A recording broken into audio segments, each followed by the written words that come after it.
And good morning to you, rugby fans. Welcome to Houston, Texas, where it's day 3 of the NCR National Collegiate Rugby Championships. Today we are going to have the big day 3 finals, but let's talk about yesterday's Bowl, D1AA, and D1 finals. Here are the highlights. First up are the Tritons of Iowa Central versus Wheeling. Big game here. There's Chief Chip Fumbu, major player, key one, and a freshman for Wheeling. We're going to see a lot of him in the future. Yeah, Wheeling with the big 29-24 victory, and Chip Fumbu got it done with the speed, but there's that crisp passing that excelled for Wheeling and led them to the big victory. Another great player in Gianni there, looking really good. The number 9 for Wheeling, fun team, a lot of young players. They are going to bring it. There's Chief Chip Fumbu winding it up, and the Rhino Bowl goes to the Wheeling Cardinals. Chip Fumbu, only a freshman, bright future for that young fella. Next was the player coach, Virginia Tech, Danny McKillop, the player coach. There is Brendan Eng, the MVP in the D1AA championships. As they surprised themselves, they surprised West Chester, they surprised everybody, took home the championship. Virginia Tech, what a story. We see them come through and get one big try right there, squeaking over the try line, Brendan Keene. But it was that defense from Virginia Tech just stifled everything that the Golden Rams could throw at them. Such a try there for that big number 4. That was Gavin Lockwood. The gas on that second row to beat everybody. The hokey hop from Danny McKillop. They have won the D1AA National Championship. 34-22 with the big win for the Hokies. Next up was the Lone Star Bowl, where you see the University of Central Florida with a pick-off right there. Big move. This was a back-and-forth game all the way. The Huskies. It'll be. Go. Well, welcome here, everybody, to Houston, Texas, the home of the Houston SaberCats. Aveva Stadium is our destination this weekend. We have had a fantastic fun time here with the NCR Collegiate Rugby Championships. Just about ready to get underway. Wayne State versus Sienna and the Cohen Cup Championship. Tim Wilkes here, joined by John Broker. And John, these two teams had big blowout wins on Friday. Who will be able to come on top and be able to have that same performance yet again? These teams have stormed through their games earlier. We'll talk about in just a minute and on the road here. But this is the Small College Challenge Cup Championship. The Small College Cohen Cup will come up. It's going to be New Mexico versus Christendom next. But right now, Sienna versus Wayne State. Wayne State players, again, had a huge victory last week. Damir Gumarov, Javier Long, and Ricardo Pretorius. That's number 8, 9, and 15 key players this team. Gumarov keeps it moving. Javier Long keeps the field spread wide. You see them there in their black and gold. And Ricardo Pretorius controlling from the back. The keys to success for this Wayne State team. They can play the wide channels really well, but they have to defend it. They have to defend Sienna. They've got some great players anyway. And these big, tough players from Nebraska, they really have to control the breakdown area. And don't force it. They've had some big wins. They just got to play against this team. It's going to be a different thing. Here's 45-7. They got by Chicago. Slippery Rock 78-12. And then on Friday, the semifinals 90-10 over Western Oregon University. And these Wildcats are ready to play. Let's take a look at the other side here. Sienna College coming in, ready to roll. Let's take a look at those next level players. Andrew McCallum, the number 8, is going to be very important. He gives them big go forward from the back. We got Friedrich de Koker playing number 9. He is just a dynamic scrum half. And Eddie Pierce at the back, the number 15, again has to control that speed of this Wayne State team. Keys to success. They got to squash that Wayne State attack. Wayne State is very methodical. They can do it well. Instead of playing wide, they have to play direct first. They have to get that options going forward before they can move it wide and take smarter options. They've had blowout wins, which we'll look at right here. They have to be smart. Look at this, 103-0, 104-0, 64-0. Have not been scored on. So they have to take the smart options because this is going to be a tougher game. It's going to be a great one. Both teams have the skill. Do they have the discipline to get it done? Referee Ian Seaton, along with Matt Lake and Mark Seaton on the sidelines, and David Haynes running the number 4. Should be a fun one here today. Again, 62-0 is what Sienna was able to do over the College of Charleston. See if they can put up more points here as we are just about ready to get underway. Wayne State will get this going. Abdullah with the high ball. Not as much wind out here today as we've seen the last couple. So it should be a much more level playing field on either side of the pitch. Spin this one out. Try and find the big boys on the far side. Bronkhorst battles through, still going, able to take it to deck. Swing it back out, and they'll look to relieve some pressure here. Big kick up over the top. Good positioning there by Wayne State, ready to counterattack. On the offensive end now, Pretorius tries to make that last pass, but a big hit from Sienna. Bust him down here on the near side. Good support.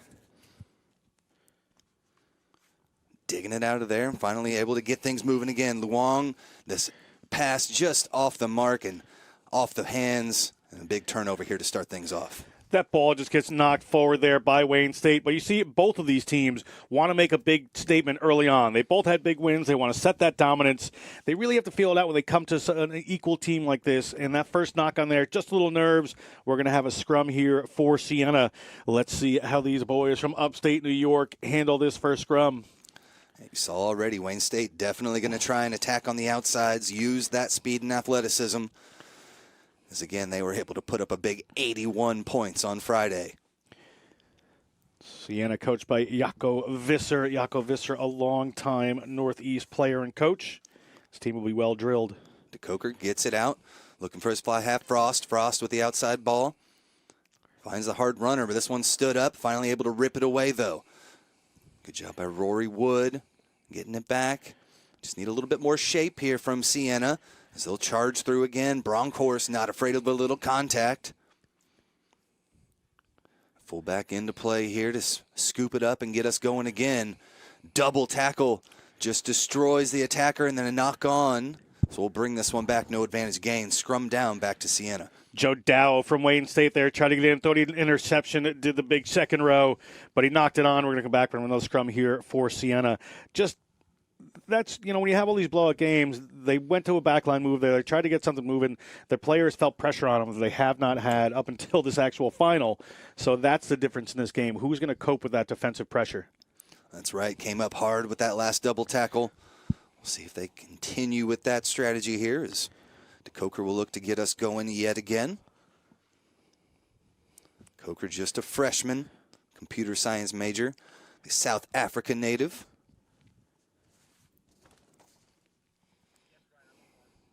Saints with the big shove. They'll come around the corner here. Nice pass to the outside. One final out to the winger. Good work off of the scrum. Nice set piece. Now another little pick and drive. Good work by DeCoker trying to find the meters where they're at. Bring it back. Into contact again. These Saints looking to charge early. Only 3 minutes in. Approaching that 22-meter line now. This one lost forward. Taken back here by Wayne State. Let's see if they can make something happen. Advantage was being played. Sienna picked that one off, so we'll come back for another scrum. Just another little error creeping in there. Interesting tactic by Sienna, taking the pick and goes down that blind side, just trying to pull them a little more, get a couple of more defenders in there, and then try to move it wide. Very unique, and a knock-on just came crawling in there. Yeah, we saw quite a few good runs from Rupert Bronkhorst there, but tried to get a little too aggressive. That one spilled out in the tackle. Interesting for today, just to think about, is both these teams played in high winds on Friday and Saturday at this beautiful Aveva Stadium were incredibly windy, so players had to play that. It was in your face in one half. You had it to your back, so it made a big difference in the game. We're 60 degrees today, nice rugby weather, and it is a light breeze, not like it has been in the last few days. So we'll see how a more even park works for these players. Championship weather here as we see quick hands all the way to the outside, spinning it here to the near side of the pitch. Able to tiptoe across that touchline before finally getting driven out. Strong work there from Sienna on the defensive end. Rory Wood stretching him out into touch. Good cover defense there from Sienna. You saw those defenders just step up. They come up and just cover wide. They have a player making a break here, and they're able to recover. They're able to cover that wide channel, which there's always going to be a little open green somewhere on the park. Sienna well marshaled there, but you see Wayne State's intent. Get the ball to the speedsters out wide as quick as you can. Sienna's going to be trying to push up with that rush defense, but well done there to get it out wide before they made contact. Taken easily off the top here. Initial shove is denied, and now they'll have to spin it back out to the outside to Coker. Nice little inside ball. Finds the runner. Coming in from the wing there, that was Pienaar. A little bit of disarray there, but they're able to get it out the back. And again, Bronkhorst with a knock on. Back to Wayne State here. Really just need a little bit of control. They're really forcing those extra passes. Haven't had a ton of possession. See if the Wildcats can slow things down a bit. Finding something there on the far side, back in the center of the pitch here. Off to the big fella, into contact. Nothing doing though. Try the weak side, little spin move, but a strong tackle there from Vogel. The penalty awarded, not rolling away. Penalty there is going to take things for Wayne State, give them the opportunity to move it downfield. Again, they're just throwing it a little frantically, and I'm going to keep saying that as these teams settle down. It's those big wins. The things they get away with in the last few games, they're not going to get away with here. They're not. So the team who settles into this is going to have the better day. I know it sounds a bit like a broken record at the moment, but that is what we're just feeling out here. We're only 6 minutes in, so about 15 minutes in, they should start calming down a little bit and executing their game plan, as I'm sure their coach is talking about before the game. They both have the athletes. They know how to make things happen with fun stuff, but right now it's all about the discipline as we get into this championship level competition. Again, we welcome you out here to Aveva Stadium. See the beautiful SaberCats facility here.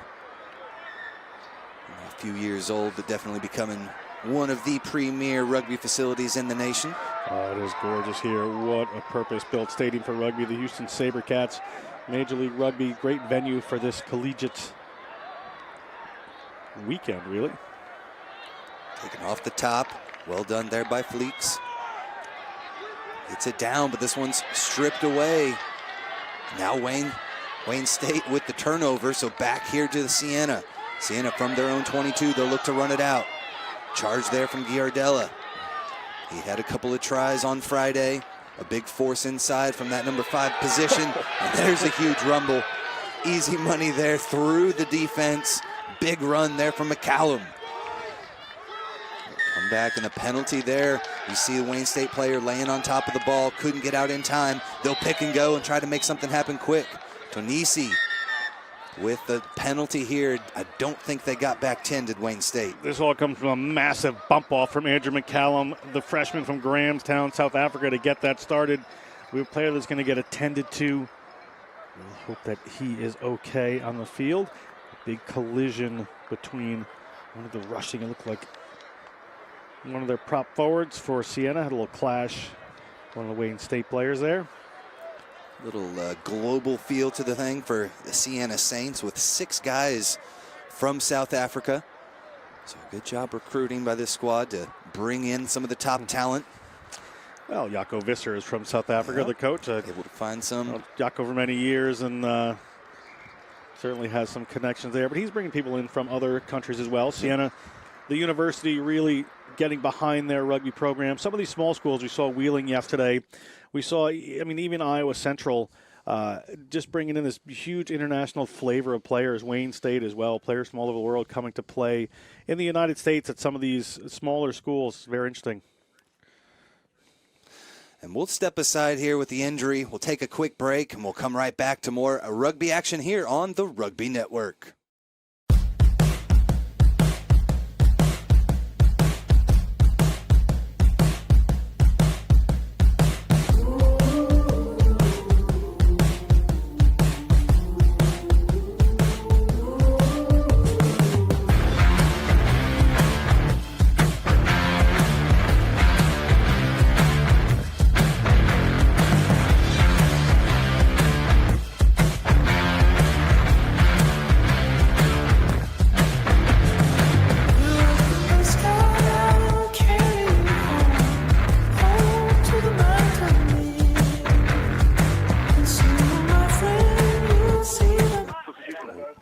Welcome back to Aveva Stadium, here for the Small College Challenge Cup final. As we see one of the Wayne State players come off here to the bench, get ready to restart.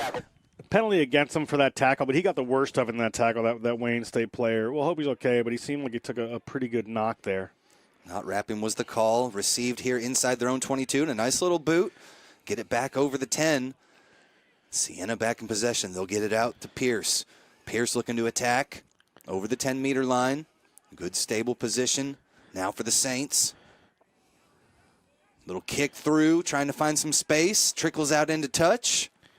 And good job putting some pressure here on Wayne State. Yeah, nice little kick through there. I think they just kind of sized it up, and that was Isaac Frost, the fly half. Just didn't see anything happening, so just chipped it through, rolled it in a touch so they could get the pressure on the lineout for Wayne State here. We'll see how this turns out as Wayne State has a little discussion. How they want to defend here near their goal line off this line out. We've seen a few different strategies. Right now, they're going to try and take this one off the top here.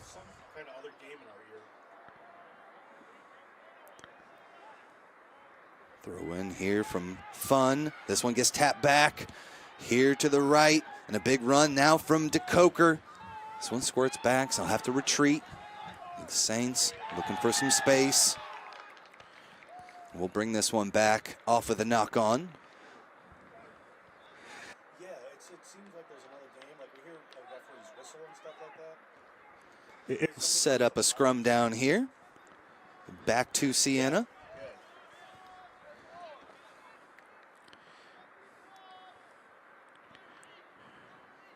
So, almost reaching the 10-minute mark now. Neither team able to fully bust through. I've seen some sparks from either side, though. Fred DeCoker gets his boys set. In Seaton with the final call, and DeCoker scoops it out the back and looks to charge now. Has a couple of runners there in the inside-outside center combination, but that one fumbles backwards. Picked up. Can they get rid of it in time? Able to recycle it back. Here they charge again. About 15 meters out. Strong work from the big prop, Tonisi. Now they'll look to spin it to the outside. Out to the winger, PNR. 5 meters out now. Strong counter ruck. Disrupts things, and now we've got a fight for the ball. But a penalty awarded there, not rolling away, so we'll take a quick tap. Tonisi looks to get in. Held up, says the referee. That's held up. I don't know if they're going to come back to the penalty here. That was desperation by Wayne State to try to stop a try. But we're going to go, it looks like, to the goal line dropout. I thought with the advantage they had there, they might come back for the penalty. Yeah, took that quick tap, gave it their all, but strong defense there from the Wildcats. Stops the first big try attempt there from Sienna. Huge goal line stand, maybe get things moving. 11 minutes gone by here in the first half. See how Emdelalosi handles the kicking duties for a goal line dropout.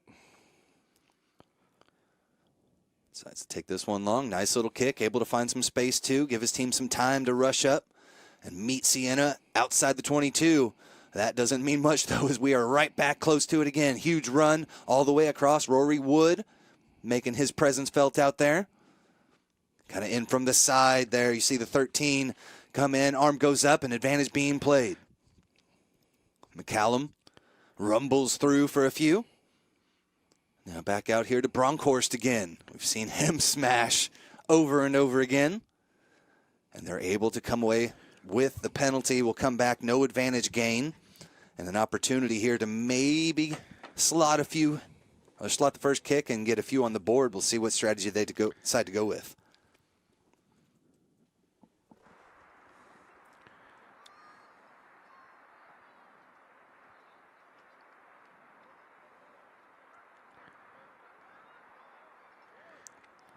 We'll take a quick break as the boys talking it over.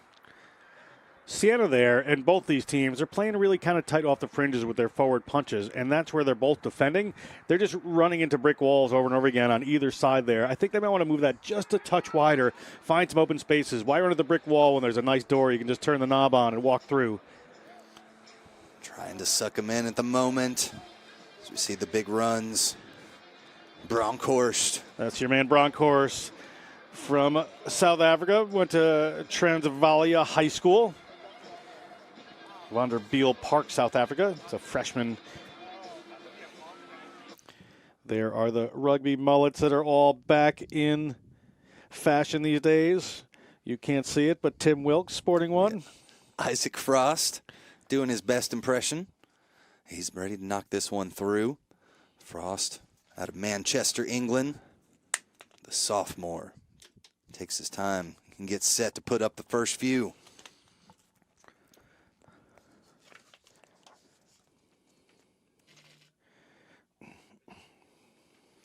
Nicely done. Kick there. That'll certainly come in handy later. You can see the leg he has. He looks like he can get some distance on his kicks.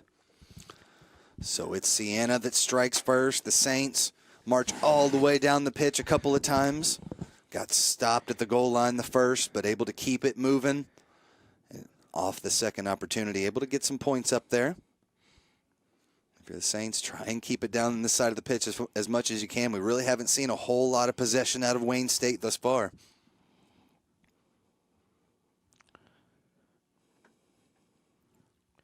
Get set again. Mdlalose had some nice high balls previously. Look to use the side of the boot and get things moving again. Mdlalose is from South Africa. Probably be able to have a chat with some of these Sienna boys afterwards. Nice little tap back there for the Saints.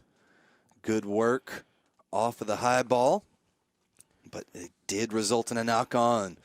So the Wildcats with attacking opportunity here just outside the 10-meter line of Sienna.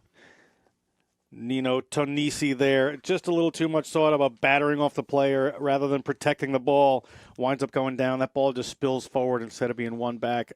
Wayne State scrum. Wayne State with some big boys up front. See what kind of pressure they can put on here.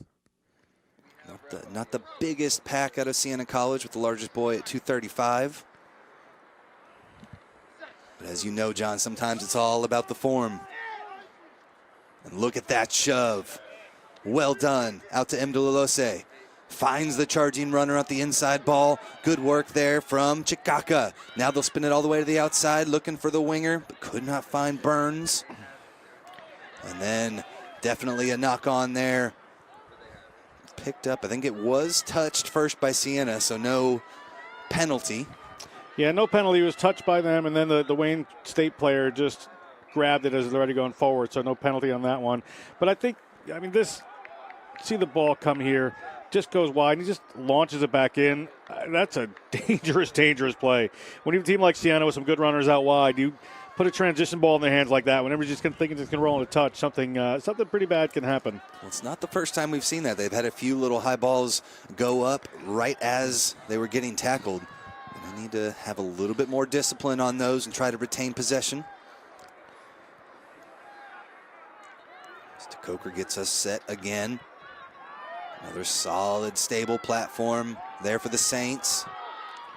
Able to dig it out, pass a little low. They'll have to kick, try and find some space. But again, right at the fullback, and Pretorius looks to make him pay. He'll go up top.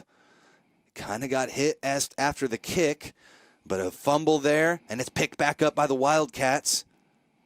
Finally driven out into touch there as the toe taps the line.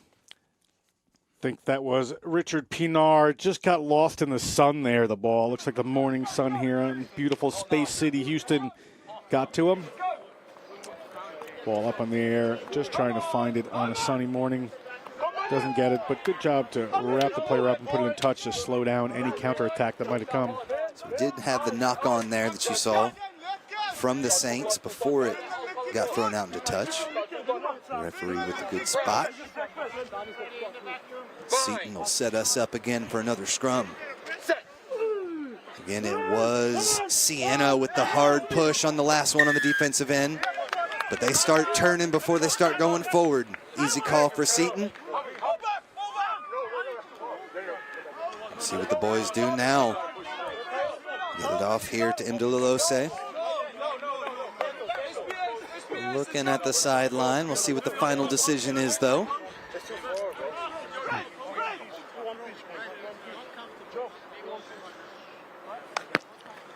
Mdlalose is just going to take that tenured boot and push it downfield. Nicely done with the outside of the boot. Let it drift out into touch. And setting up the Wildcats here about 10, 12 meters out.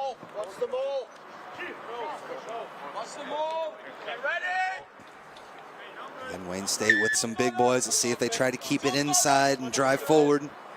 Full line out.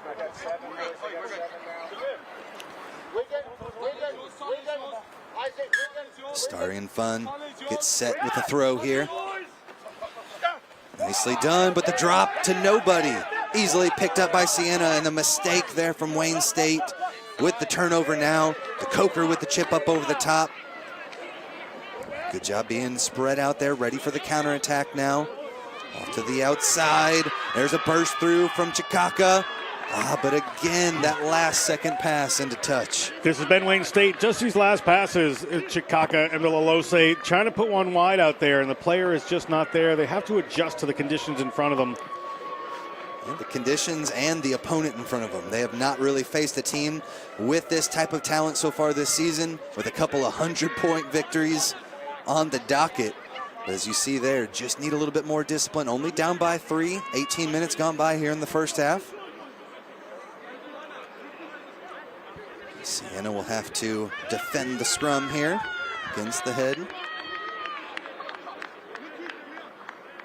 Wayne State getting the final instructions here from our referee.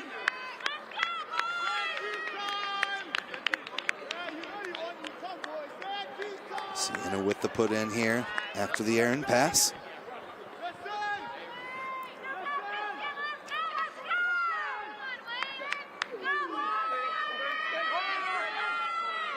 More stable platform this time, straight push, and now they'll look to spin it outside.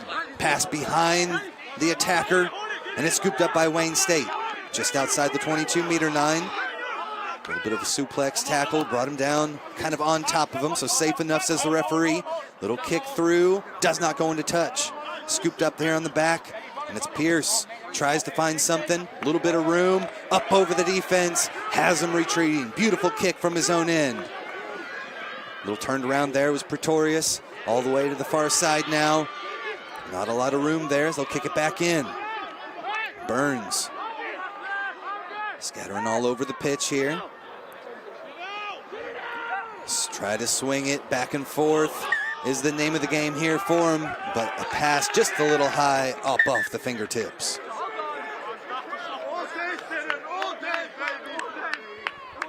Almost midway through the first half of action. John, we've got a solid, tight match here. Who's going to be able to keep it together a little better? It's very interesting. We're going to take a look at some of the big hits that are coming through. Just the pressure and knowing that player was coming was enough there for Chikaka to really think twice about it. Then the ball gets knocked on, winds up back in Sienna's hands. That whole thing started with some daring play by Pierce, the fullback on the other end. He was at his own try zone and could have easily just let it roll in and gone, taking the goal line dropout. But instead, he has the wherewithal, looks and gets the field vision, launches one downfield, and this is... Ball gets hung up. Big hit comes in just a second after that turnover. So right now, it's the Saints looking to charge. Big run through here from McCallum. Andrew McCallum hanging on to it. There's a strong fight for it, but a penalty advantage being played now. Oh, almost a kick through, but that's all right. We'll come back to the penalty here. Off their feet were the Wildcats. Nice run there by McCallum, the freshman. A number of freshmen on this Sienna team. This program is just going to continue to grow. You see fighting there hard in the ruck, but then as soon as those arms go to deck, he's no longer supporting his own weight. It's an easy call for Seton. Pierce from the Truro School in New Quay, England. It couldn't quite hang on to that one. He's been very effective so far, patrolling the back of the field. We talked about him as one of the key players beforehand. He's fielding those kicks well. He's got patience, he's got poise. Launches a good one back downfield. Yeah, enough strength with that boot to get behind the defense a couple of times. It's set here to Coker. Seton didn't like that one, so we'll have a reset. And for just joining us, Wayne State with a big 81-10 victory over Western Oregon on Friday. And then the Saints with a 62-0 win over the College of Charleston. Hope you're enjoying a fantastic weekend here at the Collegiate Rugby Championships. Right now we've got the Small College Challenge Cup final. Saints with the put in, but it's stolen away. Wayne State with their first steal against the head in those scrums, and a big boot sends this one all the way back to midfield. They'll look to charge, though. Nice counterattack. 4 passes here off the counterattack, make it 5 all the way to the wing. Back inside to the 22. Pass up over the top, finds its mark. Still fighting here, go the Saints. PNR with the strong run, now they'll spin it back. Finding the big boys inside, that's Giardella. Had a couple of tries on Friday. That big fella knows how to find the try zone, but now they'll pick it back out. Look to spin it on the outside. Fullback coming in, Pierce, but held up again for the second time. Wayne State playing amazing defense. Great work by Sienna there. It all comes to naught in the end when the players held up. You're right, with great defense, but touchline to touchline, moving it over, great passes, players just knowing where their teammates are, able to put in non-traditional passes over the top. Well done. So we'll see him come here on the side, right off the counterattack. This is the pass I'm talking about, just a little. There he is. I'll just flip it back over 3 defenders, having the wherewithal to do that, but Pierce there nearly gets in. The big number 8, Gumarov, we talked about, holds him up. Now the new law, the goal line kick. Goal line drop kick. Finds some decent distance out here. Outside the 22 now are the Saints. There they go. Down the near side of the pitch. Beautiful little pass back inside. Finds PNR, but it's taken back away. Wayne State just wizards back here and inside their own 22. Now they're making something out of nothing all the way out to the 10-meter line. Can he stay in touch, puts it back in, but it's taken away. Sienna back in possession. For Wayne State, not the worst thing in the world. Able to move him back quite a bit now. Now you've got him on the retreat. Charging tackle gets slipped off there. Good run from McCallum. Ball squeaks out the back, and they'll just look to punch it through. Nobody back on defense. Too close. Fullback was out wide, or out deep, and so now we're coming around the corner here. Here goes Killian Burns. Around another player, over the 10-meter line. Now finds his support. There's the pass. Got hit there, possibly a little bit late, but we'll play on now. Wayne State still in possession. In the wrong direction now. Got to take it back north and south. Collision. Wood almost in there with the poach, but we'll continue on here for the Wildcats. There's Brooklyn Chikaka. He had a couple tries on Friday as well. A danger man from that outside center position. But a penalty we're going to come back to. No advantage gain. And a fun little phase of play there for Wayne State getting back into it. Fun phase of play back and forth. It wound up in the hands of Wayne State for a good run there out on the wing. But again, just another player just whipping that ball back in instead of going in a touch. It worked out that time, but they're going to pay for that sooner or later. We'll see if we can see the penalty right here. Just a no wrap. That player just fell down. Bit of a dumb tackle. There was a trip on that, it looked like. So dirty play. That was shot at goal here. As they look to get right back into it, do the Wildcats. So good job off those counterattacks, just making nothing into something there.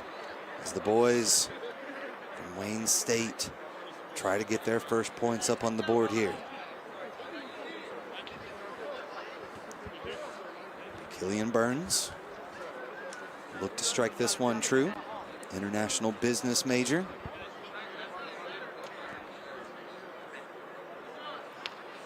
Told he kept picking up the ball when he was young. Decided to play rugby, and we'll watch this again. Ball comes in, and there's just a trip right there. Cheeky attempt there. Referee was right behind him. Just a silly move there by Paul Giardella. Junior from Westwood, New Jersey. Burns with the approach. Has the distance. Big kick there from Burns to tie this one up at 3. You hear the stands erupt.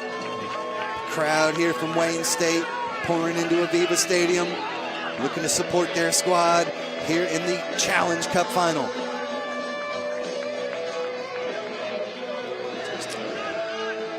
Nice height, nice distance. What a boot there, good work. Wayne State ties it up. 3-3 your score. About 13 minutes left to play here in the first half of action. Tim Wilkes and John Broker taking you through things today. This one lands in touch with a little backspin, comes back in. Thought that was going out, but a good job to recover here for Wayne State. That was Burns retreating back to his winger position. Did a good job holding down the fort. There's a burst right into contact. Sienna not afraid to make the big hit there. Good double tackle from the forwards. Keep it inside with the big fella. As Peters rumbles through. And a penalty awarded, not releasing the call, as Sienna got a little too aggressive there. Sienna players frustrated there. Referee frustrated. If they're frustrated and voicing it, we'll have a conversation. Gonna send them back a little extra here as well. Have a quick chat.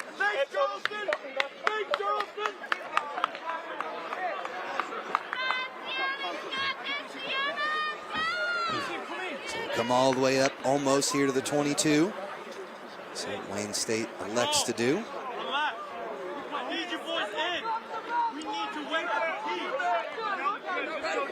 Just under 13 minutes left to play. Both teams trying to adjust the tactics a little bit here. We've had a very close match.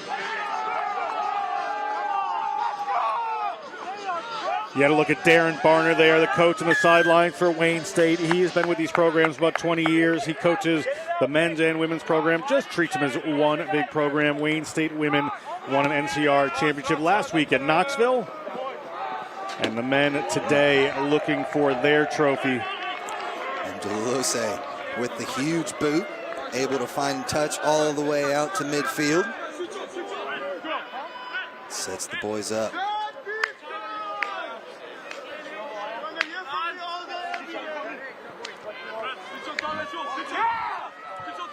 Eastern Nebraska boys looking to make something happen here down in Houston. We'll have a free kick off of the line out. The line out infraction there from the Sienna College Saints. Nice attacking position here for Wayne State.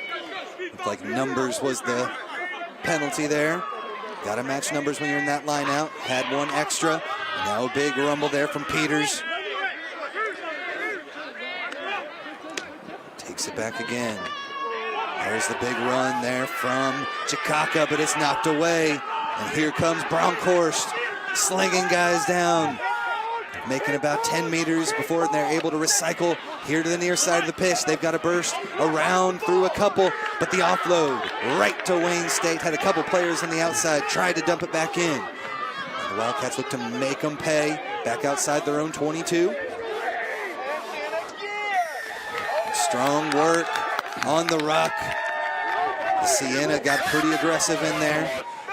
Both of these teams just trying to put in that little last pass or do something when they should just calm down at the end there. One more phase onto the ground for Sienna would have paid off really, really well. Instead, just a silly one up in the air. And that's what happens. Pierce on the way through. Pierce throws it right to the number 8. Take that to the ground. You had 3 players right there. You had big Nino Tanisi right on your hip. Just settle that down, and a try would have been straight in front of you. Take the 30 meters you made and try to work from there, but now back in their own end, they'll have to go the distance again. Nice little pass out the outside, good skip pass. They've got another couple players here, but they'll cut back inside. Fullback, last to beat, and there's the big prop rumbling through, all the way 5 meters out now. Got a release, able to get it out just in time. No, not in time. As they had a player diving in just off his feet. Got to come into those rucks stable, and that cost him there. Sienna just flying in there, trying to win that ball. One of the players just didn't quite hit his target. Looking to clear somebody off, ended up down on his ground. And the yellow card comes creeping in, 10 minutes in the bin. And not releasing the call there. Too many penalties. As he gets sent off there, Tyler Glover will spend 10 minutes on the bench. Another freshman there, East London, South Africa. He is from, went to Selborne College. And he's going to have the pleasure at Houston of spending 10 minutes in the naughty chair. Down to 14 men. Doesn't mean they're not still dangerous, though. on the attack. All the way in here is Pierce in that line from his fullback position.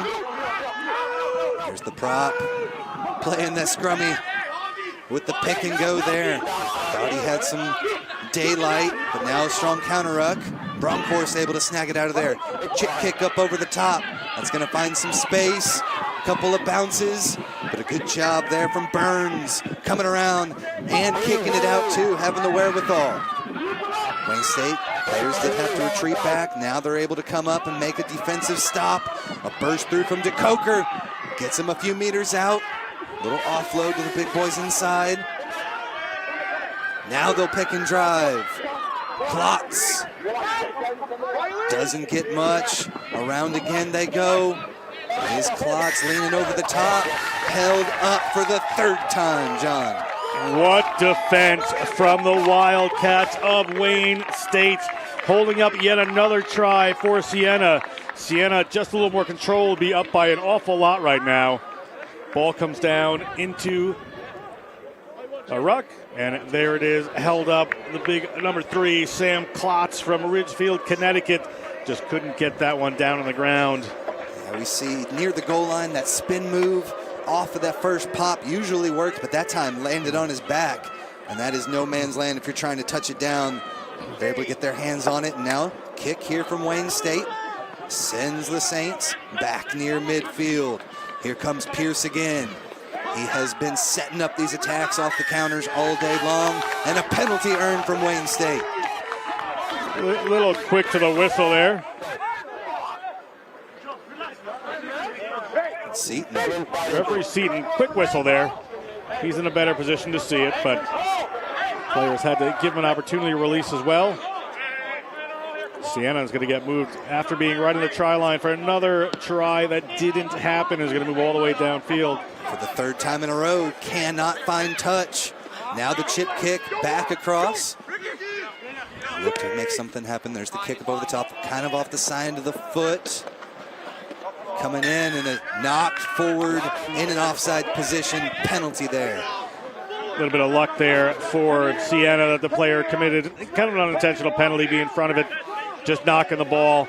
So they're going to be able to slow this down, burn some time off of that yellow card, move the ball down into the Wayne State half. But you see Sienna with 14 men, they're not playing a lot of safety. They're still ready to run. You have some of these great players.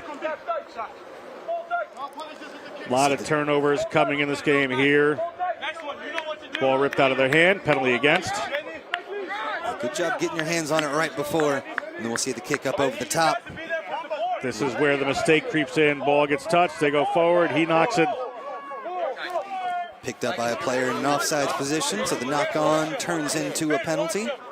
And Sienna are able to push him back just outside the 22-meter line here. A little over 5 minutes left to play. This one goes up over the top. Good job by Wayne State, knocking it back a couple of times before knocking it forward. Advantage being played here for Sienna. They're back on the charge. They had a little bit of a penalty there, so we'll come back to the knock-on. No advantage gain. A little bit of hot potato there, winds up in a knock-on, almost away by Sienna. 5 minutes, guys. You got a guy advantage. See what the Saints can do here. Get the ball. They've had a pretty stable scrum throughout. They're down a second row, so going to have to be careful here. They have no flanker on that open side of the scrum there, so ball can squirt out. The Coker is going to have to be ready for that. Try to control the spin there, but wow, just a nice platform. Nice and stable there, able to take it off the back. Here comes McCallum over the 22-meter line to Coker. Finds his target there on the outside to Burridge. Able to have nice support here, continuing to keep these rucks alive. Now a pick and go from DeCoker. He finds some space. 5 meters out. Nice little offload. Tonisi in for the try. Referee is going to want to talk to the assistant and see if that was a little slip forward there. Will it be another try denied? Will it be a try for Tonisi, the freshman from Kingswood College in East London, South Africa? Okay, I'm happy with the pass. You see it clearly go forward. Yeah, thank you very much. There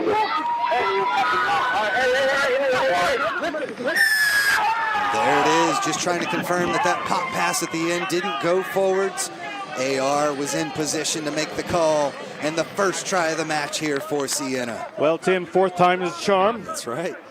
After all that hard work, ball around the fringes here. There's Bronkhorst. He's been massive, the Bronkhorst. And DeCoker just spots a little gap there, gets in. Tonisi always hovering near the ball when there's a try on offer. Nice work, nice combination here. Got a little in front, but was able to delay his movement just enough to catch that one on his back shoulder and get in for the try. Happy young man, Tonisi right there. Great moment for the freshman from Sienna. Scoring a try here in this small college challenge cup championship.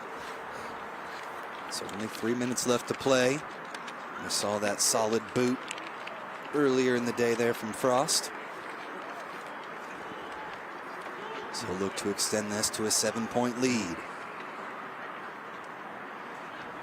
Long ways away from the 62-0 and 81-10 scores we had on Friday. These two are evenly matched and putting on a show.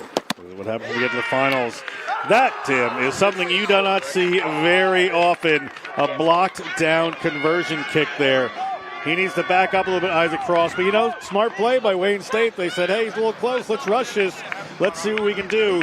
And a block kick. We're at 8-3. Sienna finally gets one down. Well, if you're new to the game, that first movement, he takes that step back, delays that approach a bit, and gives Wayne State the opportunity to come up and slap it down and denies the two from an easy position otherwise. So 3-8 your score. 2 minutes left to play, and again, that yellow card happened right at the 30-minute mark. So decent chance to come back at full strength in the second half, but again, Sienna, 14 men still able to put through their try. Lilose tries to go deep this time and forces the knock on, exactly what the Wildcats needed. The coach killer. Score a try, get the kick blocked, knock on the next kickoff, give the opposition team at full strength, up a player on your own 22, an opportunity to knot things up. So see that nice deep kick. Had to back up and then tried to come forward enough, but Giardella could not hang on. I'm going to be sympathetic and talk about the sun in his eyes, Tim Wilkes, but he was certainly just knocked that on. I just misjudged it a bit. Not a lot of wind out there today, about 5-6 miles an hour, maybe gusting to 10, but a far cry from what we've seen in the last couple of days. Pick and go off the back end, 8-man take. All the way to the outside, good job getting back in, staying away from that touch line. There by Kramer. Now penalty not rolling away the call. There's a quick tap. Did not go back 10, but we're going to continue to play on right here. Advantage is being played. Another penalty advantage. Not back 10. But Wayne State will look to pound it in on their own without it. Spinning it all the way to the outside. Letting that skip pass go. Solid rush defense there from Eddie Pierce. Disrupting things, but now they've got some room on the outside, but a final tackle takes them out into touch. I think we're going to come back for that original penalty. I believe not back 10 was the call. As I've said over and over again, there is that finishing pass that's just not working. Yep. You want to get it out wide there. They're just pushing it a little too hard. And you also you want to play your game at the same time. You've been doing this all year, but you got to recognize that competition knows what you're trying to do as well. You got to recognize when it doesn't work. It's worked in a lot of big lopsided games. It's not working here. I may be proven wrong. It may happen at a critical moment, but there was just no real retreat there. Now we have two in the bin, 15-13. That looked like Giardella going off. Boy, so 13 men here for the last minute of play. This should be the last possession of the game. A knock on or into touch will end it from here. Big skip pass over the top. Out to the flanks. Nemo. In, but a penalty earned right there. So a huge denial for Sienna. That was the tonic the doctor ordered for you right there to cure some of your ills. It's over 40 minutes on the game clock. I believe time is done. They've got players, 2 in the sin bin. They're way down in their own end. No need to try to play that Sienna. End of the half, very smart. 8-3 is your halftime score. A big lead right now for Sienna. And we'll take a step away here during the halftime of this Challenge Cup final. It's been a fun one with athleticism all over the pitch. But right now, Sienna on top. We'll come back here on the Rugby Network.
Play with our hearts.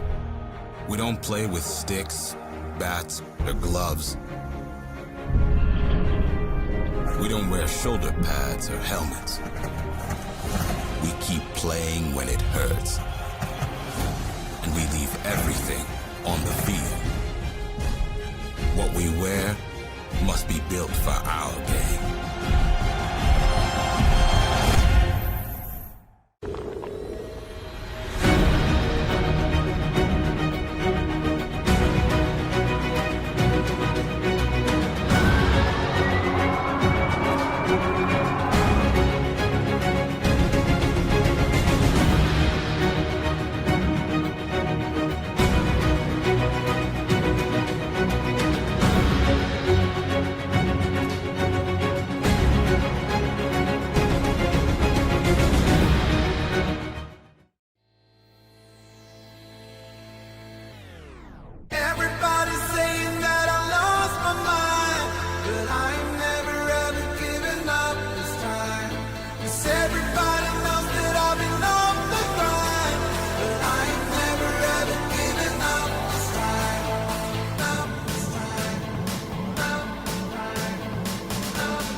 Rugby's it's taught me to work hard and really when the going gets tough to not lay back or really punch forward. That second win in the second half, and it's taught me to have intensity definitely.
Real quick, tell me, what was your favorite part about playing rugby?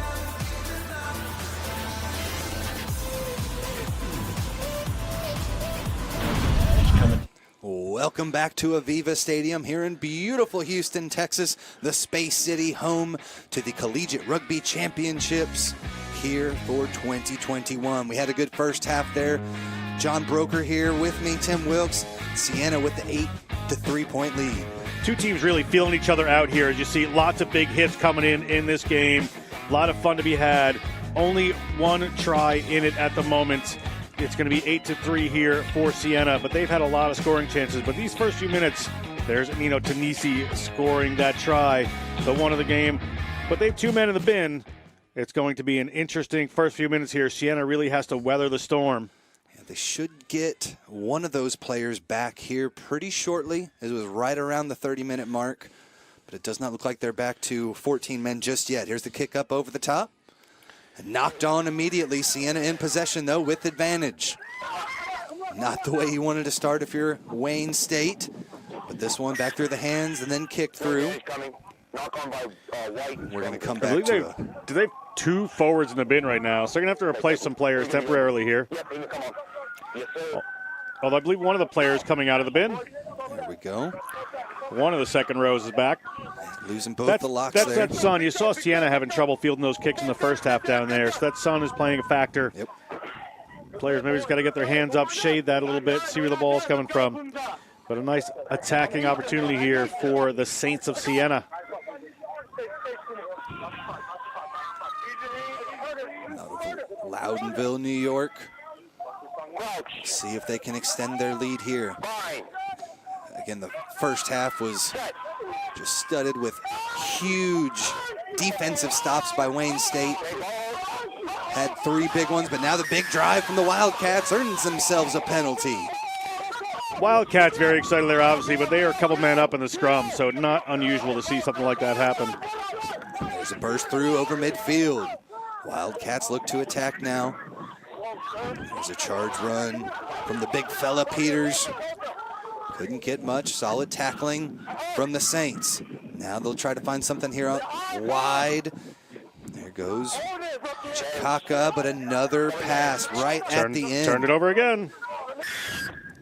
They're doing a good job working it out wide. Just got to be able to bring it all the way back. Hands in the ruck there.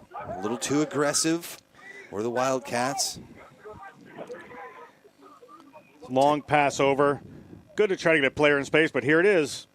That last pass, instead of just calming things down, turning the ball over right there, they wind up getting penalized. Killing time off the second sin bin. Sienna able to push us down. You can be sure they're going to take some time getting up to this line out, burn a little bit of that clock. Still another 7-8 minutes left for the bin there for Giardella. Sienna definitely taking their time, trying to match numbers. So Sienna get penalized for that earlier. Wayne State now with the full line out. And the Saints decide to go to the front pod here. Nicely taken. And Dyke gets them moving again. Coker all the way out. Now center of the pitch. Saints with some options. That ball sat at the feet though, but a penalty awarded. So we'll come back here. That one just kind of got discombobulated in the back of the scrum. Time off here, but looks like the AR has some information to bring in here. After the line out ended, green 4 was on top of yellow 4. He gave him elbows to yellow 4. I guess it was in the yellow card for station. No. Green 4? Green 4. Thank you. Now I believe he's already had a yellow card. 4. Good call, John. Okay, you were left the line out, and you had your elbow to the white player's head. So that's because you had me around the neck and you hit me, and then you retaliated, and that's your second yellow card. There's the red, John. Tyler Glover, the freshman from Selborne College. He was trying to plead his case there with the referee, but that is a case you never win very often. Second yellow card turns into a red. For the rest of the game, they're going to be down at least one player. Take a look here. They kind of go to deck, and you see the 2 big fellas meeting there. Could not see the exact contact, but Good job by the AR to spot it. They came back to the penalty, but boy, this maybe changed the game here. We haven't seen Wayne State be able to do much with that advantage, but now they'll have, again, the two-man advantage here for the next few minutes. That's the kind of ill discipline that could cost you a championship, quite frankly. Put his team under the cosh here to go the next 35 without his considerable frame on the field. Referee allows him to match numbers here. Wayne State, see if they can get things clicking now. Up by 2 players. Meno shakes off a couple, gets it off there to Chikaka. Chikaka around the corner. Now inside the 22. Pick it back out there. Another strong run there from Meno. Meno out the outside, finds his support. And Olose is tied up right now, though. It's a maul. They've got to be able to present that ball when it goes to deck. Too many green jerseys on top of it, though. Again, Tim, they're up 2 players. They're down inside of the 5-meter line of Sienna. They're throwing these little passes over the top, trying to score the exciting try there. Up 2 players, you just take that ball into contact, players come over. That space is going to be somewhere. Because they don't have as much to throw at those rucks. You might have a little bit cleaner time at them. They got tied up there. So a strong stand from Sienna. Probably not the last time. They're going to have to be under pressure here for the next 30 minutes or so. Replacements didn't come on that can play locked in the scrum for green. Sienna needs a second row here, down by 2 players at the moment. So we're going to see if we have an eligible replacement for the scrum. If not, we're going to have to go and contest it.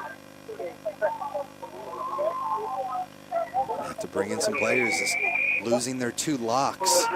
They've got to have at least 7 there in the scrum. If there's somebody that can play in the second row, as you heard the referee say right there, we'd have to go to uncontested. Number 8 is a lock. Which, to be quite honest, it was Sienna that. The way they got driven over shorthanded in that last one. There it is. Uncontested the call. You do not see this very often. Uncontested scrum. After the way Wayne State blew up that last one, this is actually going to work in Sienna's favor. And they need to launch this ball downfield, Tim. Again, the wind has died down since the last couple of days. Definitely not the same weather that they saw a couple days ago. And more conducive for the big high kicks. Again, uncontested here. They'll get driven back. And a penalty awarded. That was an uncontested scrum. He had said uncontested. Obviously, though, that was not. I'm utterly confused at the moment.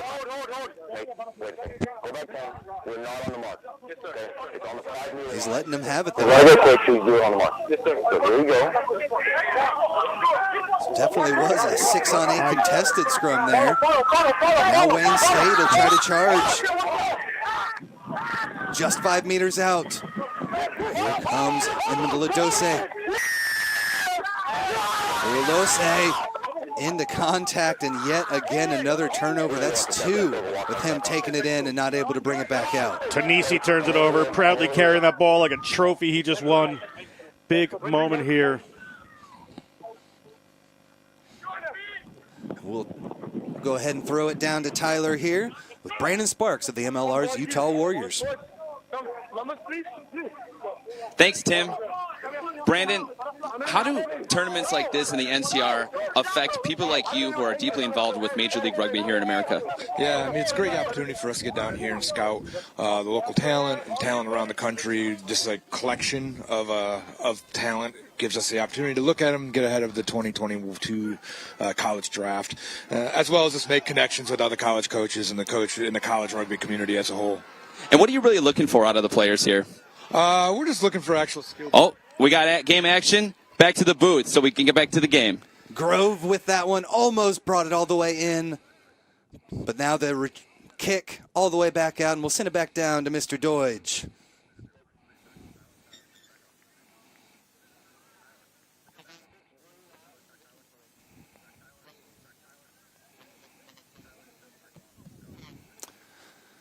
So back to it here.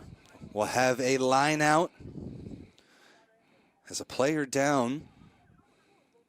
So both teams will kind of come together here, have a quick chat as time is off. Big pickoff by Sienna there. That almost paid off. They kicked it downfield. The foot race was on. Wayne State able to get back on it. But even at 13 men right now, Sienna certainly game. As you'll see, Sienna and Grove, the big number 7, sprint through, take that one off with the one paw. Chip kick over the top, tried to make something happen. 3 Wayne State players there with him. Yeah, Senan Grove, the number 7, not known for his kicking move, probably from that flanker position. Back to you down there, Tyler.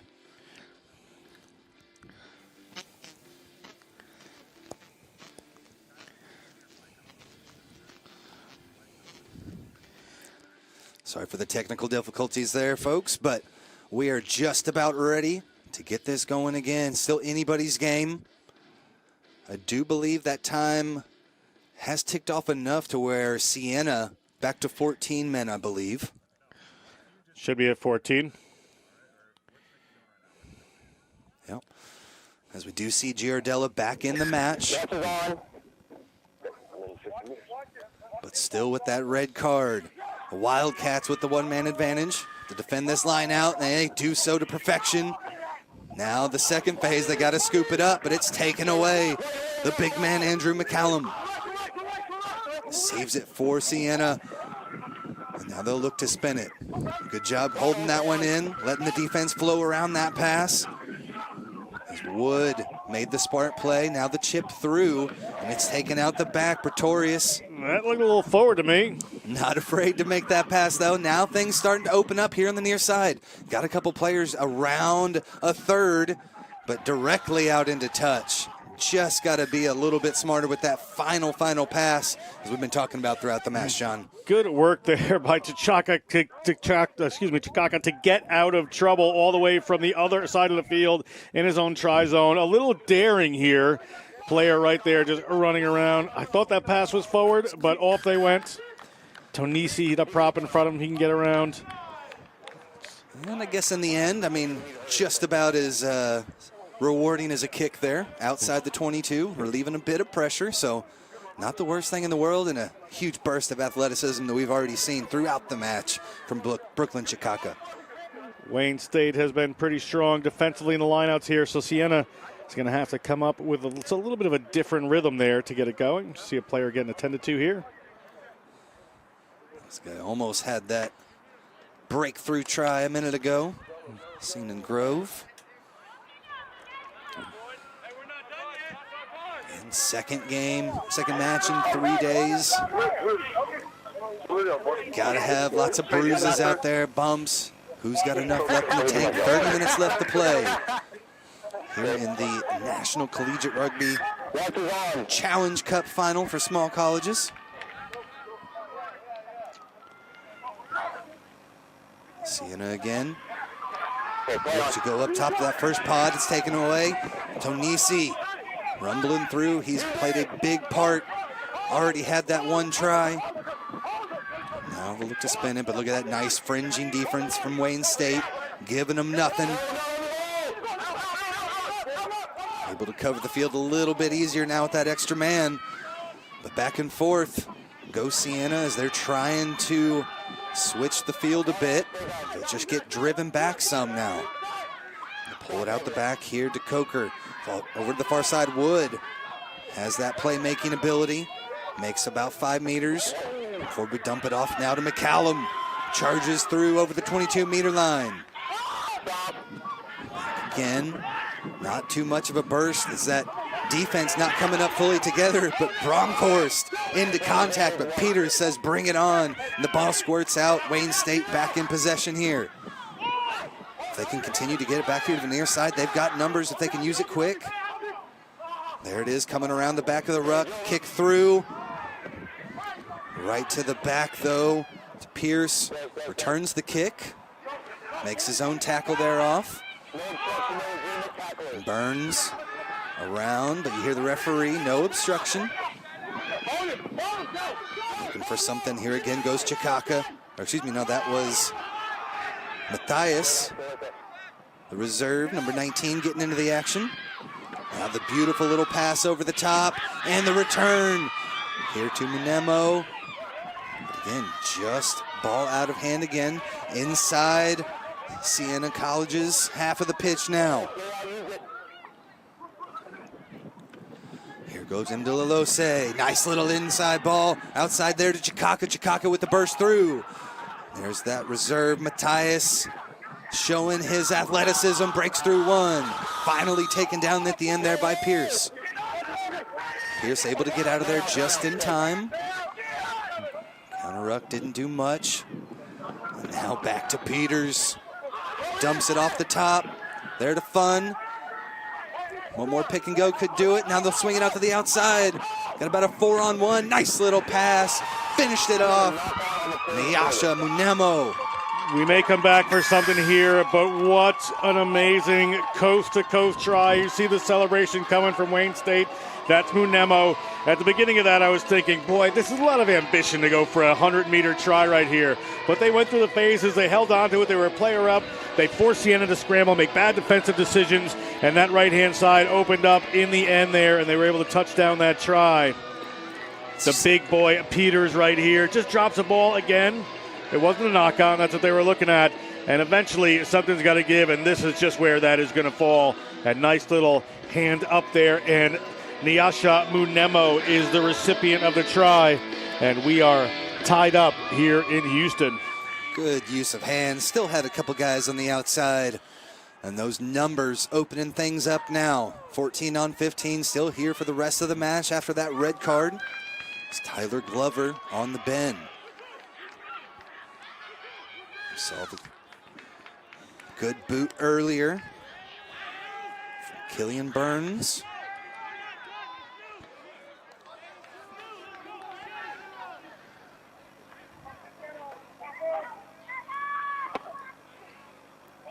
Nice height, nice distance, and the accuracy to boot. Lead change here in the second half. Wayne State, the Wildcats, as we see the try scorer there. Very excited for what he has just done for his team. And a happy Darren Barner, the longtime coach of this program. Got a little time to go there. That's a pretty big celebration off that kick. But they are up by 2 points, and that is a very passionate coach right there, Darren Barner. You know, so much disappointment there in the first half. Those missed passes after missed pass. Finally able to bring it all the way in. Now you just got to get that composure back. Continue to charge, but a big take up off the top. Well done by PNR. Got high for it, and now around the side goes Wayne State. Quick tap. Back in the action now. Good job by DeCoker. All the way 5 meters out. Can Sienna respond? Down by 2. Nice charge. There's Bronkhorst. Lower in the boom. Try score to Nosi. Can't sniff the try zone. They'll back the other direction now. Here goes Lynch. Try awarded. Great answer, Sienna. What a try for the Saints from Loudonville, New York, putting down that try. Reserve Big John Lynch takes it in. And a huge response for Sienna, exactly what they needed. And how important is that restart kick? We see it normally in sevens, but the little winger getting up high and snagging it off the restart. John Lynch from White Plains with Valhalla High School. Big try in this game. That changes things yet again. This Sienna team really cracks them open. Tanisi right here goes onto the ground. And then we come in and Lynch just spots it, points in one direction, goes in the other direction. Smart play, a little trickery there. And into the try zone, touching it down he goes. Good work. Yeah, just lower than the defense there. Leaned in, slammed it home for the 5 points. Isaac Frost now.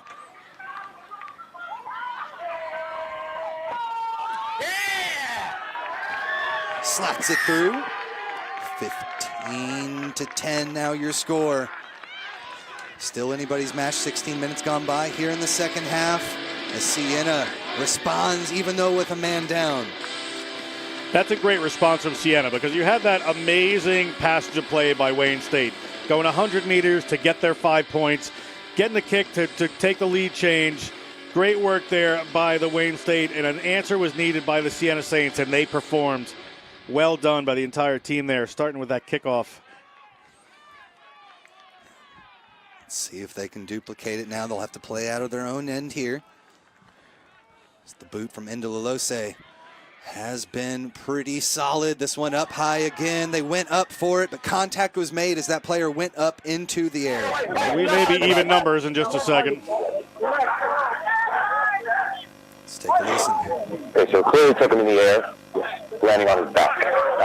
Dangerous position, yellow card. Yellow. Thank you very much. 11. No, back. Yeah. Okay, no position to catch the ball, landing on his back. It's going to be a yellow card. I'd say Kramer's a little bit lucky there. That could have been a straight red, but he's going to be off for 10 minutes, so Sienna's going to have even numbers for a little while here and some space out on a wing. And as you'll see, they go up high for it. There's the contact, and it's all about where he lands. And as you said, that's on the shoulder neck. That is a very, very risky play and almost a red. Got to let that player land safely. But now Wayne State back in with it as that ball did not find touch. The Wildcats using this extra space they've got wisely. Nice little rumble to pick up a good 15, 20 meters there. Now the penalty awarded as they got their hands on the ball and earned themselves the turnover. Good work, Sienna. Wayne State, great passing, great. Sometimes when you're just running with reckless abandon, which they do with purpose and do it very well, somebody's going to get isolated somewhere, and that turnover can creep in. Sienna, good way to recognize it. The boot there from Pierce sends them down. As you'll see again, just the finishing here. Ruck was there almost in time, but too quick were the Saints. Sennin Grove, the freshman from Millfield School in Bristol, England. Great turnover for the Saints. He's had a couple of big plays already with a huge interception earlier. As we wait here just inside the 22-meter line. They'll look to maul, but it goes to deck. Ball is presented, though, and we'll continue on. Looking to find some space there. Inside center takes it into contact. Burridge rolls through, keeps play. A bit of a cluster there, down for DeCoker. He's finally able to get it off to Tonisi. 10 meters out now, up by 5. Sienna looking to continue moving forward now. Out here to Frost, all the way to the outside. Beautiful little pass to Grove, and he finally gets it down. Sennin Grove got that turnover for the Saints just a minute ago. So important. Here he is finishing off and scoring a try. That freshman, a difference maker in these last couple of minutes. He has been solid throughout this game. In these last couple of minutes, he has shined for the Saints. So a huge little play, able to take it all the way there on the outside. Frost did a good job finding them off that skip pass. We'll take a second look. This is the pass over the top that you identify. It wasn't wild. He knew he had numbers. He saw it in the vision. Great pass there to get it out wide from the fly half.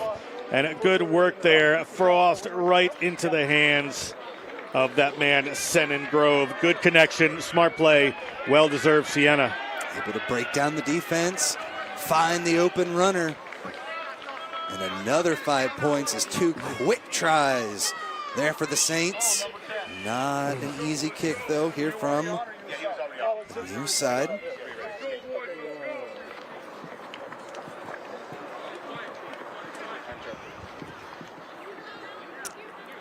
It's Frost now. Looks to use the magic of the mullet to strike this one through. I saw one better mullet this season, a player from Fordham University. It is pretty special, that mullet there. Not the big wild one, beautiful flow, but right now a 10-point lead for Sienna. 20 minutes left to play. Sienna with 2 tries with a man down. Not afraid to attack. They're even right now. There's a player in the bin for Wayne State off of that dangerous tackle. Still a few more minutes left on that one. Let's see how the Wildcats can respond here. kick from Ndlalose did not go 10. Error creeping in. Ndlalose has been bringing down some rain in this Houston morning with those kickoffs. That one just drops. They're going to have an opportunity here. You just see how important those restarts are. We saw Sienna get the restart, able to come right back down and punch it in for the score. 2 mistakes here for Wayne State. Remember, they're missing one of their second rows here, a big and powerful second row for Sienna, and Wayne State has been able to drive them back. Very solid scrum, these boys from Nebraska, the Tree Planter State, that was called until the 40s.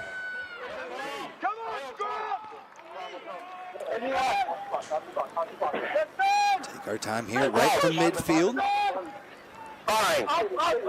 Coker hoping for a stable platform here. Nice shove. Taken out the back by McCallum. McCallum back to Coker.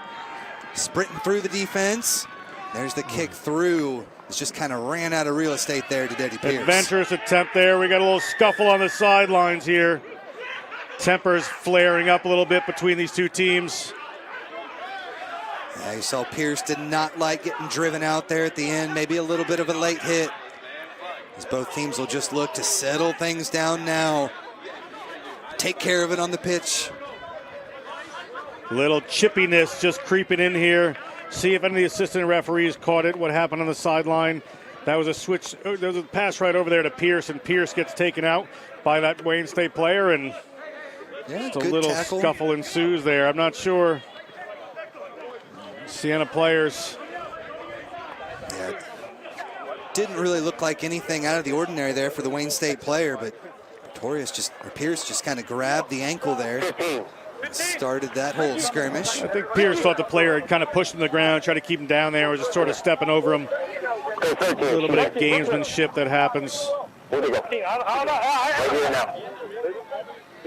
you guys were talking. You guys haven't kicked that.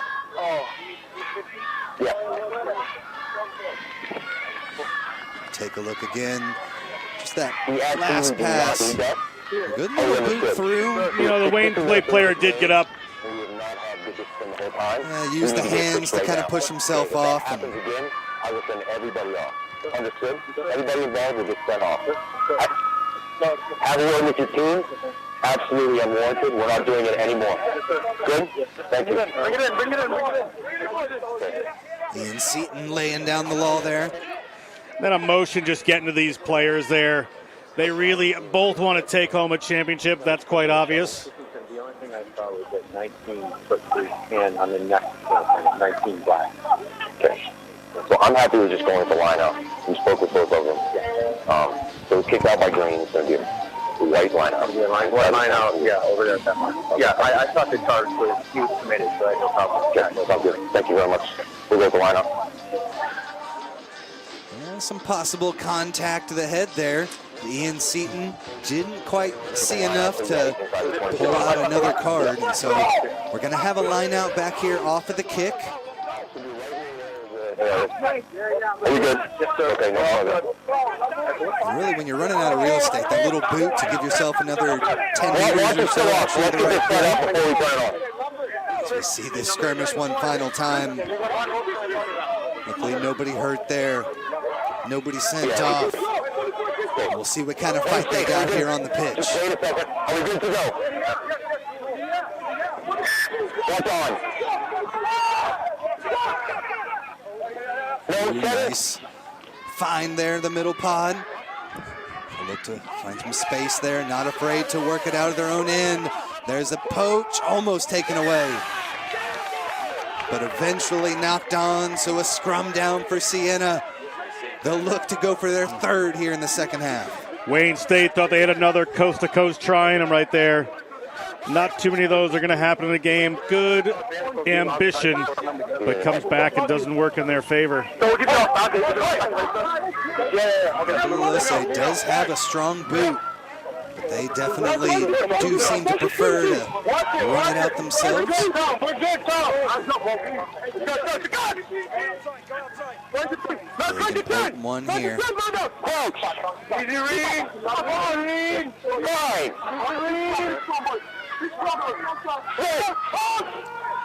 Both teams with 8 in there. Advantage being played. That could come to play a big part here. Is this one knocked kind of off? Wayne State tries to scoop it up, but we will come right back.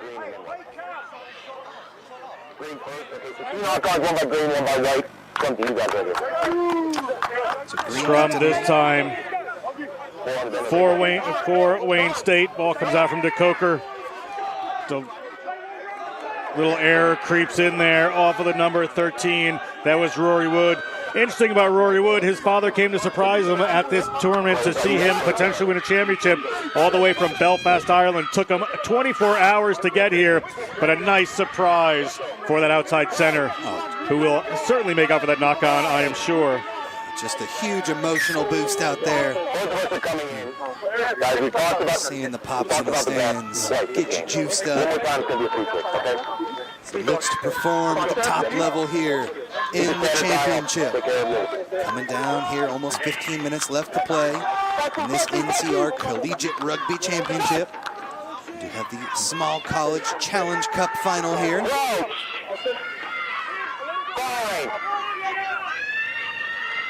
On the Rugby Network. Tim Wilkes alongside John Broker and Wayne State. Able to hold there on the back of the scrum. Into Lilose, into contact, center of the pitch. Ruck was able to do just enough to bring it back. There's another dangerous ball up off the top, but it'll leave some space here. There's the kick back. Trying to find something. Sienna keeping them pinned in. Nice little work there from Eddie Pierce. Around a couple, make it a third. Then the final pass to the outside.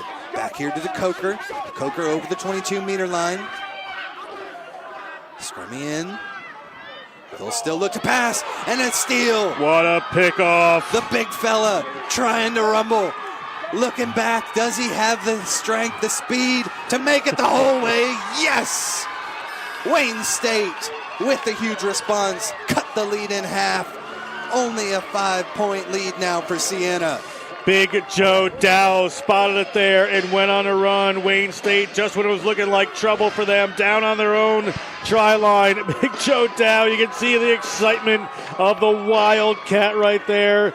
Shows the fans what he's up to. Long run.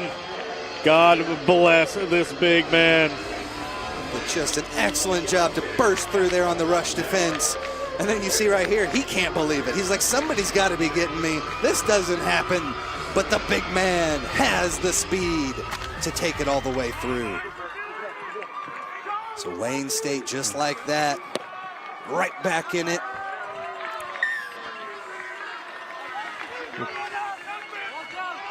Well done.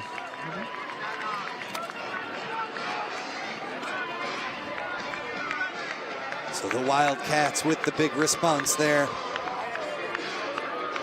We'll come back here for the kick. 3 points in it here. It's exciting. It's going to last right till the end. We got about 12 minutes to go here, Tim. I am on the edge of my seat. Both teams have shown just the ability to burst out of nowhere. We've seen interceptions, line breaks, big defensive stands, red cards, yellow cards, everything you could ask for. A little bit of everything Cup today. Powerful scrums, good lineouts, whatever kind of rugby you like, it is happening here at Aveva Stadium. Tyler, let's see what you got down there on the sidelines. Tim, the intensity here in Aveva Stadium is absolutely outstanding. The fans are going crazy. Both benches are going crazy. Who wants it more? Oh, I guess only a couple more minutes will tell. Back to you guys in the booth. Thank you, Mr. Doidge. Good work there on the sidelines, and now a burst here from Wayne State, but the offload ended up going to deck, could not pick it up cleanly. Sienna back in possession here. Nice strong tackle from the Wildcats. Sienna's been able to answer off the tries before from Wayne State. That would be helpful here, as this game seemingly going to be won on pure emotion by one of these teams. Bronkhorst has plenty there, but ended up knocking it on. Gets really aggressive in those tackles, but not the first time we've seen it look lost forward there. We'll come back now to the scrum down. Oh, ended up being knocked on there from Wayne State. Back from the Senbens, or full strength here for Wayne State.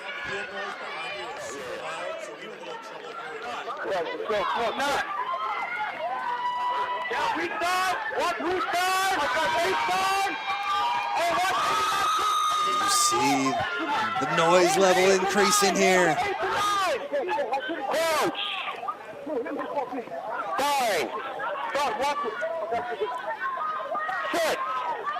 Big scrum here, Tim. Fred DeCoker all the way to the back. He'll take it out himself. Pass at the feet here. It's scooped up by Wood. John just retaining possession, and then the big fella smashes in there, McCallum. Now look to spin it. Still finding Bronkhorst. Good job recycling. There's the kick up over the top, trying to find a little bit of space. Mark Given. Nice work, Wayne State, to call that mark. You saw Pearson, that pink scrum cap from back there, call in to Froth, saying, put that one up in the air inside the 22. Let's have a go with these boys. They have the sun in their eyes. And excellent work there by Josh Vogel. Killian Burns looks to clear the lines here after he was able to snag that one. Call the mark. There's the free kick, so it will be the line out here to Sienna, not off the penalty, so they do not retain possession.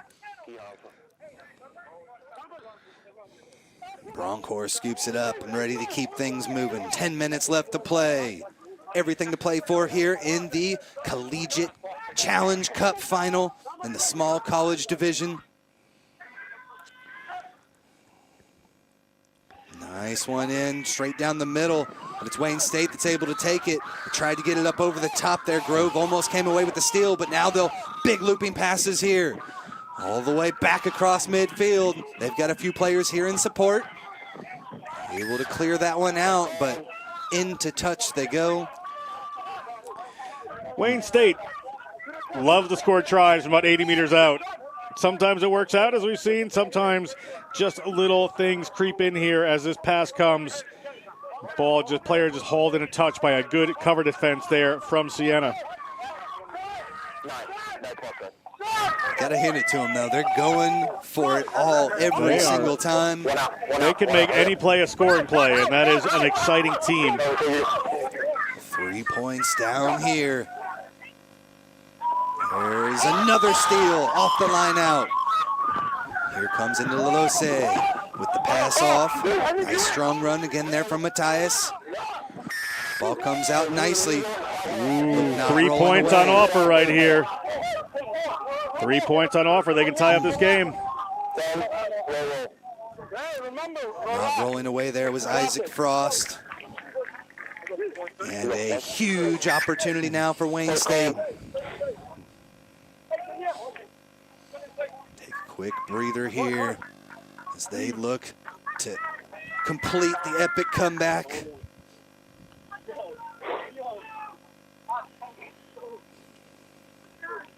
Slotted his kicks earlier in the day.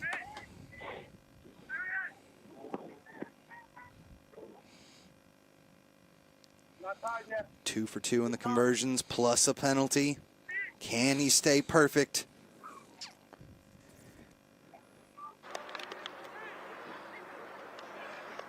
Burns with the approach. Struck it true. Right down the middle. We are tied up. Barn burner would be the correct word for what we're watching here, Tim. These teams are going to go at it. They have just about 7 minutes to crown a champion. Amazing, amazing 7 minutes of rugby coming your way. This is what you want in finals, and this is what you're getting. 10 straight points there for Wayne State. Off the penalty, it's Killian Burns with the magic boot. 4 for 4 on the day. Gets his team right back in it. Nice take here off the top. Escamilla into contact, nice and easy. Now they'll look to try something here on the far side. Have a bit of space. Gumarov just takes it into contact like you were saying. Well done, keep possession. Another charge through, almost got their hands on it. They did. Turnover ball. That guy again, Grove. Grove, what a turnover again by the young man. Very critical. He's done this at big moments. He's been all around the field, but it seems like he's been able to just pick those right spots because this is important. Momentum was going a little bit there to Wayne State, and now it's back. Remember, they're one player down here, the Saints. It is true. Pierce gets them moving again, right in the center of the pitch. Space on either side. They'll come weak. Another big run from the 8-man, Andrew McCallum, but he gets taken down, not rolling away. That was James Escamilla not rolling away. Mistake there from the tight head prop. See if they have the distance here to put themselves in the lead. Escamilla, freshman, construction management major. So they decline the attempt at 3. Look to get closer here. Nice kick there from Pierce. Put him about 12 meters out now, John. See, first they have to come down with this. Wayne State has been very good defensively in the lineouts here. So they need to make sure the lineout ball is going to be the most important thing. They have a good thrower in Bronkhorst, certainly. But it's that defensive acumen and intelligence of the lineout operators for Wayne State. Go towards the front. Smart little bit of trickery there. Tonisi. Just enough to get it over that 5-meter line, and now they'll look to pick and drive. There's Bronkhorst. Never afraid to take one. Oh, may have been flipped around there. Can they get the ball? That ball comes out. Wayne State did enough to disrupt it. Got the knock on, and they'll have the scrum down from their own 5. That's the interesting moments that happen in this game. They're trying to go forward. They're just trying to keep it tight.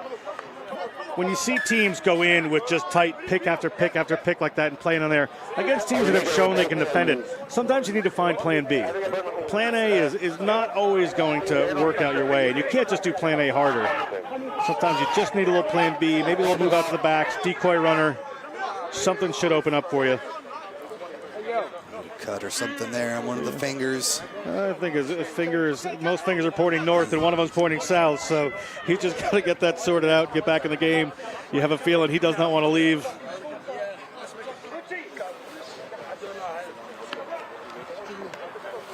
One and a half, says the referee, so our clock pretty much on the mark. On your side or on the top? On the top. Top, all right. I mean, keep playing? Yeah. For you athletic training aficionados, we have a moment for you here. 2 of them together. Give himself a little bit of support. Yeah, exactly. You only need 8 to get it going here. Yeah, John. really. You can catch a ball with less fingers. He'll be fine. We'll see a bit of a grimace there as he goes through it, but the heart of the athletes out here on the rugby pitch has been phenomenal. Yeah, Starian Fenn there. He's not going to leave the field. Not a chance. We have seen Wayne State make a few huge stops from their own goal line. That last one, I think, takes the count to 4. And I'm not talking easy ones. I'm talking Sienna charging and just barely able to keep it away. There's the put in here. Long gets the return pass, but loses the floated pass. Try awarded. What a moment. That's Grove. Boy, does Grove deserve that one. A little mistake creeps in by Wayne State on their own line. And Grove there to pounce all the time. Bristol, England will be in rapture should they win this game. Just unlucky there. Tried to bring it around. It was Luong. Tried to get the return pass here from his 8-man. So see him kind of break off. Just knocked it on. And again, Johnny on the spot right there, sending with the try. The pressure on Gumarov here just forces a little bit of a bad pass, and Grove, all the credit for everything there goes to Grove. He put the pressure on, he had the wherewithal to take it down, and the man from the home of the Bristol Bears. And the second time he has had the poach, set the team up in an attacking position, and then finished it off with the try. Big time effort there. Now a 5-point lead, 3 minutes left to play. And never, ever write off these Wildcats. We've seen them go coast to coast before. We've seen what they can do ball in hand. Sienna's going to need to back this up with a reception of the kickoff And they are going to have to wind down this game. Frost has been good with the boot today, but took that step back and got one blocked earlier. May have been in his head a little bit that time. 5 points. A converted try wins it for Wayne State here. An unconverted try will send us into overtime. Nail biter. Boy, what a fantastic match here. We were sitting at 20-10 with Sienna in the lead and not sure if Wayne State had enough then. They made it all the way back. And after this, we're going to have the Cohen Cup final between Christendom and New Mexico Tech. After that, the D2 final between ADRIAN and Thomas More. You can expect more exciting rugby just like this all day here at the NCR Championships. Brought to you live here on the Rugby Network. Tim Wilkes and John Broker taking you through the action here. Excellent take off the top. Huge little rumble. Knee hit the deck, so you got to release at that point. And we'll see Sienna maybe just try to play ball in hand. Got to keep that ball. Yeah, they can't afford turnovers here. Lucky to get away with that right there for a player just coming down. And here comes the cooler head of Pierce. Pierce launches one down. Should have looked for a 50-22 there, but didn't. Ball in the hands of one of these very speedy and very talented Wayne State wingers. He can't get that pass away. Good stop there. Back in possession. Here's Wayne State. Minute 20 left to play. Trying to find some space on the outside. Continuing to offload. Now they've got some space there in the far. Come through Chikaka over midfield. Still on his feet. Dancing through tackles. 1, 2, 3. Finally brought down there by McCallum with the strong take. Spin it back out. Here's Mdelalose. Another big pass up over the top. Still in hand. Dangerous passes, but it appears that's how they like it, John, as we've seen it throughout the match. Wanted to get rid of it again. Ruck was there in time. Sienna needs to be careful. They cannot get penalized here. Asking them to use it here. They'll just pick and drive a couple of times. Try to keep it in tight. Just outside the 22-meter line. 30 seconds left to play. Wayne State down by 5. There's the spin out. Lost it forward. Will that be the moment? This scrum is going to be critical for this Sienna team, but they need to get it out cleanly, but good work there. Time off here. We can't have much left. There's a player down there on the far side, you see. Back to his feet, so we shouldn't have much of a delay. Boy. 30 seconds, okay? 30 seconds. What a fantastic match. 30 seconds left on the clock, says Ian Seaton. 30 on my watch. I'll communicate. Sienna needs to secure this ball. Just go into a couple little very tight, close rucks and launch that ball over the touchline. So again, Sienna with the red card. Down a man. The last few scrums, they've been bringing in a guy to at least play with 8 down there.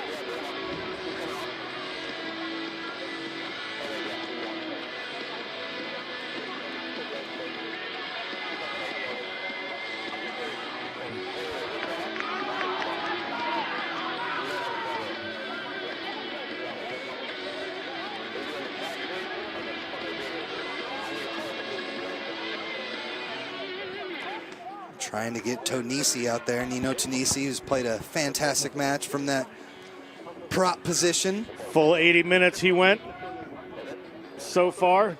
Another player just getting looked at here. Multiple guys down on the pitch. Tonisi just waiting his turn here for the trainers to come over. I don't think any of them would be excited to leave the pitch right now. They all want to be on for these last couple of minutes here. Wayne State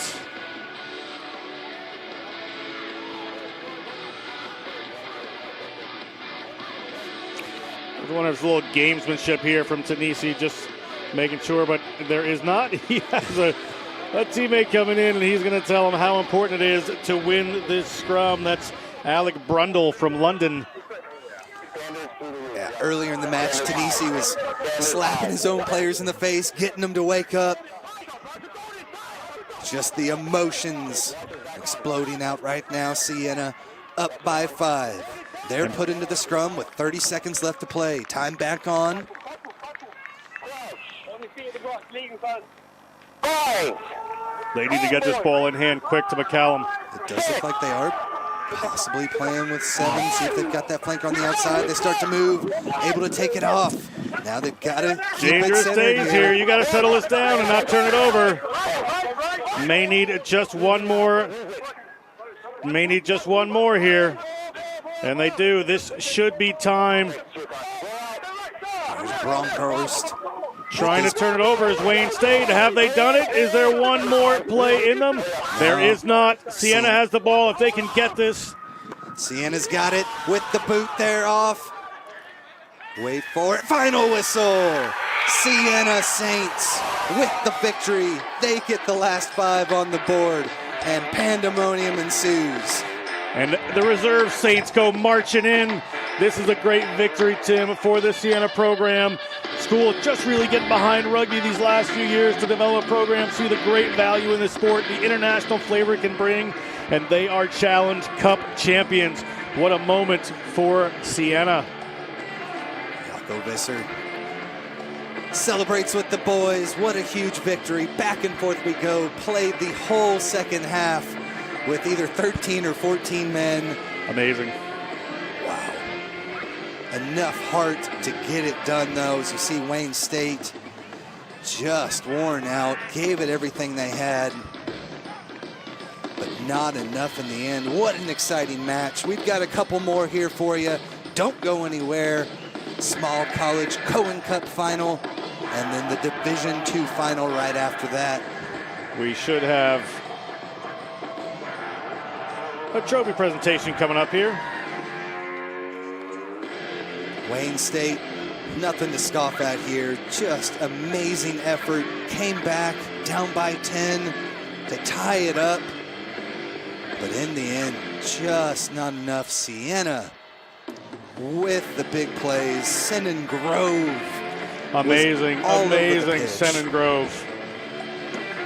Multiple tries, multiple poaches, and was really the heart and soul of this Sienna team.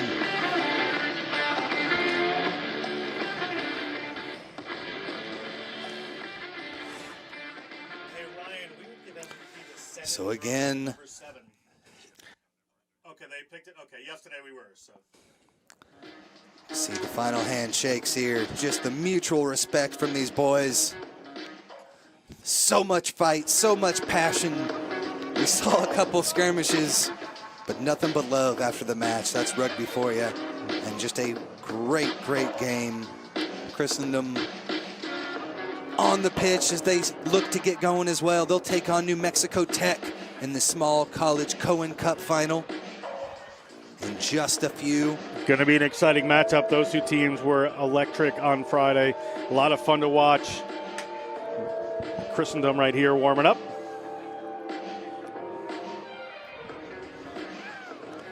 Boy, John, final recap here is Sienna had enough in the tank to get it done. You see Steve Hyatt marching out with the Monster Trophy. And they won with a player down. Yeah. Very impressive win. Brad Dufek, the tournament organizer, communications person Lucy there from NCR.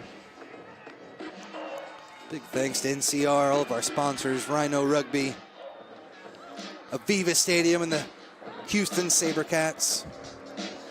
And we're going to go ahead and step aside. Remember, folks, we've got Christendom and New Mexico coming up next. Keep a tune in here to the Rugby Network for more right after this.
What these guys have done for us, for our country,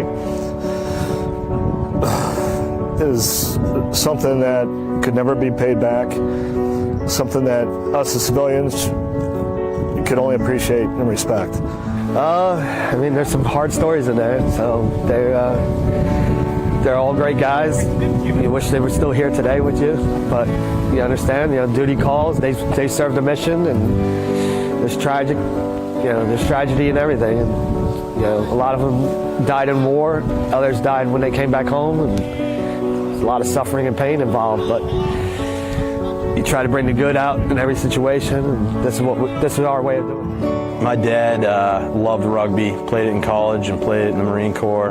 Rugby was a big part of his life. It was a big thing that he enjoyed. It was a way to bond with others and to kind of release stress when he was in the Marine Corps. And John unfortunately died by suicide in 2005. Returned from a deployment in Iraq and really was struggling with depression and post-traumatic stress, and didn't get the help help he needed and died, 3 months after he returned. He did get to play. We were supposed to play. First Marine killed in Afghanistan, and sometimes I wonder if it was my fault. I know I gotta be better. And I've been in the slump. I've had some hard times, and my daughter passed away 3 years ago, and it just all steamrolled. And then I finally got back around rugby again, and I got in touch with these guys, and I knew at that moment I had to, because I gotta fix myself for him and for her. So, it's been 11 years since his death, and one of the things that I've really tried to do is to find things that my boys would be a part of that connected them to their dad. Well, I'm just honored to play with these Marines and really just try to live live like my dad would want me to, and I think he would just be he would love to see me out here, and I wish he was out here with us. I know if he knew about this after he retired or got out or had the time, I know he would be right up here with us. So just trying to carry on the legacy, and I love playing rugby too. So but play with these guys and kind of just play for my dad, play for all these other fallen Marine rugby players. The importance of veterans and supporting them. I mean, they say freedom's not free, so it comes with a cost, an expensive one. So we hope that America likes what we're doing for them. Just want everybody to care as much as we do.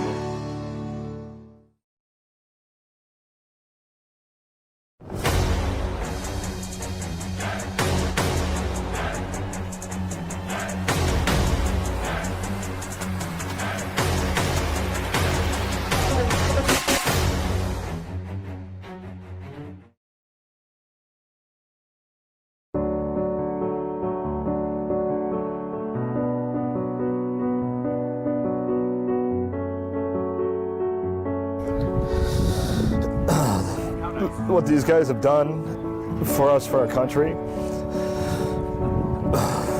is something that could never be paid back, something that us as civilians could only appreciate and respect.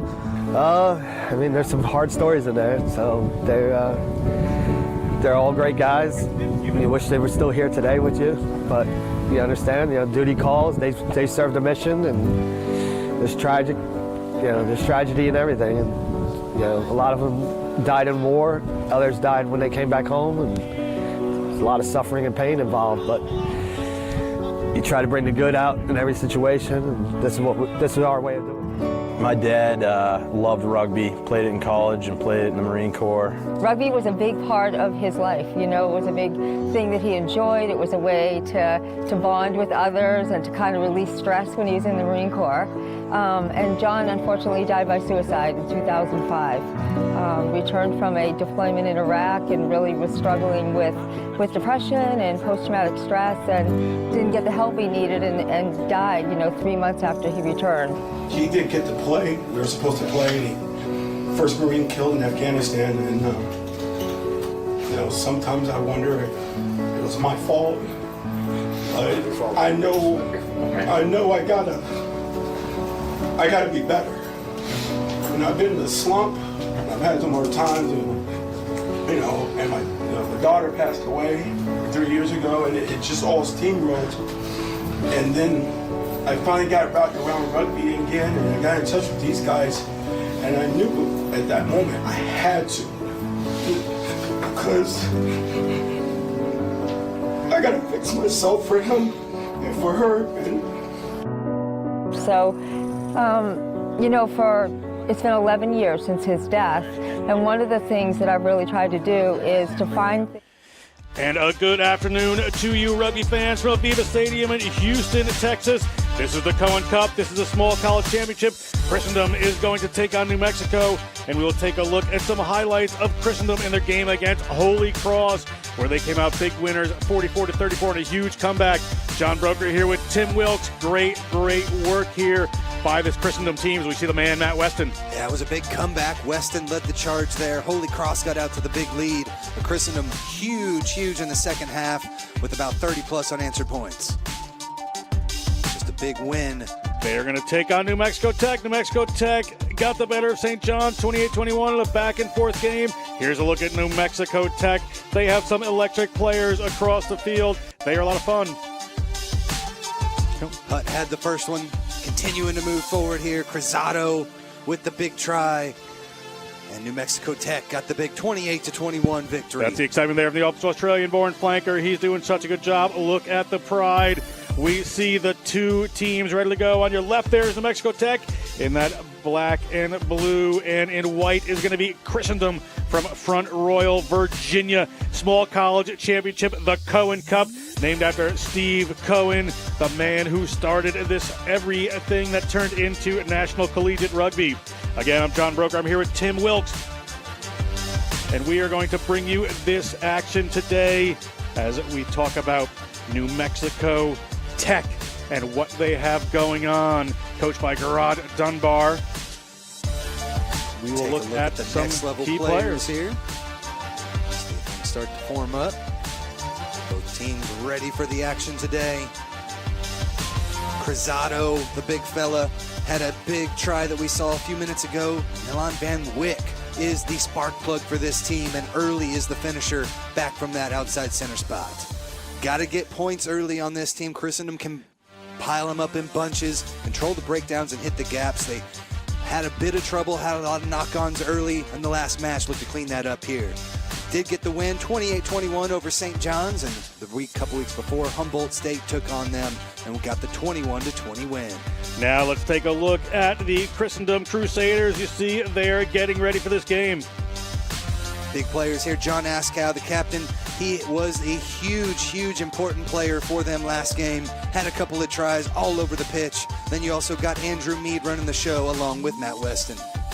Got to start from the whistle here. Make sure they try to get on top. They had a slow start before. Got to defend the width and then keep things rolling. They had a huge big victory and just showed great athleticism. You see the big man right there, John Kennedy, ready to get things moving for him. Had the win 32-5 over Genesoa.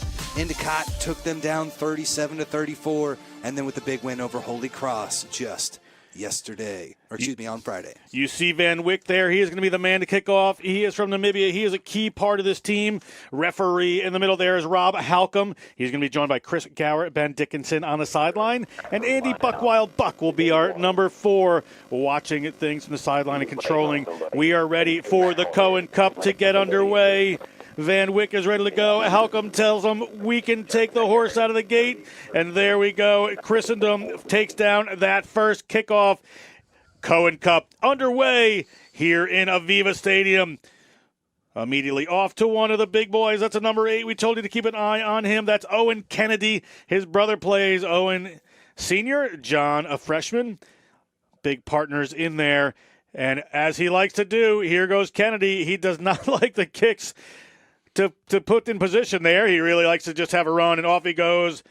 Little hands off to the side there.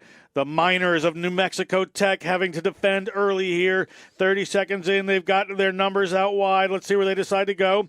Little show and go from one of these players. That is that man, Matt Weston from Grand Cayman Island. Plays with the Cayman Island 15s team. Didn't play with them yesterday as they had a tough loss to Mexico and Mexico City. But he's playing here for Christendom for the Cohen Cup. Crusaders on the march. Most of their team off to the left-hand side. The Miners are going to be asked to defend a wide field today, which wasn't quite the same on Friday.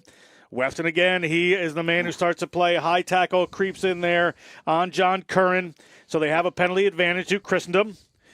See what they decide to do. Just launch one in the air to see what happens to it. And we're going to come back for that high tackle penalty. Tim, good start there for Christendom. New Mexico forced into an early penalty. Going to be a fun game. Yeah, but so far, decent defense there other than the high tackle. Kind of keeping them at bay thus far. We know that they like to burst forward, do go kick for touch there. We didn't see that much the other day because of all the wind. Lots of pick and goes as you were, tap and goes as you were saying. There from the big fella Owen Kennedy, but they'll find touch here. And a line out here from the men from Front Royal as New Mexico Tech from Socorro, New Mexico, one of the country's premier engineering schools. Wait for that ball to trickle its way in. There's the ball. Here comes the ball again.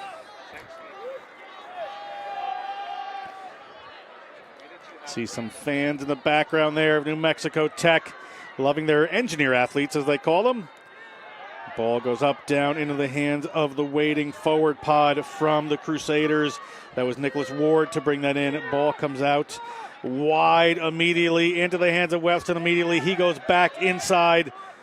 Players coming over to try to poach that one, and well done. They left the Crusader isolated, and here's the man of the footwork, Van Wyck. Van Wyck gets across to the 22, Milan Van Wyck.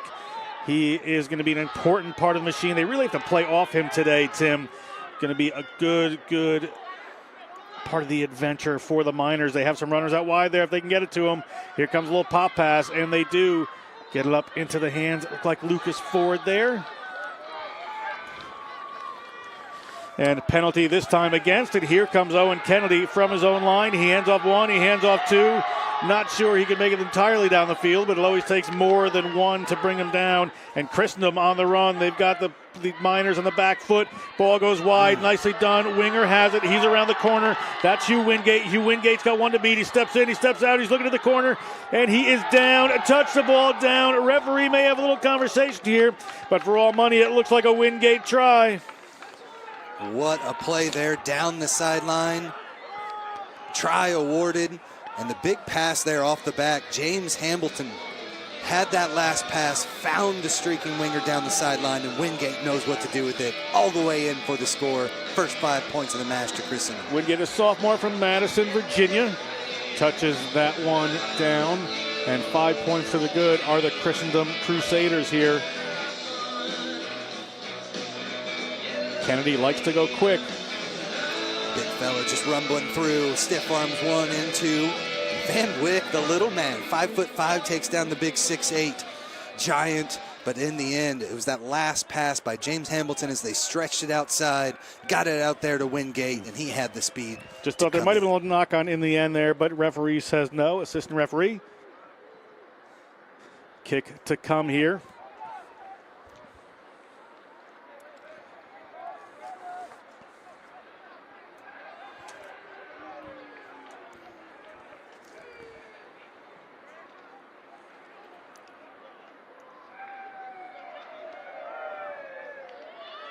And the kick from Meade doesn't quite find its mark, so we're at 5-0 Christendom.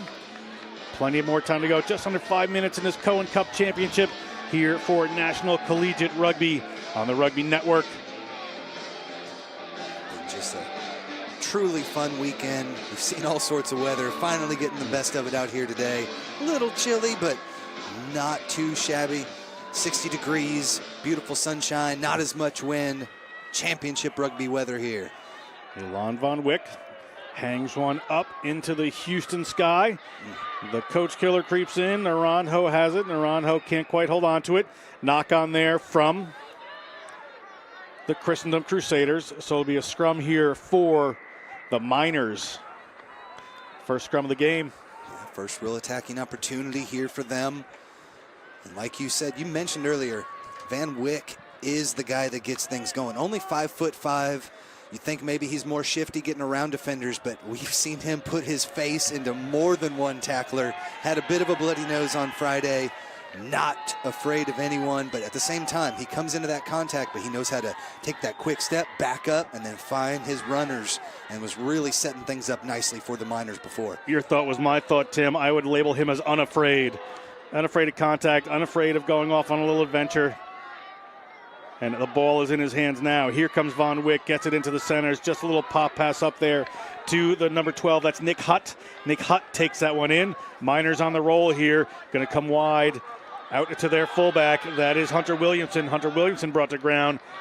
Big Owen Kennedy trying to poach that ball. But we're going to come back across to Van Wyck. There's a space in front of them. They're going to go wide. A little pressure on him. Not able to get a big run, but Willie Early is a momentum builder from the number 13 spot. He's got the power. Van Wyck again, directing traffic. Looking good. Here is New Mexico Tech. Ball comes over to Lucas Ford. Naranjo, the live wire scrum half, puts it out to a set of waiting forwards there. They draw in a little bit of the Christendom defenders. Looks like they're trying to give some room to run here. Early takes one flat from Van Wyck, able to turn it around. There were some gaps in that outside defense there for Christendom, but they've closed it up. Good spacing there, as you can see. Player coming in, that is Dane Robergs, New Mexico Tech, working hard here, keeping their patience. Little wriggle there to go forward. Coming across, Van Wyck puts it into the middle. There's Willie Early. Willie Early bumps off one. Takes a knee, gets back up after his genuflect, and he's going to go off to the right-hand side. There they go. Van Wyck, he is everywhere. That long looper over the top, but defense able to close that down just a bit, but looking good for the Miners here. A lot of pressure, a lot more instruction they played with the other day, and Naranjo is going to take the rewards. That's the man, Elijah Naranjo, the senior from Albuquerque. A material and metallurgical engineering major. 5 points for the Miners of New Mexico Tech. Boy, just a full team try. The last game on Friday, these guys made a lot of mistakes early, never really were able to get into continuous rugby. At least 12 phases on that one. Just beautifully worked back and forth. Use those big boys to punch it in, and then finally spin it out to the outside. There's Gerard Dunbar, coach in the Leinster system in Ireland before going to New Mexico Tech. Naranjo, he is a fun player. Called him last year at the CRCs, and he had that electric ability to find the gap, and he spots it right there. All credit, excitement for the Miners. So they're able to get on the board. Huge response, as we've seen this Christendom team be able to pull away as they did against Holy Cross on Friday. Van Wyck does not have the accuracy there. He had the distance. Van Wyck, a very, very talented player. Captain of Namibia U20 team before he came over here to Socorro, New Mexico. Let's take a look at the try scorer, Socorro. So a big response. The first 10 minutes of the match kind of back and forth. 10 minutes almost gone in this Cohen Cup and all tied up here at Aveva.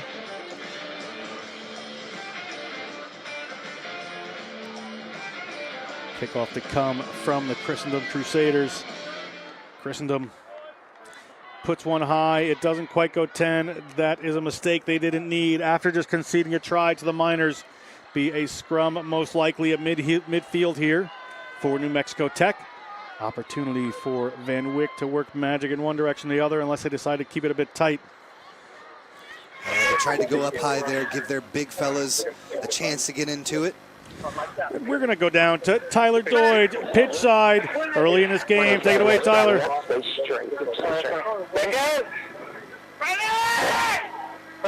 Here we go. We'll go down to Tyler in just a second here. Naranjo is going to put this one in for the Miners. Ball in at the back of that scrum there. And Roberts, he's been effective, gets the ball at his feet. It's the 8-9. He's looking for Naranjo. Naranjo looking for a runner. He's got Van Wyck. Van Wyck to the inside center. Nick Hutt. Hutt, big run downfield. Hutt turns around. He's going to get that off. On the neck there was Owen Kennedy trying to rip him off. Referee wants to have a word, does Rob Halcomb. Naranjo wanted to go quick, but didn't take it from the mark. Kennedy and Van Wyck have had a couple of interactions here this far. Van Wyck giving up, boy, a good 15 inches. But not afraid, as we said earlier. See what they decide to do. Post chosen. They're going to take a shot at goal here and try to take the lead. Van Wyck from a little closer in than his last shot. Into contact, Van Wyck gets it to Hutt. Hutt cuts back inside in his line. Just look at that ruck from Van Wyck. Gets his nose in there. Kennedy just wraps those big arms around Van Wyck. You're talking, 6'8" and 5'5".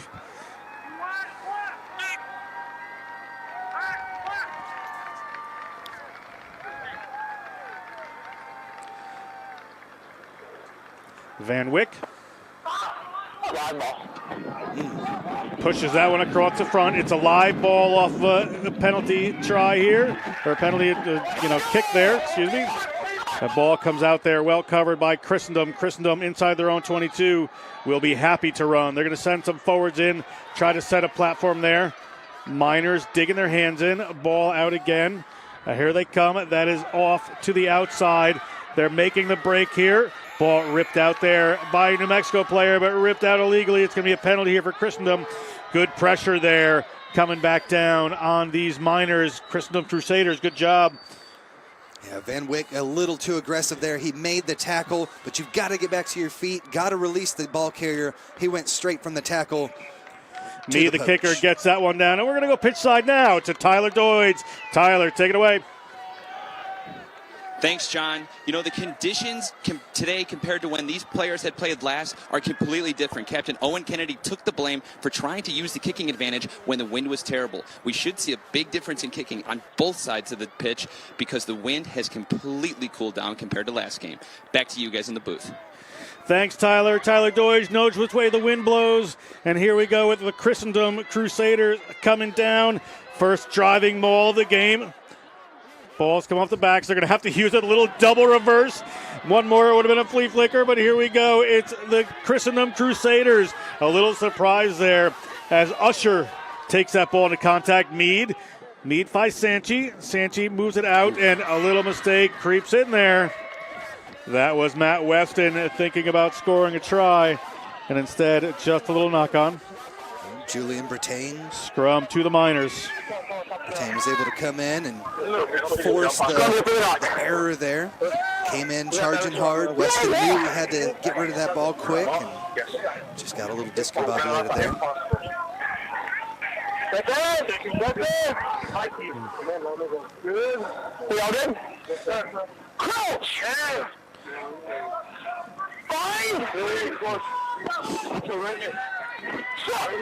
Referee Halcomb brings us together here.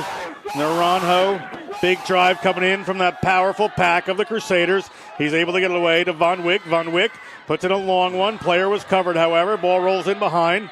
It's a battle on the ground to try to pick that up. We'll see which way it comes.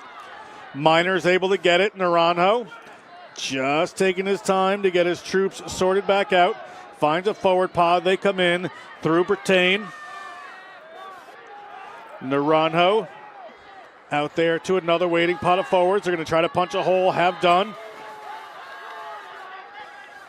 Naranjo continues to come to Van Wyck. Van Wyck goes wide to Willie Early, one of his favorite targets. Early puts a little delayed pass up there.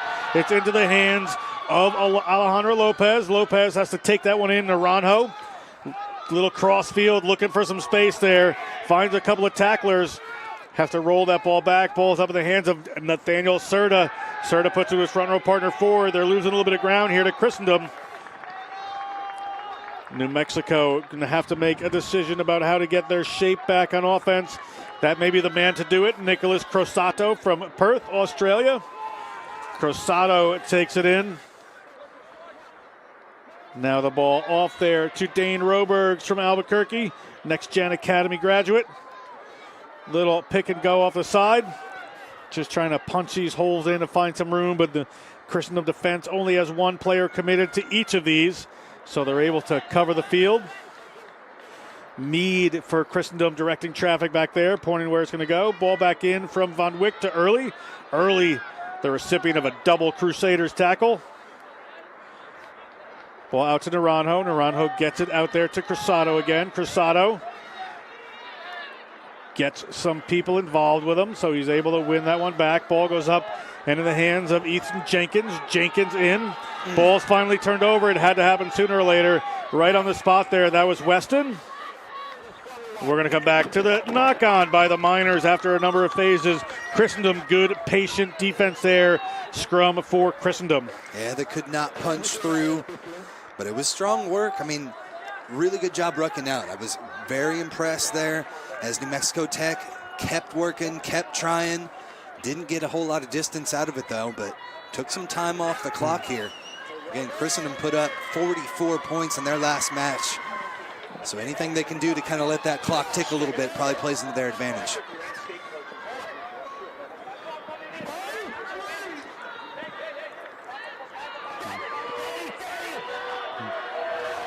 Ball in here from Christendom.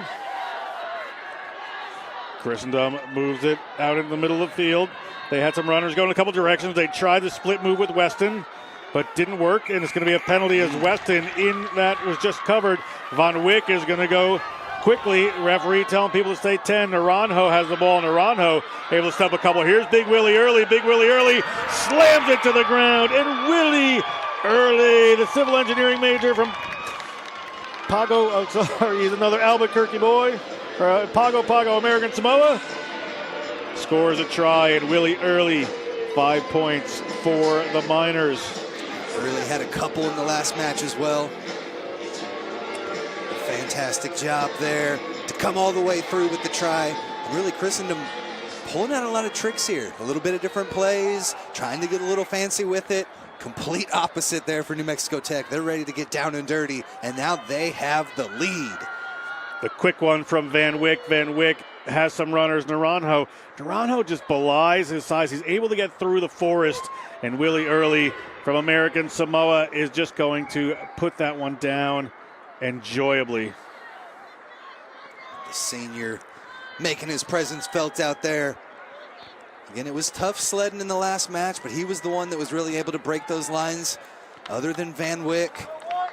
And this time it's Van Wyck starting it off early with the finish. And the kick was no good as we take a look at the try score there. 10-5, New Mexico Tech over Christendom. Just under halfway gone in this first half of Cohen Cup action here at NCR, National Collegiate Rugby's championship weekend. It has been a weekend of exciting matches. John Broker with Tim Wilkes bringing you this one. If you're just joining us, it has been a really, really high-tempo contest. Both teams wanting to run and enjoy themselves as Meade steps up. Yeah, but really, New Mexico Tech has been the one with the most possession here in the first half.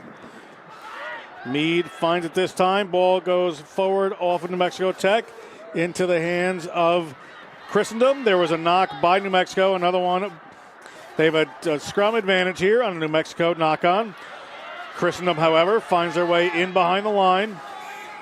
We're going to come back here at nothing happening. Referee Halcomb says, let's take that scrum and play a settled game here. Playing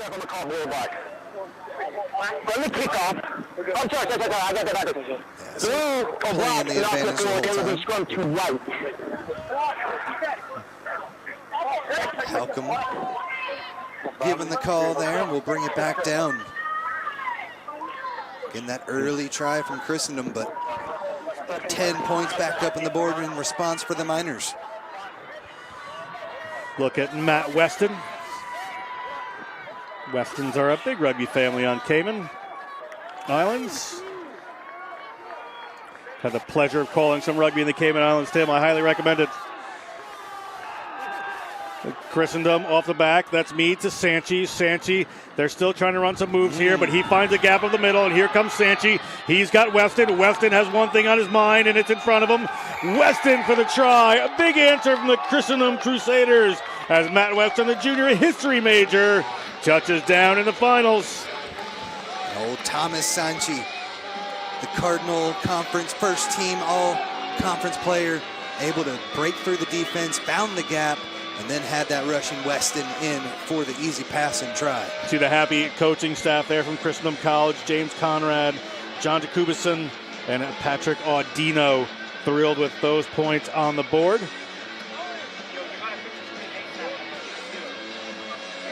Big response there. Exactly what they needed. Right in front here for Meade. Should be a little more in his range. The first couple for both these teams have been on the corner. This will be a big moment for Christendom to take the lead just over halfway through the first half.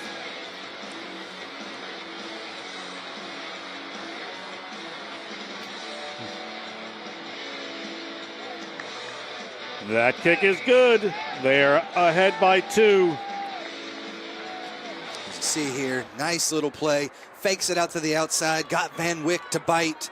and then sucked the defense in, brought that fullback over, and Weston found the gap and the try.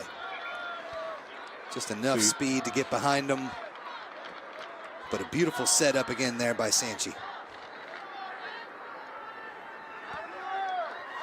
Weston from the Pig Trotters on Cayman Islands. Ball high up, well taken by Christendom.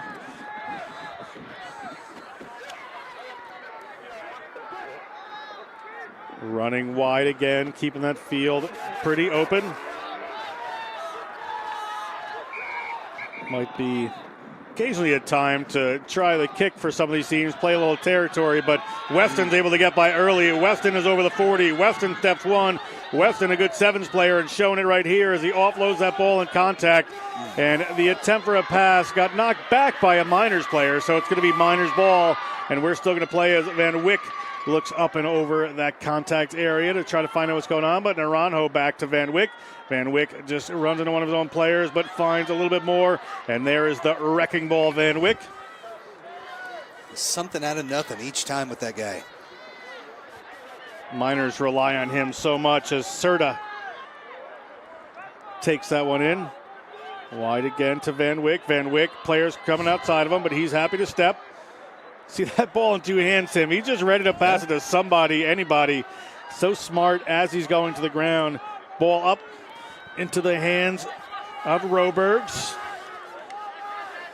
Miners at their own 40-meter line, looking to go wide, but the wide pass knock-on creeps in there. And unlucky for the Miners after a few good phases. Christendom's going to have the scrum here in a great attacking position. Yeah, they had a bit of space here on the near side, but that pass just a little too low. Could not scoop it up off the shoestrings. Final words here, trying to plead with the players to keep things moving. Right now, Christendom up by 2.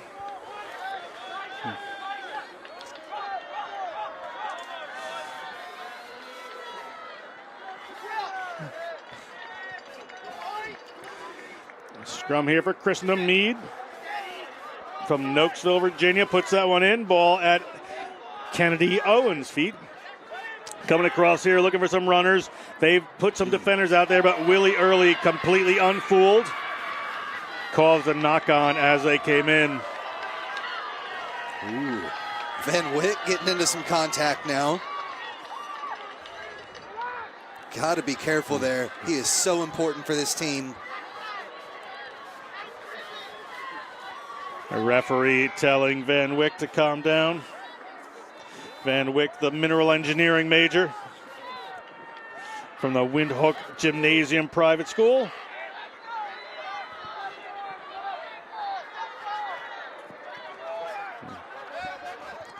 Early, as you mentioned, not fooled at all. Had a couple of runners there. He knew that pass was coming. Didn't move, stood his ground, and made a big-time hard hit.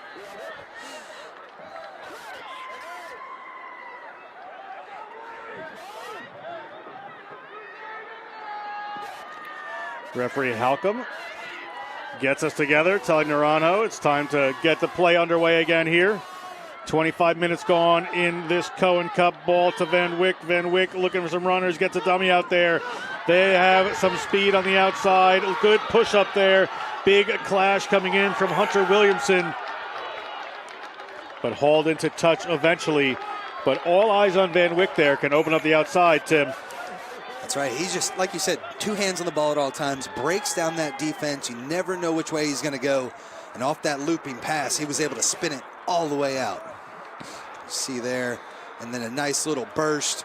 But a good chase here. They did not give up and finally were able to drive him all the way out into touch. It was John Curran with the big tackle from the fullback position.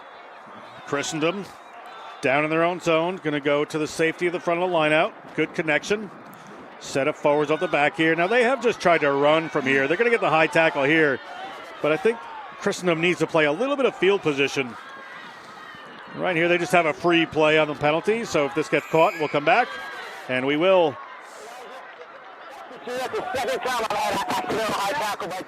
Penalty will give him an opportunity here to relieve some pressure and maybe switch the field a bit. We'll go right here.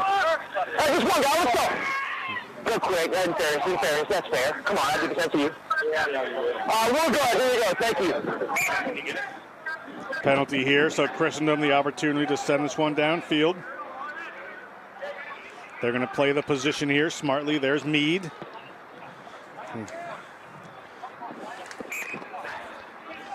Not the most distance, but gets the job done. 32 meters out here. Yeah, Dunbar, Cameron, y'all stay behind the boy. He's kind of fast, so we got to keep him in the lane. Still up by 2, and we're in a good position with 13 minutes left to play. Yeah, you're good, dude. Thanks. Ball gets put in by Joe Kokis from Absacoa, New Jersey for Christendom. Not the typical hooker throwing it in. You can have anybody in the team do that, so it's not particular as the ball comes out to Sanchi. Sanchi moves it across, getting a little flat-footed on a couple of players. Weston puts the usual speed on it. Willie Early trying to hold up that Christendom attacker. Ball back across Sanchi again to one of the big units. That is John Kennedy. John Kennedy, the freshman from Mountain Vision, New York. 6'9", 265. No shrinking violet there. And nice little step here by Christendom. That's the hooker. Gosson, the senior from Delaplane, Virginia. Went to Seton High School. Now it's Owen Kennedy. Haven't seen as much of him today, ball in hand, as we did on Friday in the semifinals. That may change as the game goes on. He certainly loves to be a key member of this team. Now playing with his younger brother and freshman John, just talked about. Ball across, little show and go here. Not making a lot of meters are the Christendom Crusaders at the moment. They're going to stick with the same attacking opportunity here. They just want to play ball in hand. Positional play with the kick not in their quiver at the moment, and a silly throw forward, and here comes Von Wick. Von Wick on the spot. Fortunes change quickly. Too many phases just result in a turnover there, and the New Mexico Tech Miners looking for a ball off Naranjo. Naranjo gets that ball up to Lucas Ford. Lucas Ford, senior from Dubuque, Iowa. But penalty there, and here goes Owen Kennedy. Owen Kennedy taken down by Naranjo. Kennedy had that last poach, turns it into some offense now. And the final attempt finally for a kick downfield. It doesn't go to hand. It goes into the hands of Luis Silva from Culiacan, Sinaloa in Mexico.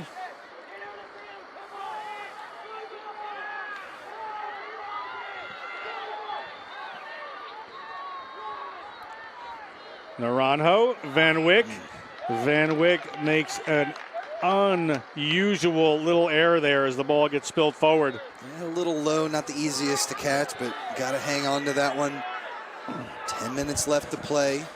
And still really surprised how much time New Mexico Tech has spent down here on this end of the pitch. Just taking their time with it. Christendom, though, can still strike from anywhere. We've seen that already.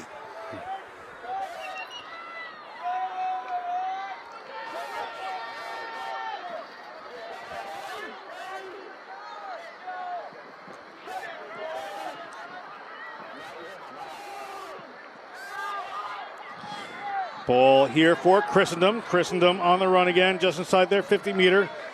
That's Weston on the edge this time. Mead was looking up there, but a big pick and go there from John Askow. Askow, he's across the 22. Askow is a powerful player. Offloads it finally, and that player gets brought to ground. Almost a try there. Try saving tackle, but penalty against his team, and you can bet Askow has one thing in mind. Instead of going to the open side of the field, he decided to run into a mine full of miners.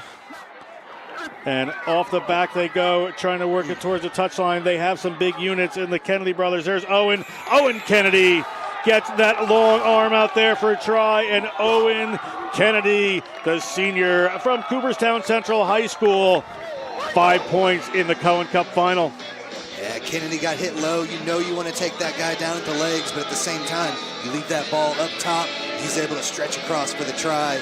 But the first time he really been able to call Askow's name, and he has been all over the pitch with the pick and goes, but had that big breakaway there. Had a couple of huge tries for the Crusaders on Friday. Sets up the big man there. Big Owen Kennedy has played some sevens with his team. He's a fun player to watch. So here's Askow, the break you were talking about, Tim. Look at that. He runs in one hand. He pushes off one. He gets through another. Just try-saving tackle from early there on the player who received that. Good work by Willie Early, but a second later, it's Owen Kennedy getting his just desserts. I mean, Askow not the most imposing, 5'8", 180, but at the same time, just so furious and real smart. I mean, we saw right there, had sitting there with it at the rucks, saw nobody covering that post, and able to burst right through. Kick here. No good from them. 17-10, Christendom taking the lead here on that Kennedy penalty. And you were talking about Askow. He's that classic smaller, shorter flanker who is just a bundle of energy. Yeah, I mean, and just like I said, the smarts and just the wherewithal and pitch awareness that he's got has been incredible. He had a couple of big tries off the quick taps as well. Him and Owen Kennedy love to do that, love to see the pitch and get the attack going. 7-point lead for the Crusaders. Van Wyck gets one on the 10 meters. Well taken there by Wingate. Wing for Christendom. Battle coming in. Meade moves it now. We're about 7 minutes to go. Battling his way forward there is Joe Kokis from Absaco. We talked about him before. Was a first-team All-Conference in the Cardinal Conference in 2021. First teamer. Ball across the field. Look at that width they can put on it, but they've decided to come back in.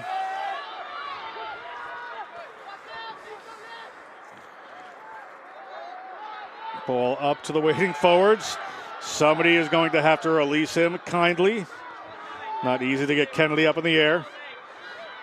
There's Sanchi. Meade gets that ball out to a waiting Owen Kennedy. Owen Kennedy buries his head into a few of the New Mexico Tech players. Sanchi looking to the width, puts a little pass over there that probably could just go in the hand and drawing a couple more people in, but penalty against a player for not supporting his own weight for New Mexico, and they're going to go quick from their own 22. I'm just fascinated by this love of the quick ball for Christendom here. That's good stuff. Tap and go every single time, just about. And they've got the pace to keep it moving. Van Wyck on Kennedy trying to go for a turnover there for New Mexico Tech, but does not. Meade finds Sanchi. Sanchi's going to go wide. Sanchi gets it into the hands of his fullback. They go to the ground. Early with a big tackle. Meade back across. They're starting to put together some good phases here is Christendom. That's the big number 3, John Healy from Manassas, Virginia, the senior.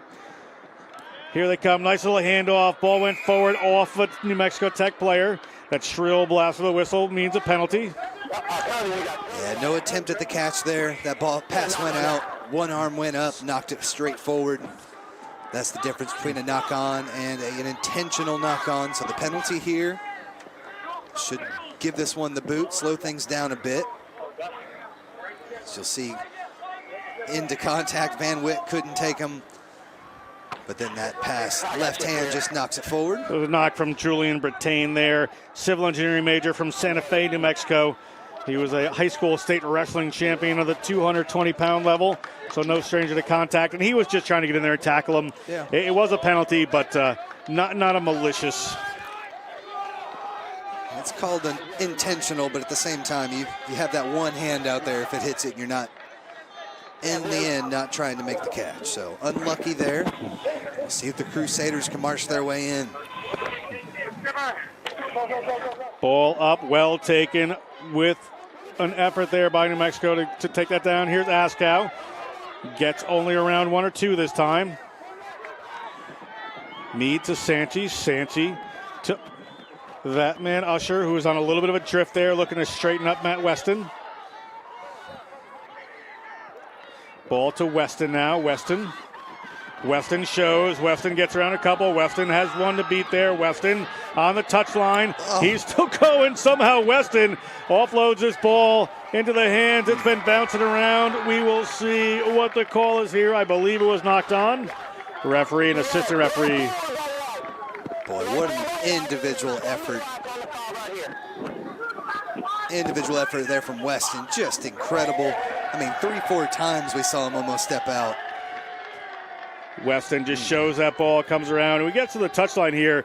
This is good awareness and athleticism. He's just tiptoeing down there. He's just nearly taken out a couple times. Usher finally gets there, but a forward pass off the next Christendom player, and 5 points go begging. But the Miners with a scrum deep in their own zone on their own line. Some work to do to get out of there. 3 big broken tackles there on the far side. Good body positioning to keep it up.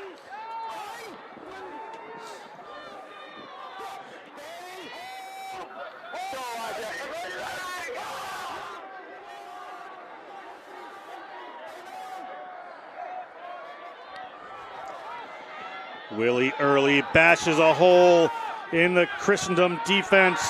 The New Mexico Tech Miners regathering there. They got a lot of people on the right-hand side, so they do go that way. So a long way to go if they're thinking about scoring a try here. I mean, that's Christendom's way they like to play. The ball goes over. Player trying to poach here from Christendom, and they get that penalty. That's the man, Askow. Askow would like to go quick. Penalty went the other way. I was as confused as Askow. Van Wyck gets in there. A little unnecessary shove. Yeah, they were sitting there with it. Askow tried to get his hands on it, but they did not roll away, says Rob Halcomb. And Van Wyck finishes it off with a nice little boot. 45 meters from his own goal line. Look at the fans here at Aveva Stadium enjoying day 3 of National Collegiate Rugby Championships.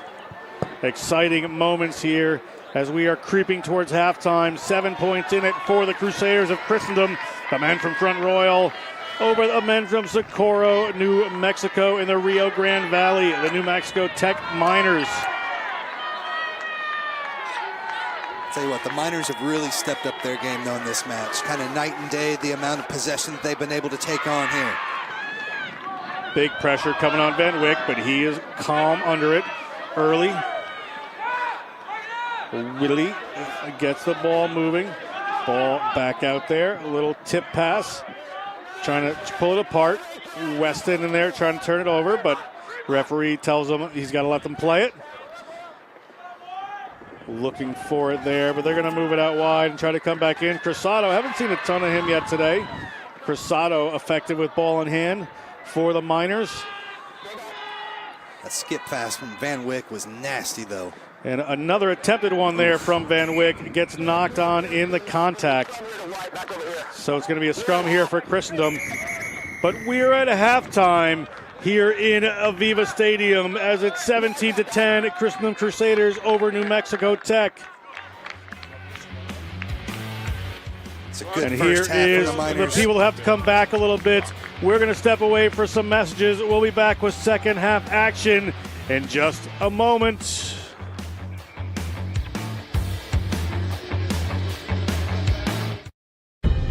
In our game, we play with our hearts. We don't play with sticks, bats, or gloves. We don't wear shoulder pads or helmets. We keep playing when it hurts. And we leave everything on the field. What we wear must be built for our game.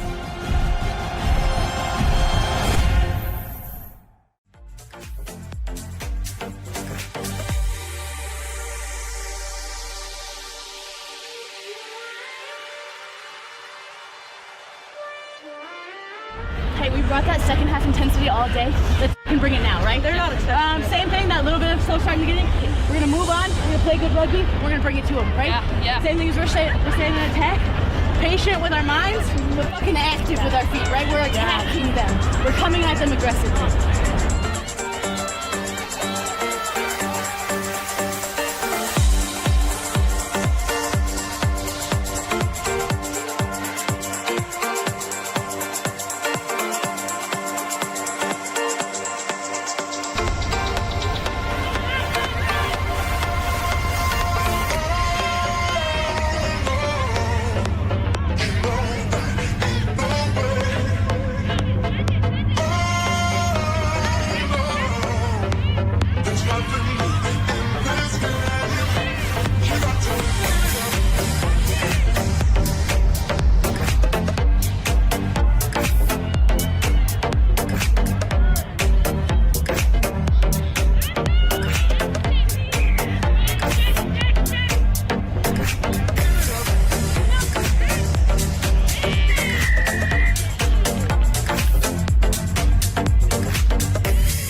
Welcome back to beautiful Houston, Texas, the Space City. It's a National Collegiate Rugby Championships, and we are in the Cohen Cup final. As you see, a long-range try by the Christendom Crusaders in white, who are in the lead right now. That was Hugh Wingate's.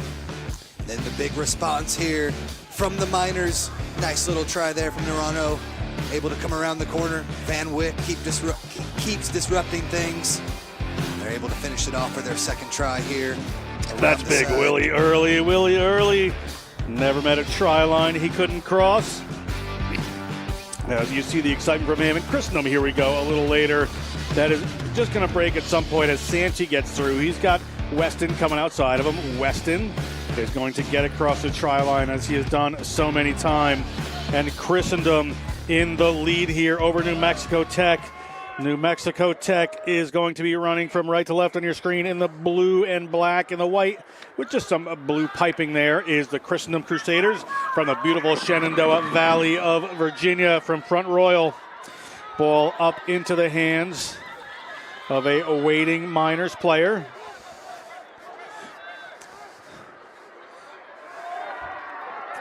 Ball to Van Wyck, it bounces. He goes for the boot with this one, but it's knocked down.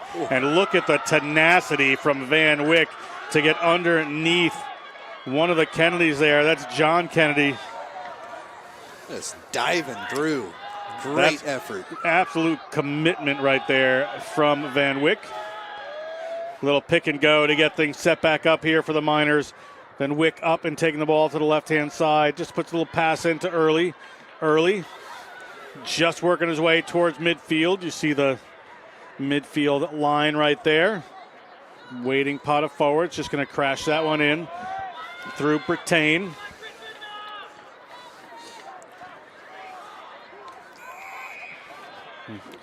And a penalty here. Naranjo wanted to go quick, but the referee had other thoughts. Going to bring us back as a referee from Halcombe. Side entry. Player coming in illegally there for the Crusaders. Yeah, just a breakdown there mentally. Got to make sure you're coming in right from the back of the ruck. Solid kick, but not going to find touch. Down to their 22. Here come the Crusaders. Crusaders like to run from anywhere, but Van Wyck likes to stop them running from anywhere and has done again. Van Wyck just becoming a bigger and bigger part of the workload for the Miners as this game goes on.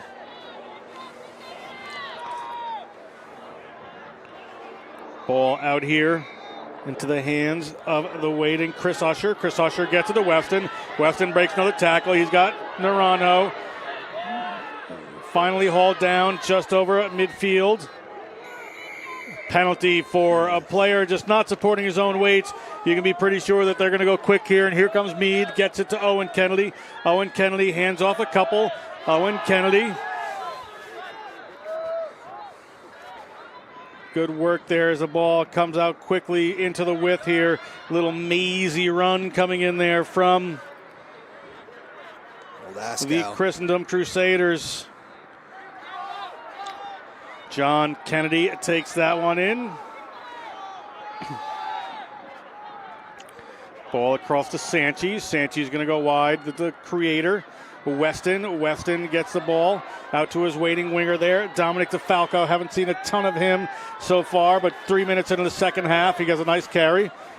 Ball in, New Mexico Tech trying to turn over, but player in there just a little too quickly. It's a good contest, almost a poach, but not rolling away was the first call. Big pickup there from Usher. Usher hands one off, heads towards the line, gets his hands free, and something out of nothing. Chris Usher from Chandler, Arizona. The freshman touches down a try for New Mexico Tech, the Miners. What a way to start the second half. He got caught from behind, had to use every bit of strength he had to be able to get over the line there. Stretched across and dotted it down. It extends the lead here for Christendom. As we see, fighting off one, fighting off two, takes down that last defender, then has the speed and the strength to drag the last one over the line. Good work there by Usher. Gets over the line, and Christendom, after a good start there by the New Mexico Tech Miners, put some more points on the board. Well done, Usher. And see his teammates cheering him on there. Good start to the second half for the Crusaders. Able to extend the lead as we await the kick here. Getting in the first match against Holy Cross. It was a big, big deficit that they had to come back from. Put up over 30 points in a row to race back and knock off Holy Cross. Mead up for the kick. Catching his breath. See the beautiful Aveva Stadium scoreboard back there. Major League Rugby SaberCats. Just a chip through for him. And we're going to toss down to the sidelines where Tyler Doig is going to bring us his thoughts. Thanks, Sean. The Crusaders have done a great job reciprocating New Mexico Tech's intense and fast gameplay, and it's causing them to force mistakes out of New Mexico. So in order to do this, New Mexico Tech is going to have to adapt, make sure that they keep those numbers large out wide, so that way they're going to be able to not utilize the holes that they're creating with this fast game speed. John and Tim, back to you guys.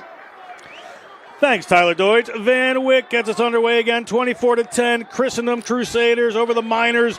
Cohen Cup Championship here at the NCR Rugby Championship weekend for colleges across these great United States.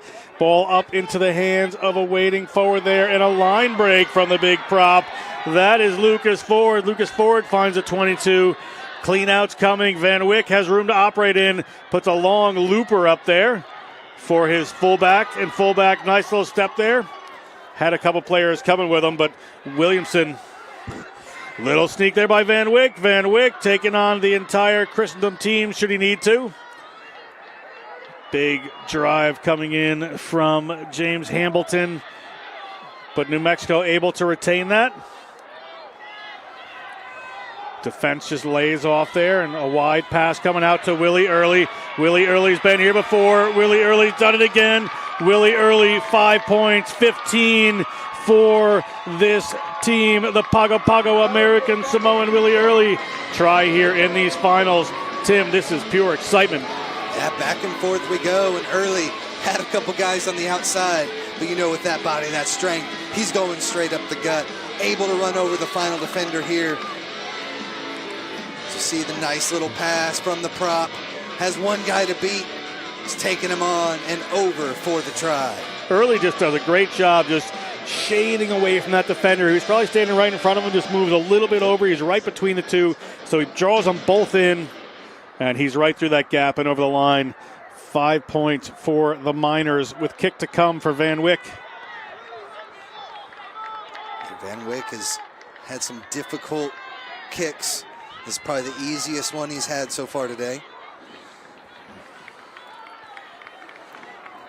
A couple of missed conversions and a missed penalty as well.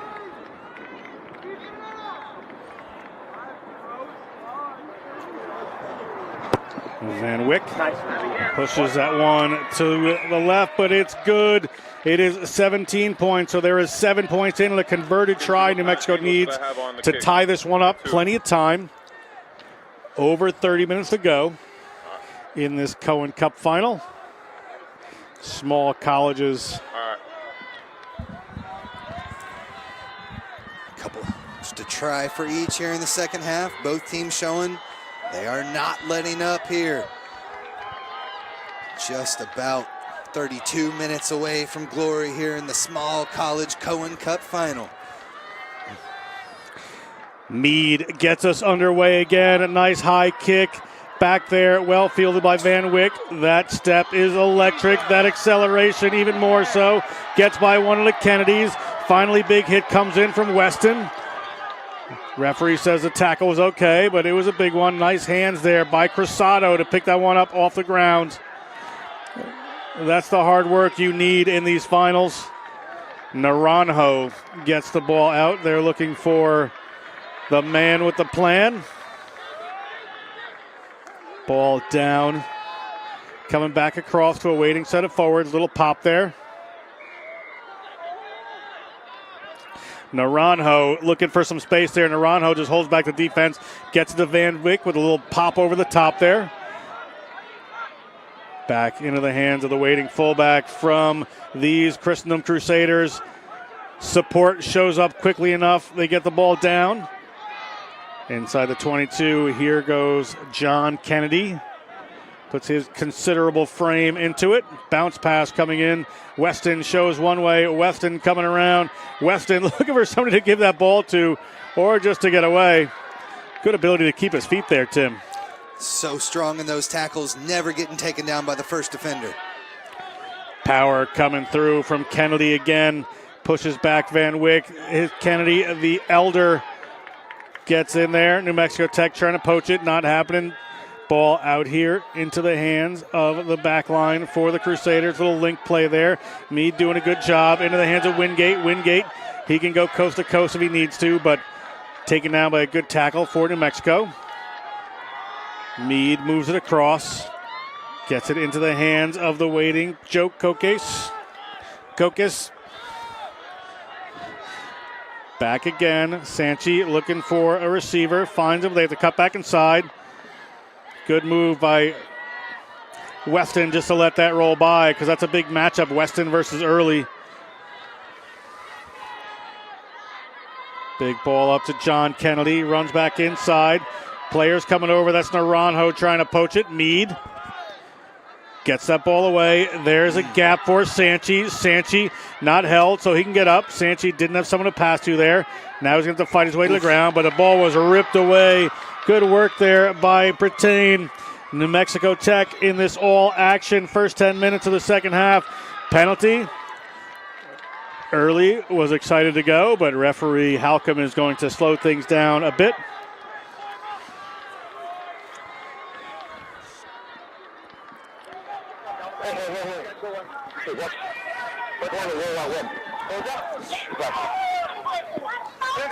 See Sanchi tried to cut that one back inside, but got in there with the big boys. Neither of these teams opting for the kicks downfield in the lineouts. Cruzado gets that from Naranjo. Van Wyck finds a runner, and who else would you want to give the ball to in these situations but Early? He got his hands free, was looking to see if Van Wyck had caught up to him, but had not, so Van Wyck has to come in and clean that one out. Pick and go by this big team. That's Ethan Jenkins. Ethan Jenkins having some fun. Van Wyck to Early. Early happy to just barrel through some people, but well turned over there in the contact by the Christendom Crusaders. Who has it now? We're going to come back here. Shrill blast the whistle. Assistant referee may have a chat here. Referee Halcomb.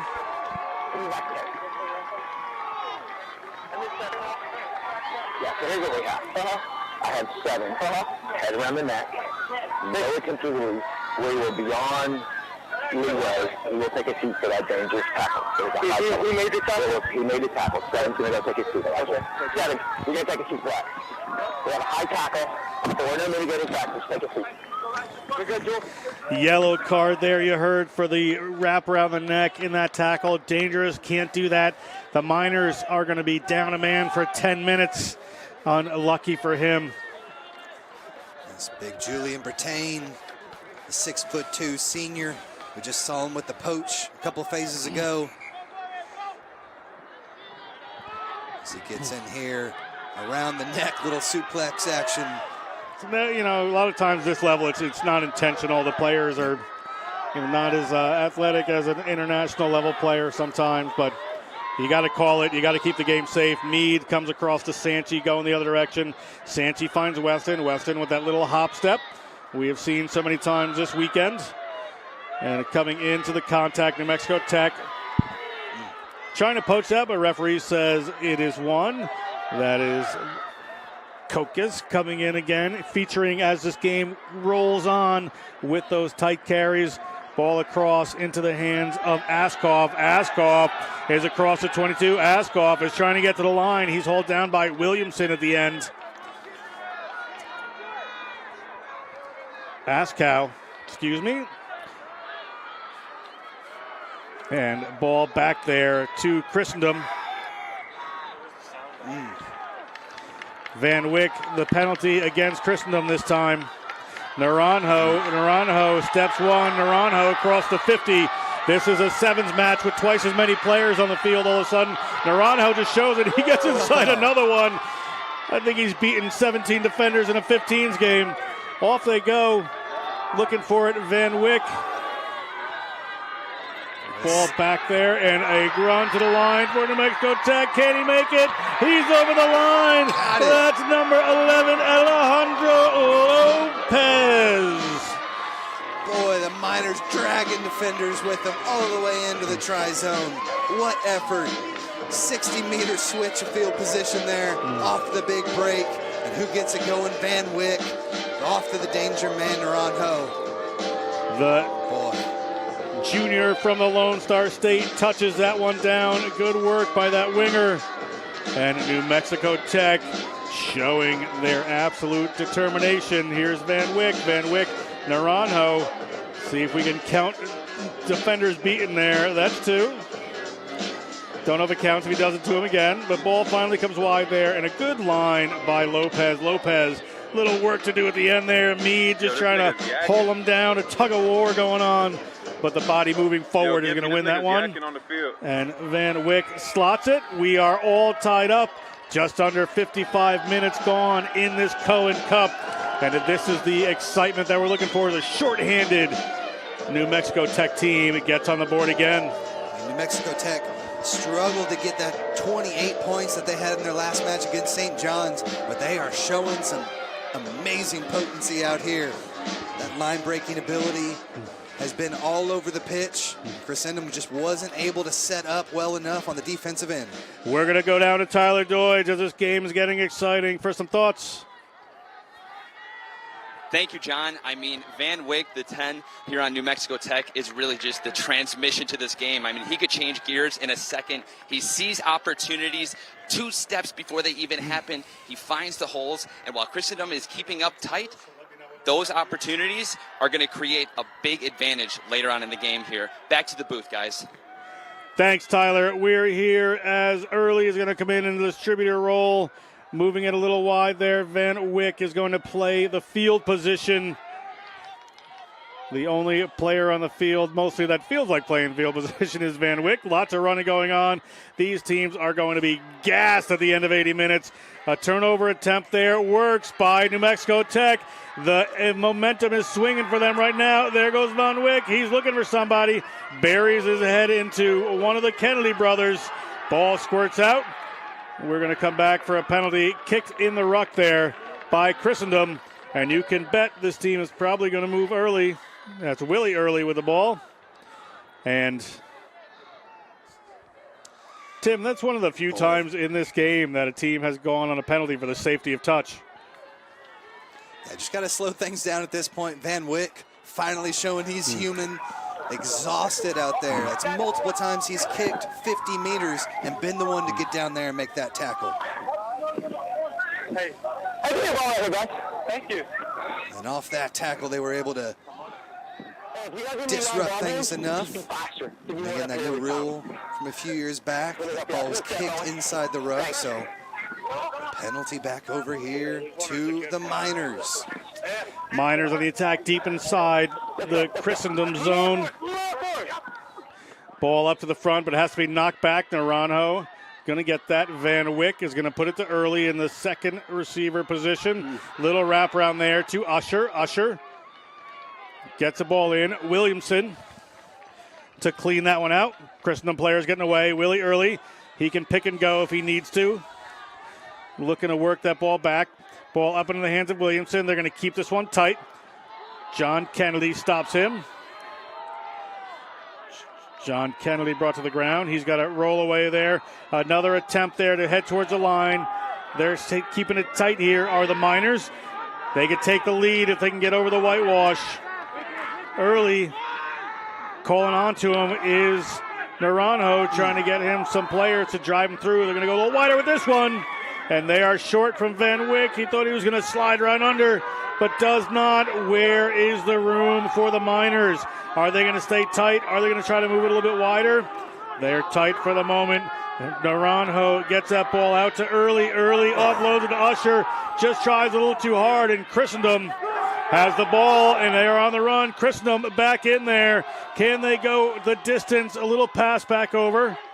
Winds up back in the hands, and here they go. Christendom from the danger of their own try line on defense to the 50-meter line. In the blink of an eye, the 40-meter line, and the kick is going to come in from Sanchi. Sanchi is going to roll it down to the 22, and danger averted for Christendom at the moment. But it's always danger when this man has the ball. Van Wyck, Naranjo, Cruzado. These names pop up all the time, and somebody finally makes that little error. It's going to be a line out for Christendom just inside the half, and after 2 minutes of my mouth, we can hear Tim Wilkes' thoughts on this barn burner. Man, what an exciting match. Both teams with multiple breaks.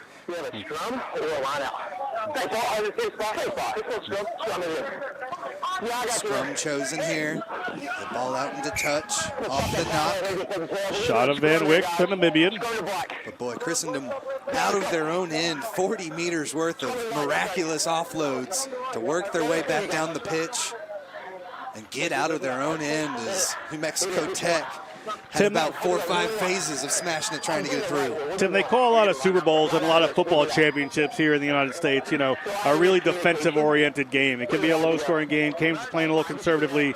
We have not seen a team play conservatively this weekend, and this is living up to the billing right there as you look at some of the Miners fans down here to cheer on their team. Ted Lasso in the middle there. Just an incredible atmosphere that we've had all weekend long here at Aveva Stadium. None better than right here today. Huge crowd. Beautiful sunshine here in the Lone Star State. Crusaders take down that line out. Just methodically powering forward with some of those big bodies to get to the 40-meter line. Other defenders having to join, but the ball is out. Askow, he gets across the 40-meter line. Sanchi moves it wide. It's taken down by Usher before it gets to Weston. Weston has to take him to the ground. He has a player on him in Hutt. Ball coming back to Sanchi. Sanchi to a waiting forward there. Naranjo seemed to be on the other side of the ball to me, but the referee's going to let it go as John Kennedy is trying to get down onto that one. And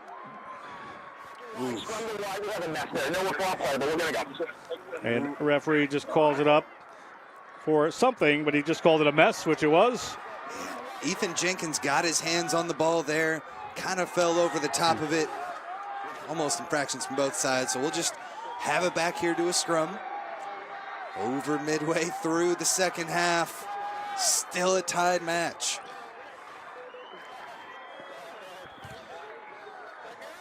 Scrum here for Christendom. We're over the 3 quarters done of this contest. We are all tied up in the Cohen Cup here in Houston. This last 20 minutes is going to be pure excitement. Somebody needs to rise to the occasion here, and there are players across the field that can do it. Sanchi moves it out to Weston. Speaking of players that can do it, that inside pass to Usher has not paid off too big so far this game. Little pick there from Askow. Askow always happy to do whatever needs to be done for his teammates. Ball back across there. Kennedy would love to be a game winner, of course. We haven't seen him in full flight quite yet. Ball from Sanchi. Sanchi gets it up there. Sorry, that was Hambleton. Little pick and go there. That time it's Askow. Once again, in the distributor position comes Sanchi. Gets it up to John Kennedy. John Kennedy is somehow picked up in the air by Van Wyck. What a battle that was right there. Van Wyck, you just can't say enough good about everything he can do. Ball to Usher there. Chris Usher taken down about 10 meters out. He's got some players coming in. Meade looking for some space. He gets it out there to Weston. Weston shows. Weston wanted to try. Could have been another runner coming to his space there, but we will find out if this comes to a good ending for the Crusaders of Christendom. fighting for every inch here. New Mexico Tech happy to do this. Ball reached there, but it's not going to go in from Owen. And there it is. Again, not making the line. Referee spots a knockout coming in from Christendom on the line. New Mexico Tech forces the turnover. Hey, you got that card coming back on, Black. Card coming back on. And player coming in from. And then we got another group coming on, too. There is Milan Von Wick getting up right there at the end. You can see how effective he is, Tim. And they tried to stretch over there and get the try, but sometimes when you're fully extended, that ball can pop out nice and easy. As you said, Van Wick getting down low, lifting up a guy who's 6'9", 265 pounds, just immense strength from the little man, 5'5", 177. Straight up it goes. I'll march you back. I'll take those meters away from you. Van Wick all over the pitch. The Namibian nightmare for this team. He is everywhere. He'll probably receive this ball back in his own line, but a big squeeze coming in here. Naranjo gets a ball away. Van Wick puts a wide one. They're going to run from their own line. And here's the attempt. A foot race is on. There's another defender. Williamson taken down eventually by his opposite number, Curran. Ball back across. Van Wick stepping into the distributor position that time. And Naranjo into the first receiver. Ball up there to reserve. That's Chris Garcia. Ethan Jenkins comes in to make sure everything's clean. Now Naranjo, look at the distance he's going to put on this ball to get it out there to early little pop pass up there to Lucas Ford. Doesn't make too much, but that ball is turned over. But knock on in there before it happened by Kennedy. It's going to be a scrum here for this New Mexico Tech team. Halcomb spotted it. A little bit of a knock on just after Owen Kennedy had scooped that one off. Great jackal to get possession back, but again, tried to get around the defender and bring that ball back, and it just hit the deck and scooted forward just a bit.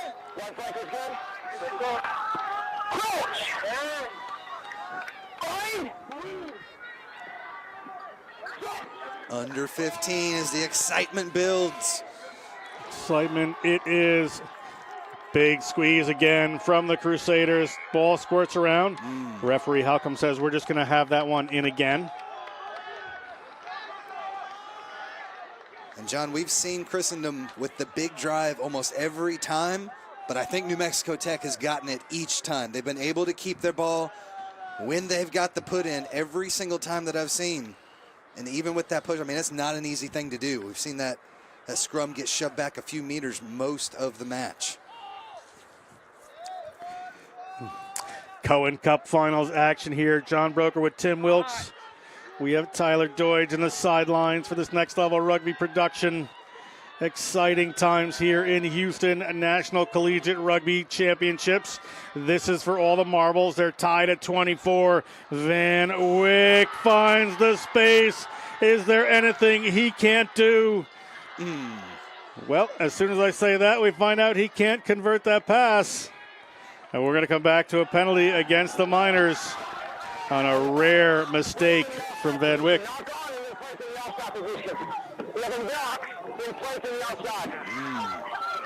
So a normal scrum penalty turns into a full arm. Not a lot of distance there, but ability to kind of settle things down now for the Crusaders.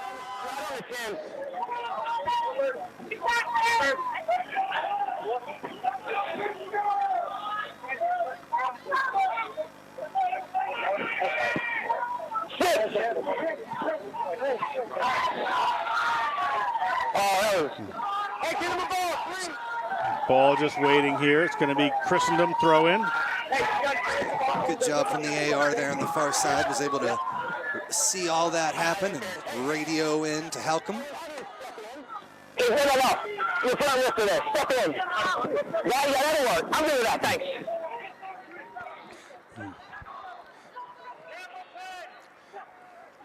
Ball up to the tail there. Well taken down. That's Hambleton. Hambleton played at number 8 in the first game, and the Kennedy brothers were in the second row, but he's switched to the flanker position, and Owen Kennedy's going to number 8. Little decoy runner, ball coming out the back, flat-footed.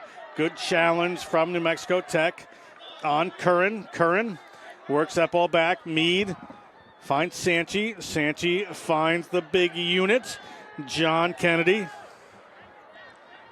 Players across the field, back to Sanchi. He shows a little bit. Weston, just a little dummy there. There's the ball out into the hands of DeFalco. DeFalco passes it on, and they're caught up. Trying for the choke tackle here, and it is a maul. If this ball does not come out by hand, it's going to be a scrum to New Mexico Tech. 69 minutes into this absorbing contest, scrum for New Mexico Tech.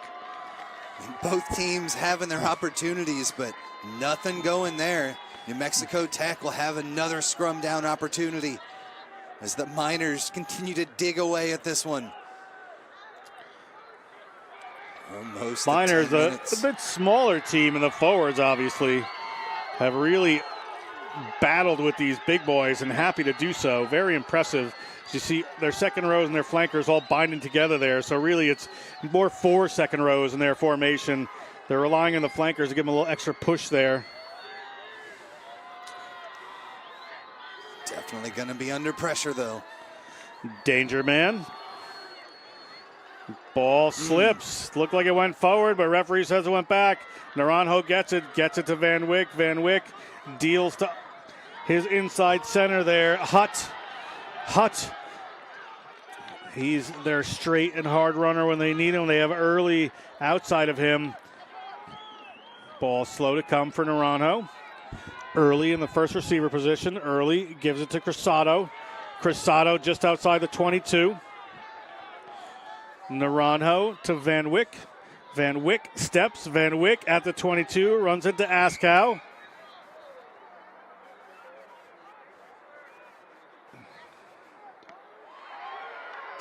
Big collision there. Let me check on it. And we're going to have... They're going to take a quick look at Askow. That was a hard collision there. Van Wyck. Not sure if it's a different view, but here's what I saw. I saw a shoulder into the chest and then up in the right in the abs up area. Maybe any factors on coming down. Did you see anything else other than that? I'll just cut it down. Okay. No, we're going to stick with that. Thanks. Referees confer there. See what the final result is. Yeah, I was into the chest up and accidental. But I'm going to actually penalize. And, yeah, we're going up and in. Thank you. So it's going to be a penalty against Van Wyck. He just hit him with his arm there, and his arm came up into the chin, into the head of Askow. And Askow, what an absolute warrior he is. We'll take another look at here. And here's the hand. Yeah. Elbow right to the throat. Good job by Rob Halpin spotting that and keeping things safe out there. All right, so we're back on. Everyone's off. Yeah, sorry. Oh, you good? Oh, we're back on. Under 10 minutes to go. We're all tied up here. Big Owen Kennedy does what he does so well. Gets him a little momentum on the penalty. They're going to come across here, stepping back inside, avoiding the big hit from one of the New Mexico Tech Miners. Meade. They're looking to step players that know how to take that on. To the ground they go. Nice ball across, but knocked forward there by Christendom. Mistake. Going to be a scrum here for New Mexico Tech. Yeah, some miscommunication there in the forward pack. As Kokas did not know if old Big John Kennedy was going to snag that one or not.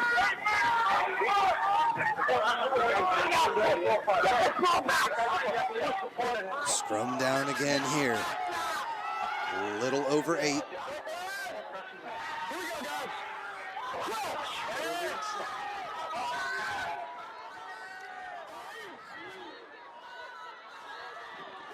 Naranjo battling scrum halves right there. They both had phenomenal games so far. 8 minutes to go.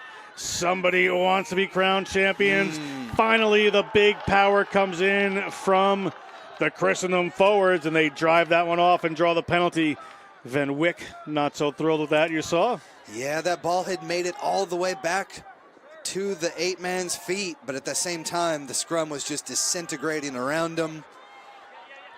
And just a bang-bang call there from Halcomb.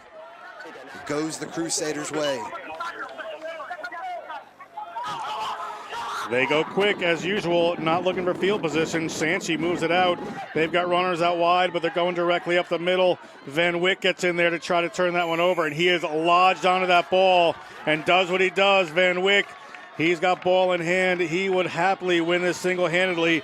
There's the smash off he does early, offloads it to DeFalco. DeFalco, oh, sorry, that was the opposite number there. That was Romero, Javier Romero, the New Mexico Tech winger. Ball in there to Ethan Jenkins. They're working hard, the Miners. The Miners outside the 22. Is this the moment that the championship goes to Socorro? There's Cruzado. He scored one in the semifinals. Ball into the hands of one of the waiting players. Momentum here. He wasn't tackled. Can he get over the line? He's held up right now. Is he going to remain held up? Is he going to be able to produce that ball? Naranjo has a hold of it. Naranjo to Van Wyck. Van Wyck looking at the line. Milan Van Wyck takes his team 5 points ahead. He deserves to take a little breather with the work he's done. Man, what an effort from Van Wyck. All over the pitch. Breaks here and there, and then finally takes it in. Not afraid to take on the big boys inside. We saw him decline to pass it outside and choose that aggressive nature to smash it forwards. They're able to retain possession and get it through. The rugby analyst you know, kind of looks at it and says, oh, he's got to pass this ball, but no way was Van Wyck going to let go of that. He was in for the try, and well-deserved with all the work he's done. And nothing but forwards in front of him. Not deterred and over for the score. And to convert his own try, he has been everywhere. He has held up tries in this half. He has kicked for points. He has been a defender. What a tremendous game. Poaching balls, forcing turnovers. There's nothing this man cannot do on this rugby field today.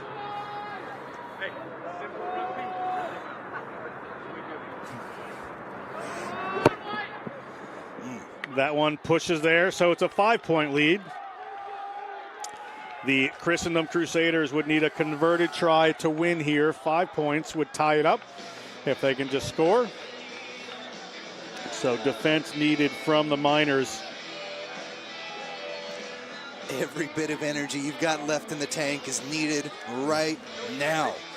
The Miners have just been punching and punching throughout the match, but here we go. 5 minutes left to play and a 5-point lead. Meade needs to be sure of this one. And he is high out of the air. Someone needs to take this. Well taken down safely by the Miners. Christendom trying to break in. This might be the time to play a little positional, but Van Wyck, not his style. We've seen them go 10, 15 phases at a time. Maybe take some time off before the kick. Ball up here. Oof. Nearly picked off, but Lucas Ford is going to be able to take that one down. Which way are they going to go? They're going to come out here. Little pass out. It's a 2-on-2. That ball spilled up into the hands of the Crusaders. Maybe not playing safe that time. Wasn't the right idea because we're going to come back to a scrum. Christendom off to the right-hand side. If they go with Big Owen Kennedy, a try would be in front of the post for a very strong kicker. Yeah, they just got kind of caught out in the open there, flat-footed with defenders in front of them, and tried to make a pass once contact had already been made and went off the mark. Some subs coming in for some fresh legs. Nope, just coming across the pitch there.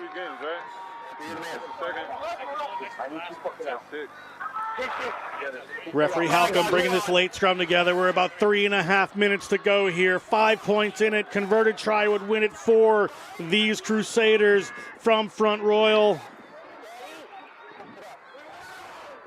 Ball there to Kennedy. Kennedy's off on a run.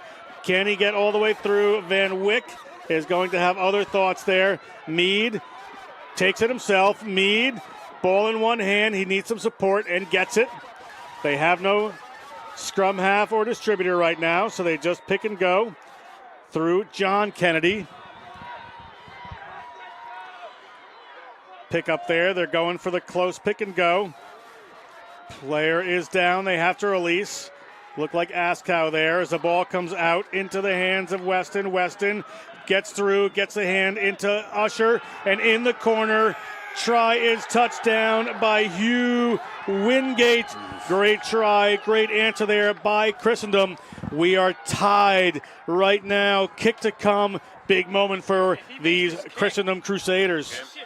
You hear Halcomb say, watch the high tackle, because that was close there at the end. That's the difference between a tough kick from the sideline and a penalty try for the full 7.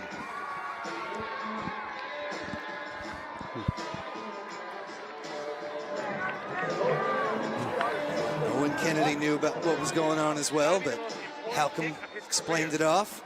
So we'll see here, nice little burst through, able to get it out to the final player, and Wingate around the corner and in. As you see this high tackle kind of coming in there, but it was already dotted down before it happened. Watch him miss this shit. And now, Watch him miss. You sit back to the just a kicker. little bit of pressure on this kick here Just for a the little. win.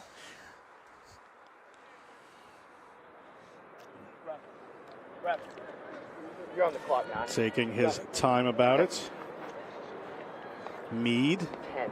He's a good kicker. I'm speeding him up.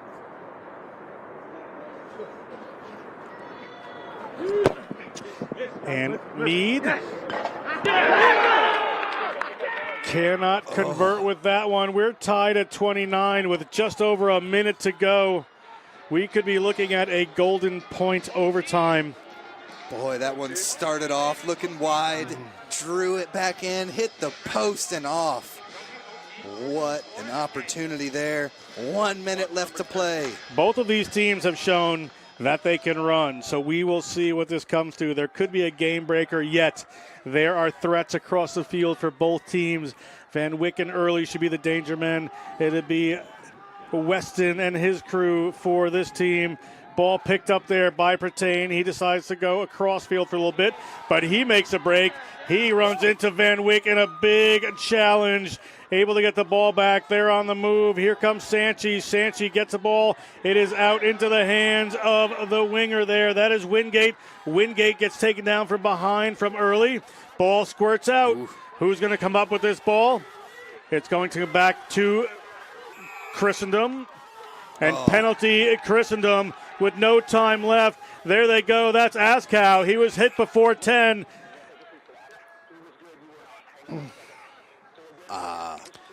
They have a shot at goal here to win this one, Tim. We'll see what they decide to do. No time on the game clock. Yellow card.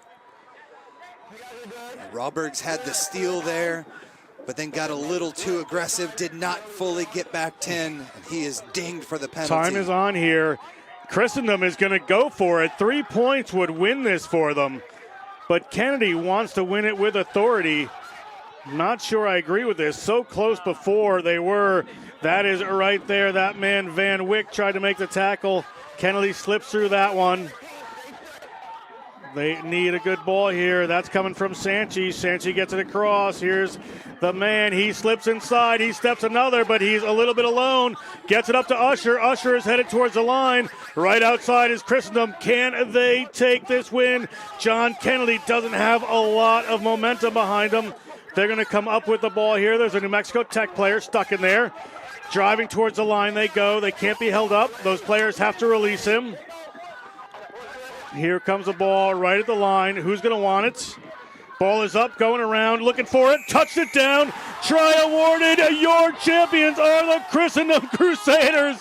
And who else is going to score it but an incredibly happy one of the Kennedy brothers, Owen Kennedy, the senior, ends off his 15th career at Christendom with a National Collegiate Rugby Championship in the Cohen Cup.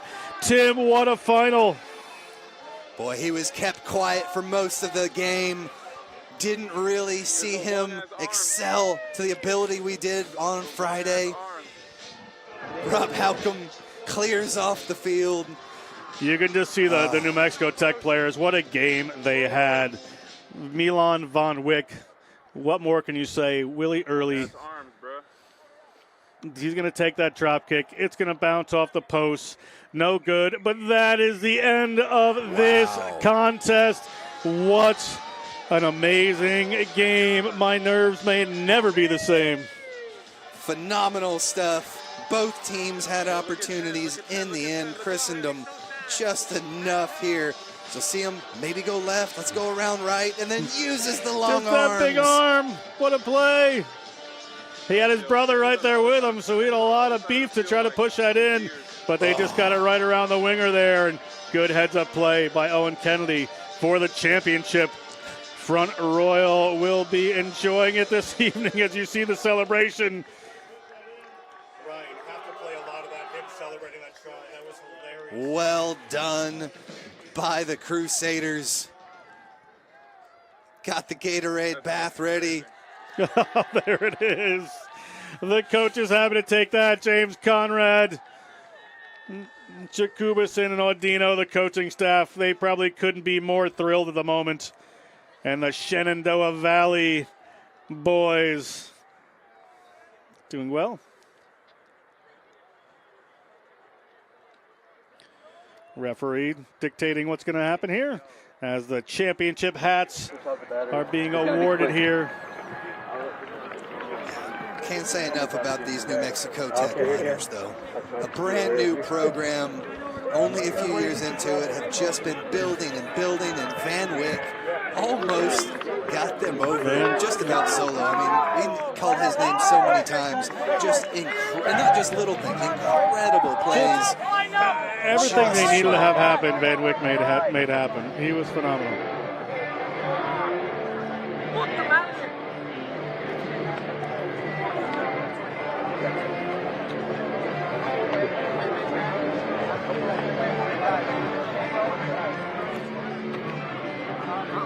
Players just shaking hands here. We'll have the trophy ceremony in just a moment. National Collegiate Rugby handing out the Cohen Cup, named after Steve Cohen, the founder. Originally NSCRO, the National Small College Rugby Organization, has now become NCR, providing rugby opportunities across the country for collegiate athletes. Cohen has grown this collegiate division, brought the D2 in back in the late 80s, had D3 involved, and has just done an excellent job with NSCRO and these small colleges, and then building the NCR into what it is today. And what an incredible tournament we've had, and a fantastic match to boot right here. Just fantastic. You see just the joy here for this team. Van Wyck, heartbreak for the Namibian. Head back to Socorro with this very proud New Mexico Tech team. See that big golden trophy about to be presented here. Jubilation for the Crusaders.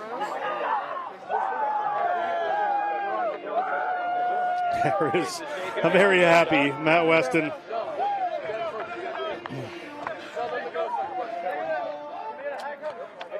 Weston didn't get to compete in that Cayman Islands match yesterday, but glory hear him for this weekend.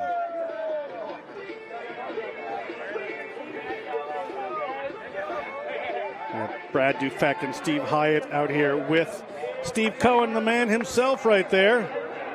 Looks like he's going to hand out the MVP.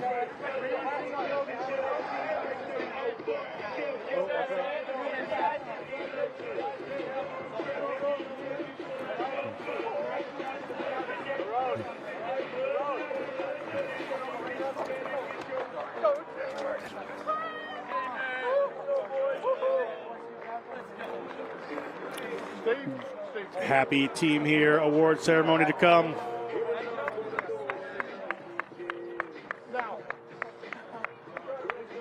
Fantastic effort. Well done. I want to introduce Steve Cohen, the founder of National Collegiate Rugby. Thank you. Everyone, as Mr. Hyatt just said, I'm the founder of NSCRO, is now evolved to National Collegiate Rugby. I'd like to say a few words. Rugby is a special sport that upholds sportsmanship both on and off the field of play.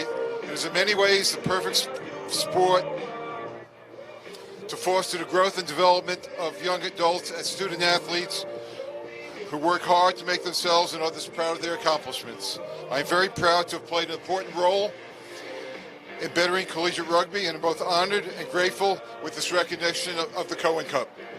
I'd like to first present the most valuable player for the first Cohen Cup to Owen Kennedy. Owen Kennedy, the number 8, comes out to take his award. Owen Kennedy, well deserved.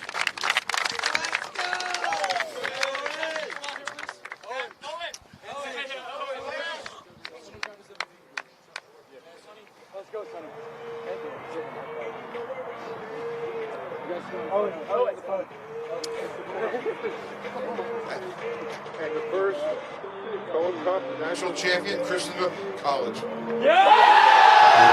Christendom, Steve Hyatt handing over the trophy. Excitement for these Crusaders, the Cohen Cup champions 2021. New Mexico Tech played their hearts out with the Crusaders, just lasted a little longer.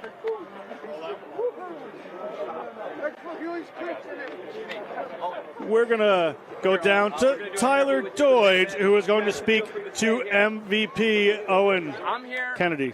I'm here with the man of the match, the big man, number 8, Owen, who had an incredible game. How does it feel to not only be a part of the National Collegiate Rugby Finals, but to be the Cohen Cup champions? Feels amazing. I mean, we worked hard to get here, and there's a great group of guys. I loved working with them all season. It's been a pleasure, and I couldn't think of a better way to go. And what did it feel like to score those tries, a super intense game the entire time? How did it feel? Well, you're right, it was an intense game. I mean, you get caught up in the moment and you don't even think about that. You just think about doing your job. And, you know, that's what people told us before we left. Our chaplain, he told us, do your job. And I think we all did our job. It definitely looked like it. You play with your brother. The rest of this team, this isn't just rugby. Is it family for you? This is family. We pray for family members who are sick. We pray for each other. And we have a lot of good connection on the team. Well, what a killer performance from everyone, including yourself. Congratulations on being Cohen Cup champions. Back to you guys. Thanks, Tyler, and there you have it. There's the championship Cohen Cup. Your 2021 winners are Christendom College. What a match. At the next one, coming up at 4 o'clock Eastern Time, 3 o'clock Central, is going to be the Division II final between ADRIAN and Thomas More. They have a lot of billing to live up to. For Tim Wilkes, I'm John Broker. We'll see you back here in just a little bit.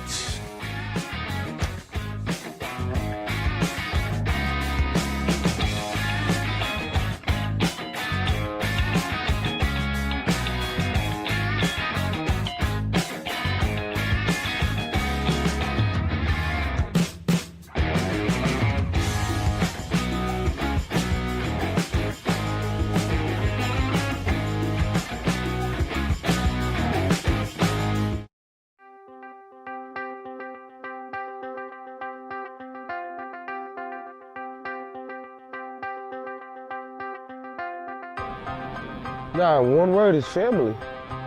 Like, you got people like you could depend on.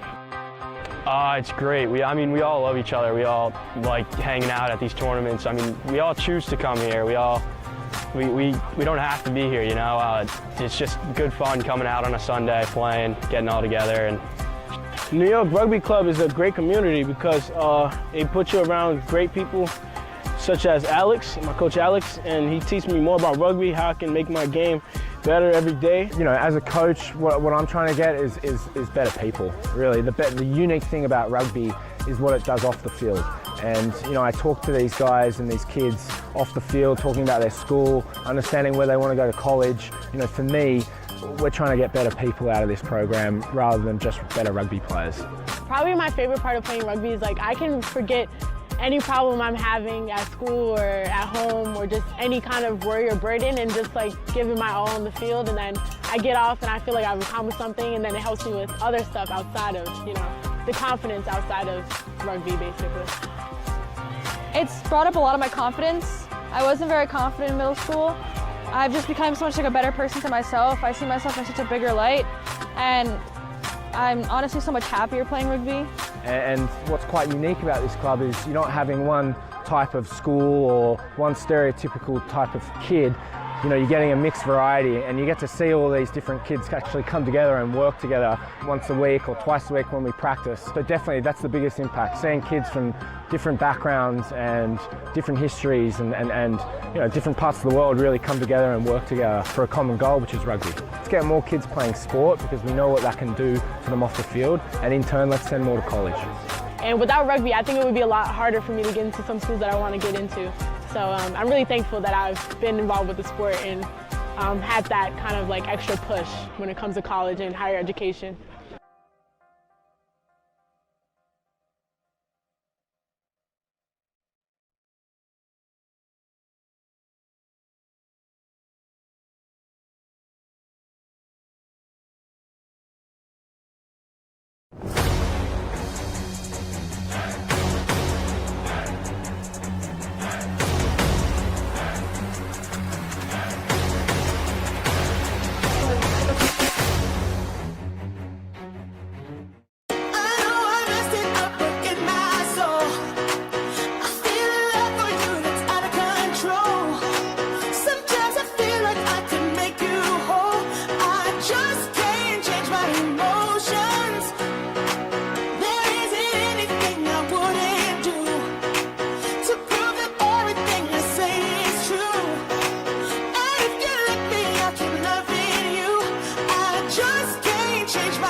My name is Brigadier General Austin Sparky Renforth.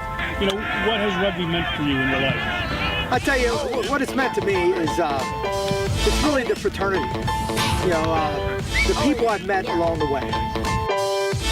We started a program just up the road there within the inner city. Kids that were in the very, very first year became the alumni. They went off to college and they maintained playing rugby at college. They graduated from college and some of them have even come back as teachers to the schools.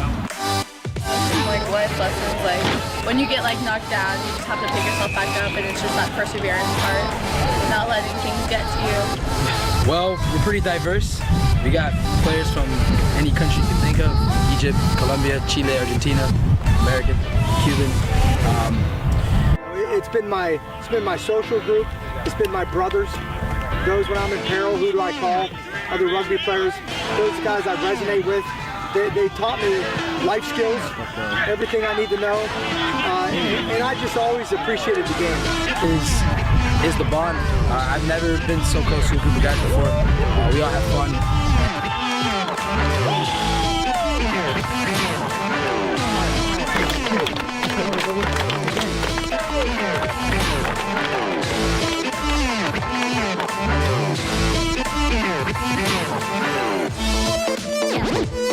It doesn't matter what school you went to, it doesn't matter who your parents were, what the ethnicity, what the size of your athletic ability. It's simply there's a place for you in rugby, and we're finding that. It attracts those kind of people that will always have your back no matter what. They got around Brett and they gave him a coin. Yeah. And I got to tell you, It's in my bag. Sorry. you got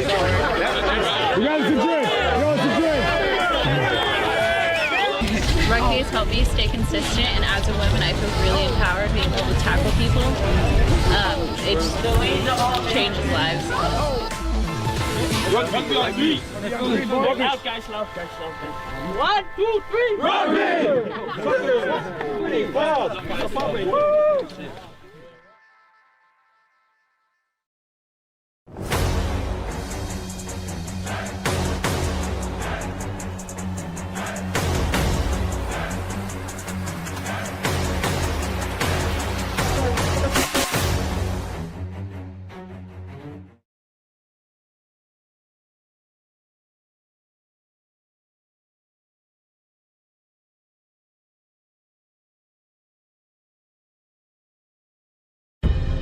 In our game, we play with our hearts. We don't play with sticks, bats, or gloves. We don't wear shoulder pads or helmets. We keep playing when it hurts. And we leave everything on the field. What we wear must be built for our game.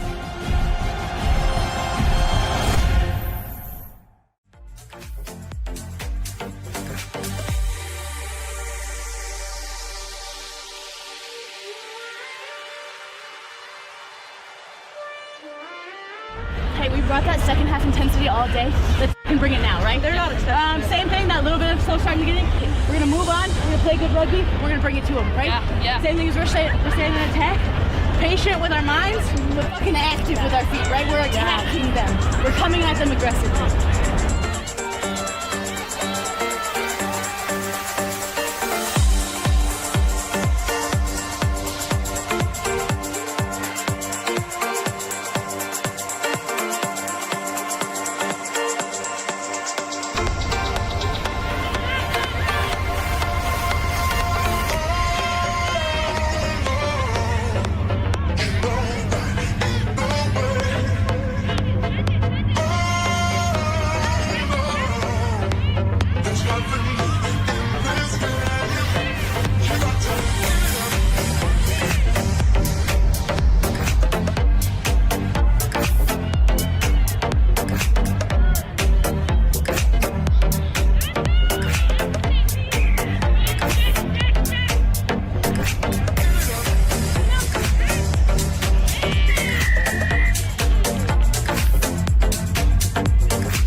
think the training environment is what separates this place more than anything else.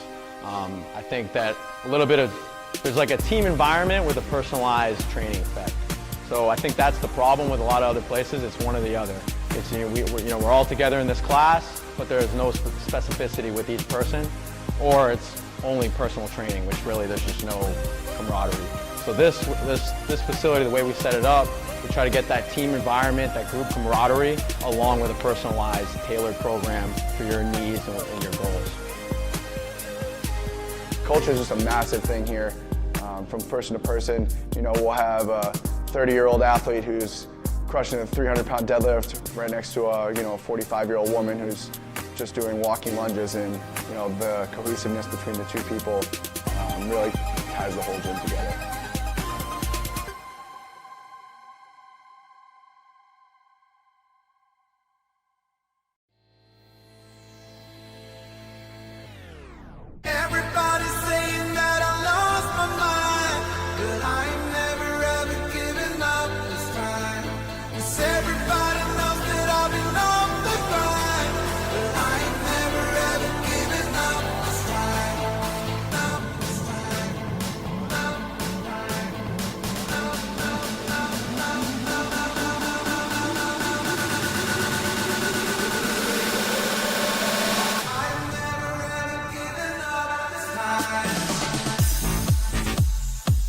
Rugby's it's taught me to work hard and really when the going gets tough to not lay back or really punch forward, that second win in the second half.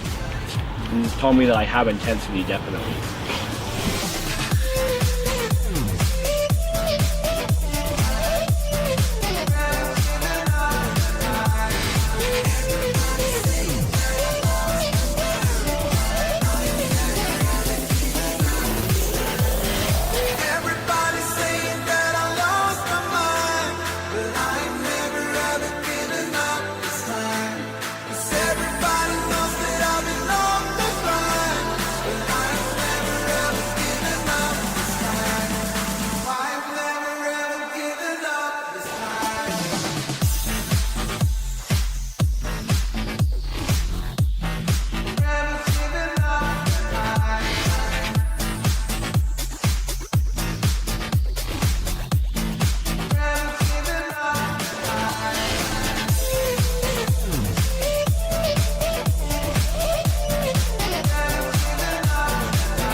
Real quick, tell me, what was your favorite part about playing rugby?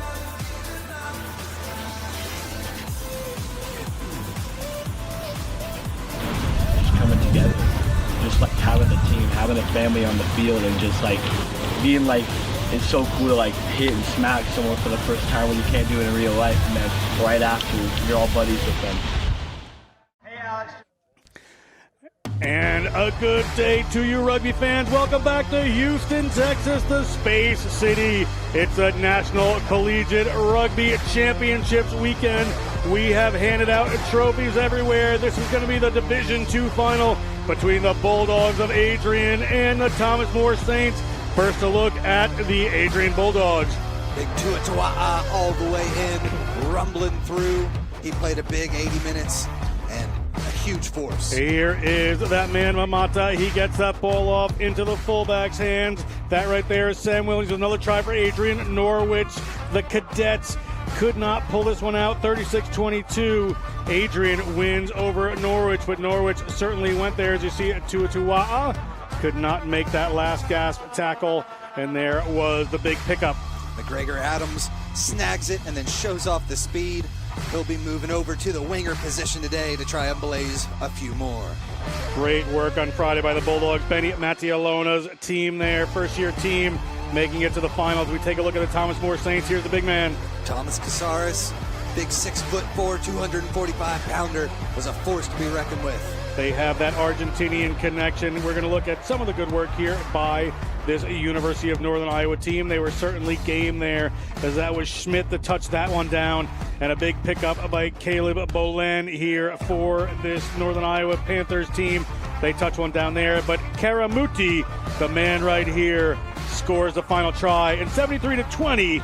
This Thomas More Saints team rolls into this final championship game as you see your teams take the field. On the right in black is Adrian College. In white and blue is the Thomas More Saints. We're going to talk John Broker with Tim Wilkes about some of the key players. First, we're going to start with the Adrian College Bulldogs. Let's talk about some of the next level players, Tim. Well, we saw the biggest and baddest one there earlier, Alexander Safita Tuatua'a. Sorry, we're talking about Thomas More here. Let's talk about Thomas More's key players. Thomas Casares, of course, the big 8-man. Matthias Karamuti running the show. And at the fullback position, Tyler Urbina can get it done from anywhere. Back into the keys of the match. Exploit those gaps, play smart defense, and rise to the occasion. This is not going to be easy against Adrian College. They had a bit of a blowout yesterday, but it's going to get tough here. That was the Thomas More Saints. Here's their road. They beat Marquette. They beat Minnesota, Duluth, and they beat University of Northern Iowa, as you saw on Friday, the semifinal. The Crestview Hills, Kentucky team here in the finals against Adrian College. Let's talk about the Adrian Bulldogs. On the other side here, you see the man in the middle right there, pumping his team up. Alexander Safita Tuatua'a. Sione Mamata running that number 10 position, and we saw earlier the big try from McGregor Adams, who has the ability to strike from anywhere. 360 pounds, Tuatua'a there, keys to success. Got to play it smart, keep that ball in contact when you can, defend those offloads, but keep having fun out there. These guys were striking from all over the pitch. Just a huge bit of excitement. Road here to the finals. UNC Charlotte, they beat Illinois State. They beat on Friday. They beat Norwich Academy, Norwich University from Northfield, Vermont. These men from Adrian, Michigan, the city of Maples, are here for the championship, and they are ready and excited to go. This is going to be our final match of the weekend, and what a match we have ahead of us. Team taking that here, a referee team today. Matt Lake is... Got Matt Lake. Matt Lake is going to be our referee, assisted by Randall Johnson, Ian Seaton, and Andy Buck. Buck Cherry, Buck Wild playing the number 4. It's going to be a lot of fun here. We're ready to get underway as referee Lake gets us. You have Thomas More is going to be running from right to left on your screen in the white. As we said, Division II Championship, final game of the weekend. Hang with us for 80 minutes. These have been some amazing games today, as well as yesterday. Seeing the best college rugby has to action. Referee Lake gets us underway, and we are going for this final game here. Knocked on by the Bulldogs. Yeah, Mamata just could not bring that one down. And an early opportunity here for the Saints to strike. A lot of weight in this scrum here for Adrian College. Adrian College, certainly a lot of power there. It took them a while to get their scrum together on Friday. Referee Lake will certainly show us into this one. On the other side, the Saints have a couple of big boys, 250 and 280, there in the front row as well.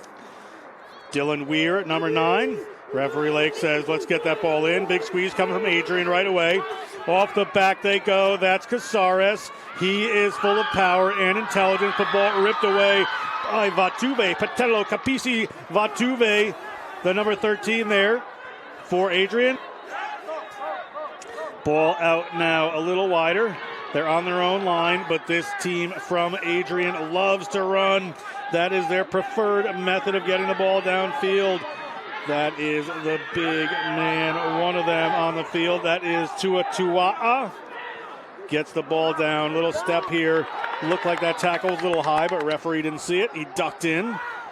So here comes the ball a little wider. Now to Pukofe. Pukofe, one of the 2 big danger men in this set. Well, many danger men, but one of 2 major ones that you see. And ball nearly turned over. But ball was knocked forward there. We're going to have a scrum here to Thomas More. Back and forth they go, but Thomas More did a good job showing their defensive prowess there. Not going to give Adrian anything easy. The Bulldogs are definitely going to keep charging.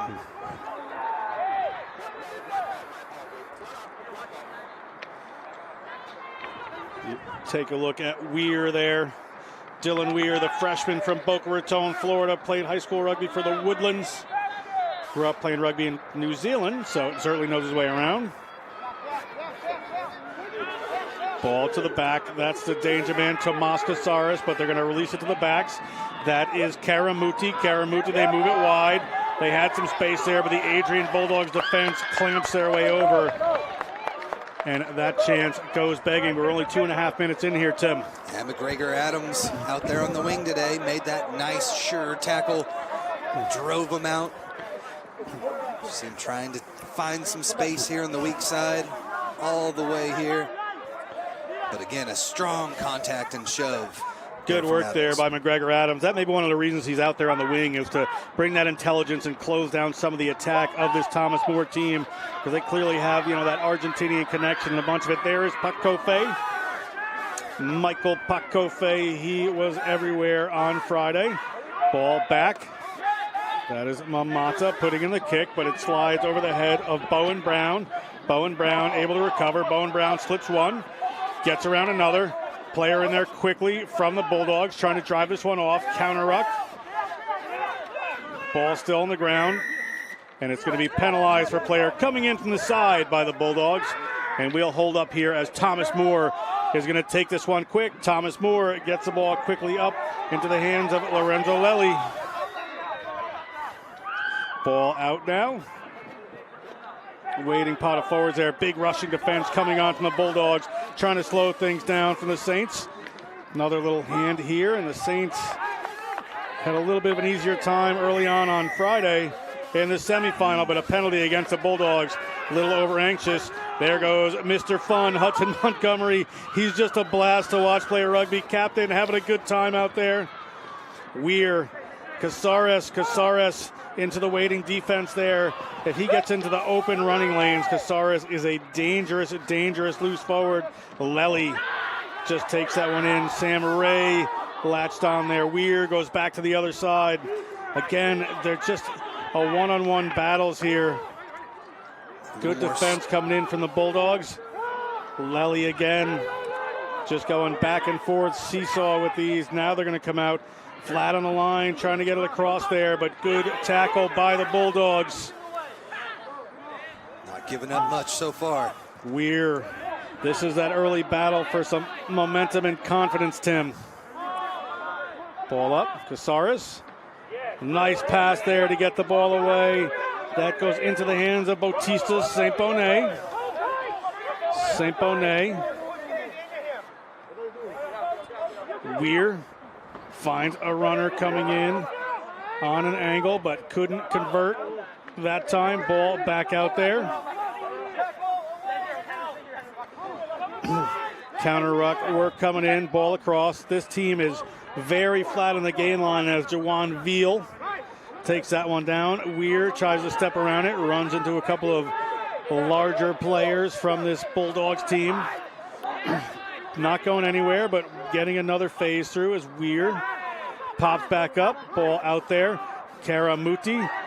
That man Vatuve comes up to make the big hit on Carlos Quintero. Going through the phases, maintaining possession. 10 deep now.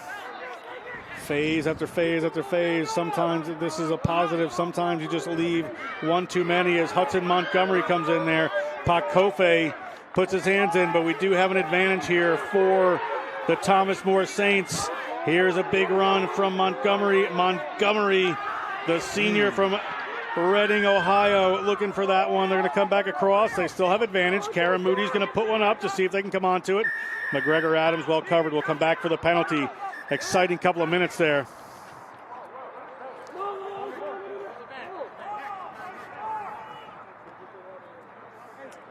Couple penalties in a row. 3 breakdown penalties. okay? We can't have any more, certainly not down here. All right, we talked about this in the beginning. Guys need to roll away, and they can't be slowing down that ball. All right, get them out fast, and if there's someone in the way, make sure there's no compete, okay? Yeah. Tell them now. Did you watch their thing? Mike didn't hit him. Okay. And also, did you watch for offside? They had a couple guys in the shot early. Yep. Okay. They're on it. Yeah. But yeah. Montgomery is a smart captain. He just likes to talk to the referee about what he's seeing. He's certainly up for the conversation. Does a good job there. Penalty. I have to say, this team from Thomas More is laying up a little bit close to the gain line. Here goes Montgomery. The pass out to that fella Casares. He's down, but he's able to get back up. Can he push him away and get towards the try line? He found the try line several times in the semifinals. Pick and go over the line. Is it held up? It looks like it is. Good defense there from Sam Ray. He holds up. Sam Ray almost got in there. Shoved back by the defense at the last second. Held up, and so we'll get back to the goal line drop here. Sorry, it's Max Miller that did good work there. The number 2 getting underneath. My hooker's mixed up for a second there. Adrian, goal line dropout.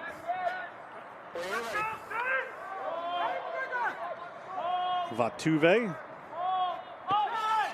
with his natural hair color, easy to spot on the field. Casares looked at the kick there, and it's coming back in the other way. Casares having some fun, the business major from Buenos Aires. Played at St. Newman RFC and hauled into touch. This Adrian team is full of heart and a different animal than the opponent they had on Friday. Yeah, they're playing a lot down here on the near side of the pitch, and it's exactly what McGregor Adams wants, who he'd been saying, calling his name over and over again. He was definitely part of that double tackle there. Maybe try the far side of the pitch here for the Saints. Max Miller enters the mullet competition, the freshman from Saline, Michigan. Ball up into the hands of Jared Welch.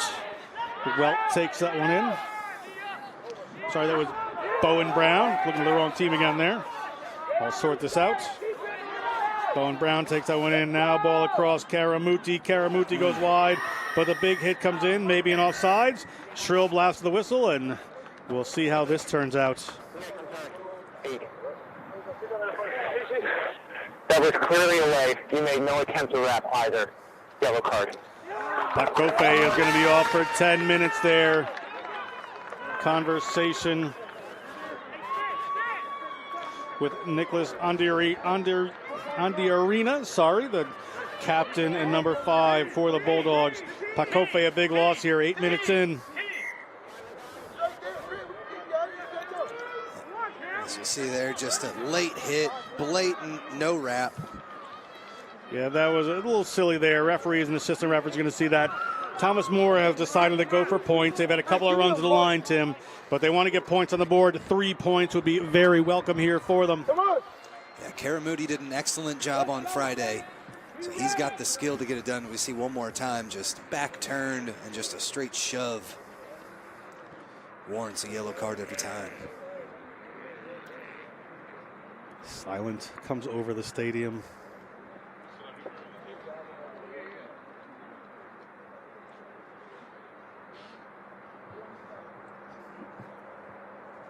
Karamuti eyes it up.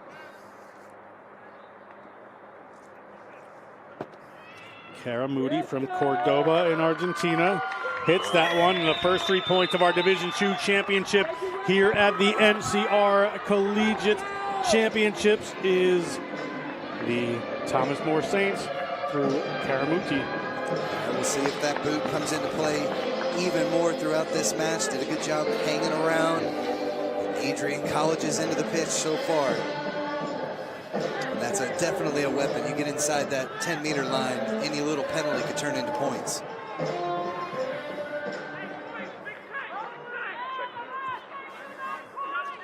Vatuve taking the kicking duties. Vatuve, the outside center, puts one high and long inside the 22 for the Saints to deal with, and they have just fine.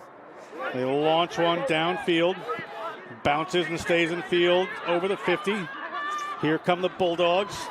That's Sam Williams. Sam Williams, they're stopped in their tracks. Ball comes off there from Stevens. Stevens moves that ball out. That is Mamata, Sione Mamata fly half, just in the wider channels right there.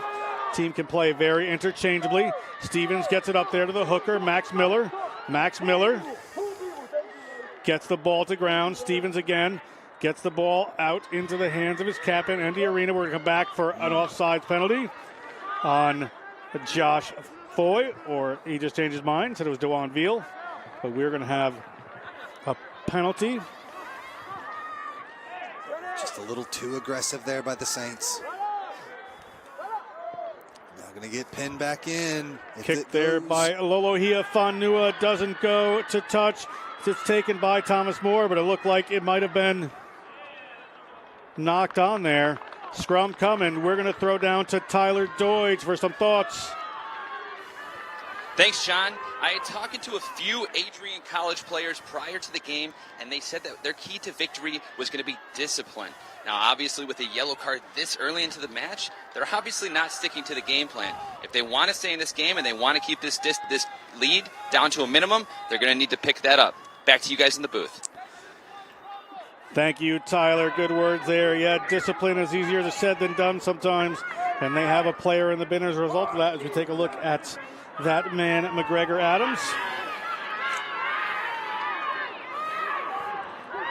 Digging it out. Strong scrum coming from Thomas Moore. Have they turned it over? That opportunity goes begging. Casares gets it away. That's St. Bonnet. Easy to spot in that red scrum cap. Kick going from Weir. Weir clearing his lines. Is he going to make touch? He has not, but a bounce comes interestingly here. Scooped up initially by Adrian, and a little scuffle ensues here. Looked like Weir was just trying to kick that ball ahead. Silly mistake there. Maybe a player's in the bin. See, ball come down here. I really think Weir was just trying to kick the ball and kind of kicked his own player there at the end. Tua. Ooh. I understand the intent. Tua. Right? Didn't like that. It's not legal, so we're going to penalize it. Okay. I can't have him coming in and playing referee or vigilante or anything else, okay? Go talk to him, tell him, I'm going to take care of him. Right? I understand. And that's why the whistle blew, right? And so you got to trust me that I'll take care of him. All right? So you go talk to him, make sure he does not do that again. All right? Go and talk to him. Long discussion there. Andy Arena trying to talk about what he would like to have happen. Referee was clear that Matt Lake, he said he was not going to yellow card that to penalize it because he realized what the intent was there. But he didn't tell him that Tau Tua'a is not a vigilante, not allowed to dispense justice on the field. Only the referee can do that. That's right, laying down the law out there, making sure these players know exactly where they stand here, because give them a little bit too much room, things can get out of hand. Right now, an opportunity for the Bulldogs.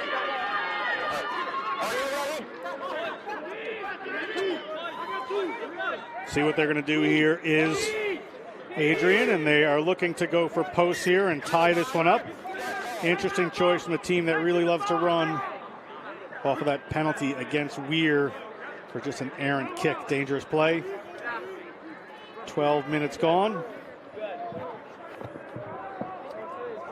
Time here. It's been a fun one so far.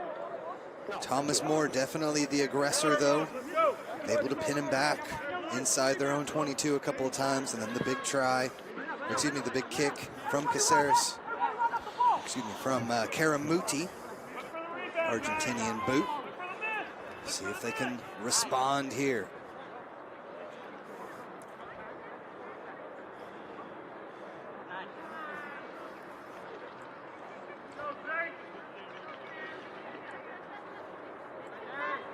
Kick from Adrian.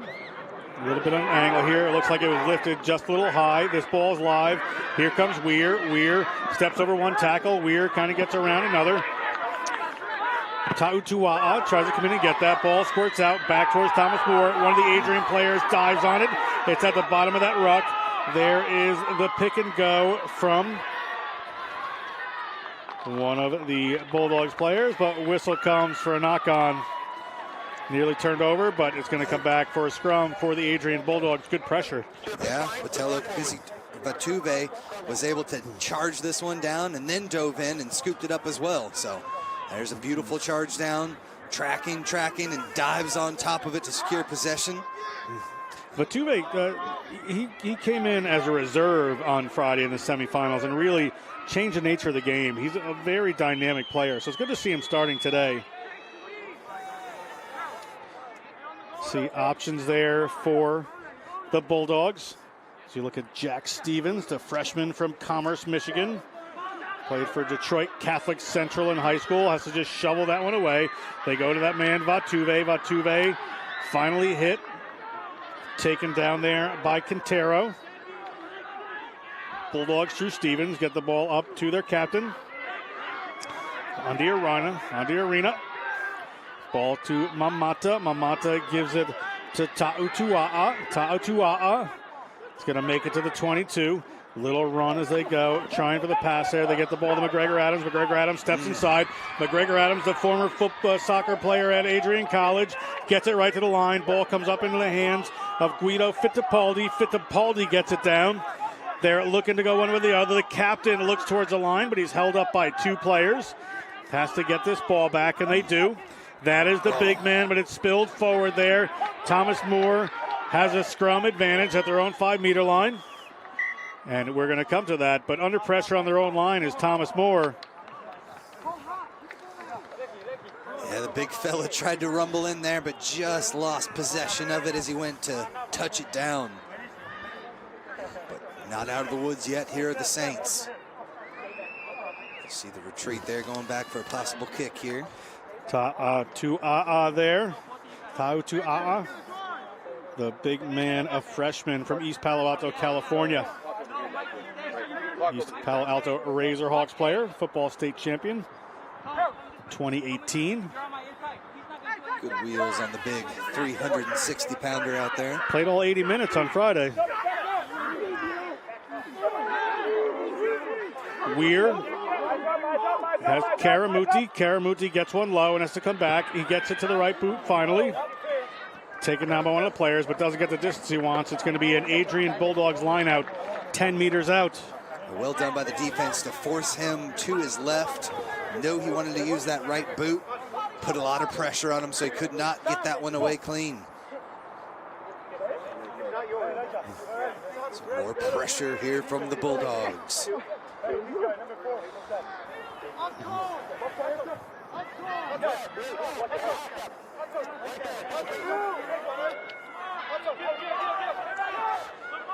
Ball coming in to the front. They're looking for that drive. There's Ta'utua'a. Ta'utua'a keeping his feet, driving towards the line, gets the ground. Got a player in the way there, but choke tackle, turned over.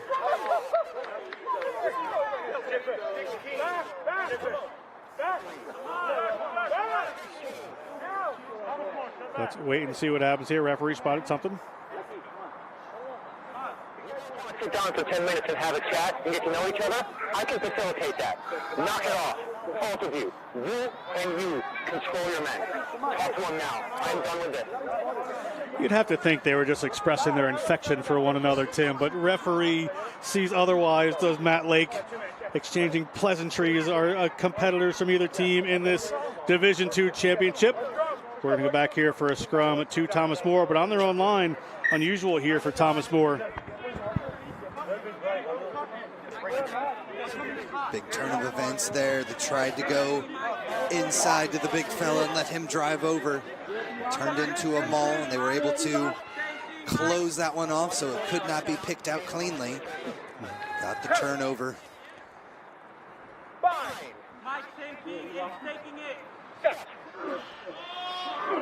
Ball in from Weir, the little left-handed wrist spin there. You saw the ball bounce right back into the second row. Casares is only going to get to the 5-meter line, not finding the ground he was finding the other day as we're working back to Karamuti, similar to what just happened, but a little more distance. Ball comes back into the hands of ADRIAN, and that right there is McGregor Adams, puts it across field. Now it's in the hands of Jared Welt. Jared Welt gets it to Vatuve. Vatuve has Casares taking him down. Good counter-ruck work here from Thomas Moore to slow it down, but it's going to come back this way as they come across field. Ball comes off a hand there. And we're going to come back for an errant pass knock-on scrum for this Thomas More Saints team. Yeah, just kind of floated that pass out there, not an exact target on it. Kind of let it float down the line here. As you'll see, nobody wanted it. There's the knock-on. And an opportunity for the Saints now back on the other side of the pitch. Okay. Huh? Okay. Thank you. Referee just getting things sorted out. We still have a yellow card for Adrian. And Thomas More averaging about 65 points a match in their last 3. Sitting here with 3, almost a quarter of the way gone. Yeah, this is a Thomas More team that is used to having a little easier time at running, so we'll see if they can get there. Ball, Casares is going to hold it at his feet. Good drive. Weir takes it, breaks off on his own on the left there. He's going to need a little help. There is the number 1, Hudson Montgomery. Hudson Montgomery gets that ball back, and they break over the 40-meter line. Getting a little forward momentum. Going to try to find the spaces out there. They keep it tight through Dewan Veal. Veal, key player to watch, takes the ground. Now ball comes around. Weir has to offload it. That's the good hands that this Thomas More team has. They're outside to Veal. Tavion Veal unleashes it there. Headed towards the try line. Touching it down. Tyler Urbina. We said to keep an eye on him, and we have. Tyler Urbina, the senior from Florence, Kentucky, touches down for 5. Veal had the initial burst there, able to make the final pass out to Urbina. A big contest for it down at the goal line. See the excitement of some of these Thomas More folks on the sidelines here, enjoying it all. Take a look, they're able to spin it all the way out wide. Nice hands here.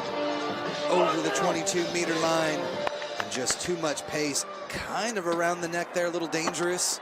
It almost looked like the Adrian player was able to get the hand under the ball, but you see contact made there and a big-time try. Good try, Urbina. We talked about how great he is injecting in the line.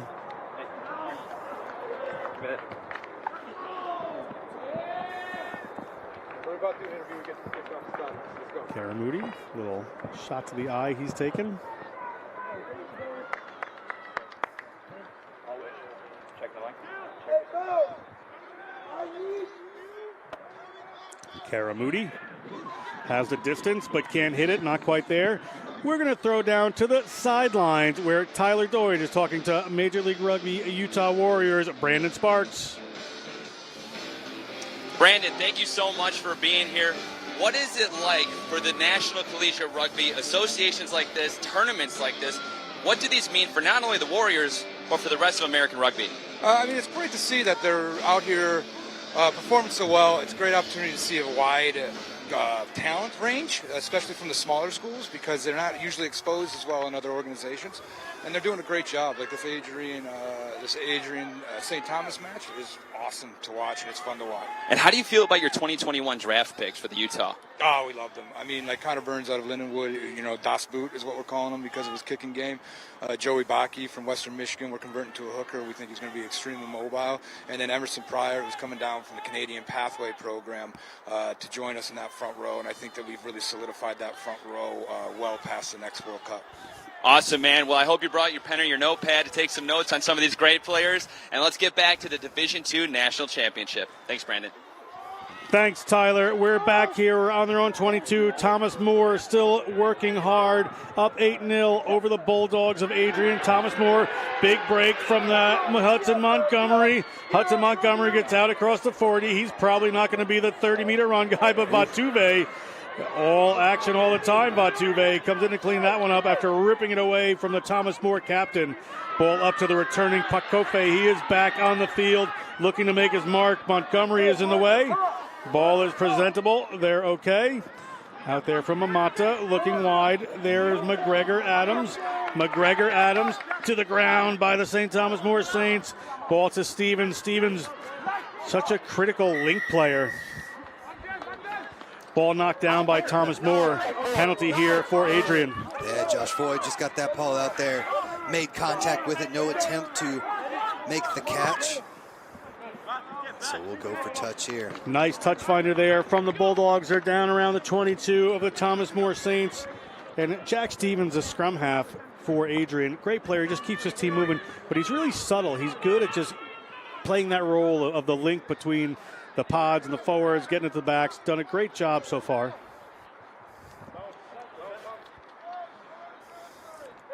They have some runners across there. Pakofe is out in the wider channels. If they can get it to him, we may see some power coming on this ball as Mamata moves it across, and it is in his hands. Here's Pakofe. He bounces off one. He bounces off 2 and 3. He is taking a crowd of Saints with him.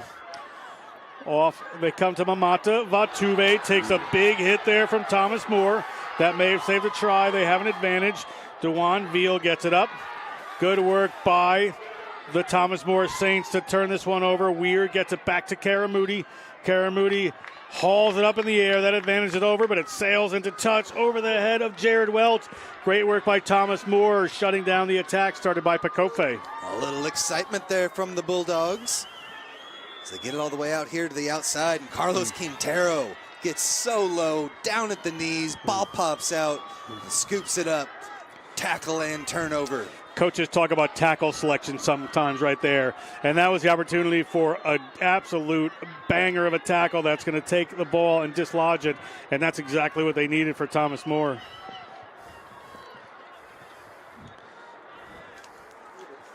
Max Miller, the freshman from the Washington Rugby Football Club in high school. Little step there. Thomas More trying to step over there, but Stevens moves it again. There in the midfield, Pakofe, not as much room to run this time. Triple tackled by the Saints. Stevens again gets the ball to Mamata. Vatuve shows the ball and then turns it around. Again, they get it to McGregor Adams. McGregor Adams off. McGregor Adams cuts inside. McGregor Adams gets by another.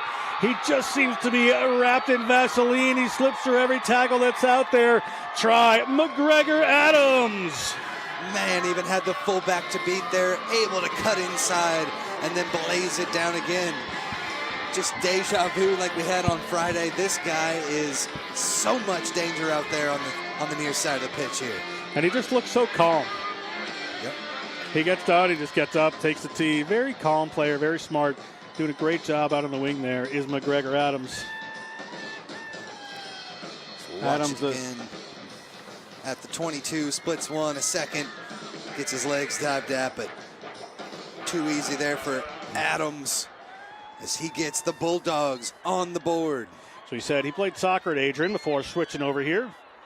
Did McGregor Adams. He is the senior from Orchard Lake St. Mary's Prep. Here to convert his own try. No problem, he does. And the Thomas More Saints. You see the... Oh, that was the Adrian Bulldogs scoring another one there. See that 8-7. Smooth kick. Obviously can see the soccer roots there, but he's got the strength to be able and the aggression to run through people as well. Not your normal footy player. Right now, 7-8, Adrian right back in it. Vatuve, good shot of him. You'll see plenty of the freshman from East Palo Alto. Another East Palo Alto native on this Adrian Bulldogs team. Adrian 1 point behind Thomas More now. 27 minutes gone.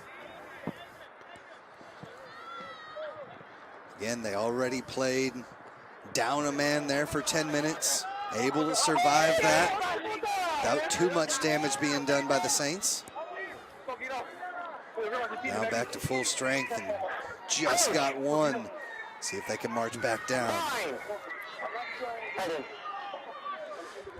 Referee Lake bringing them together. Stevens gets that ball in. Pakofe digs for it. Big push coming, but Pakofe is off. Pakofe gets through a few as usual. His opposite number, Casares, has to dig it out. Penalty there, overzealous. They're going to most likely go quick here.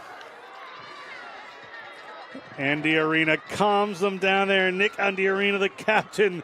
Pakofe was fully ready to go quick on that one. But Sione Lolohia Fanua to kick that one into touch. It'll be a line out for the Bulldogs. Probably a smarter play, Tim. Yeah, just got it out there. But you got to love the aggression and the fun that these boys are having out there. It had been tough sledding for them then for a while, but that one try has seemed to ignite the Bulldogs now.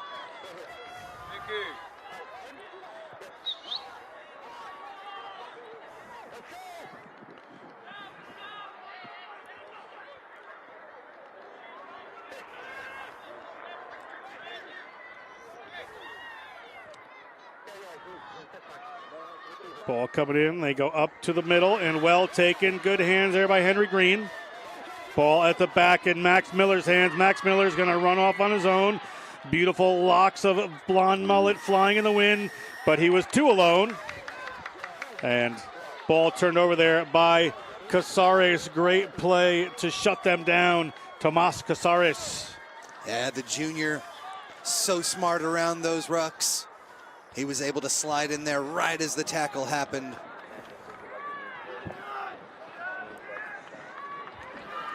Have a line out here right at midfield, close to it.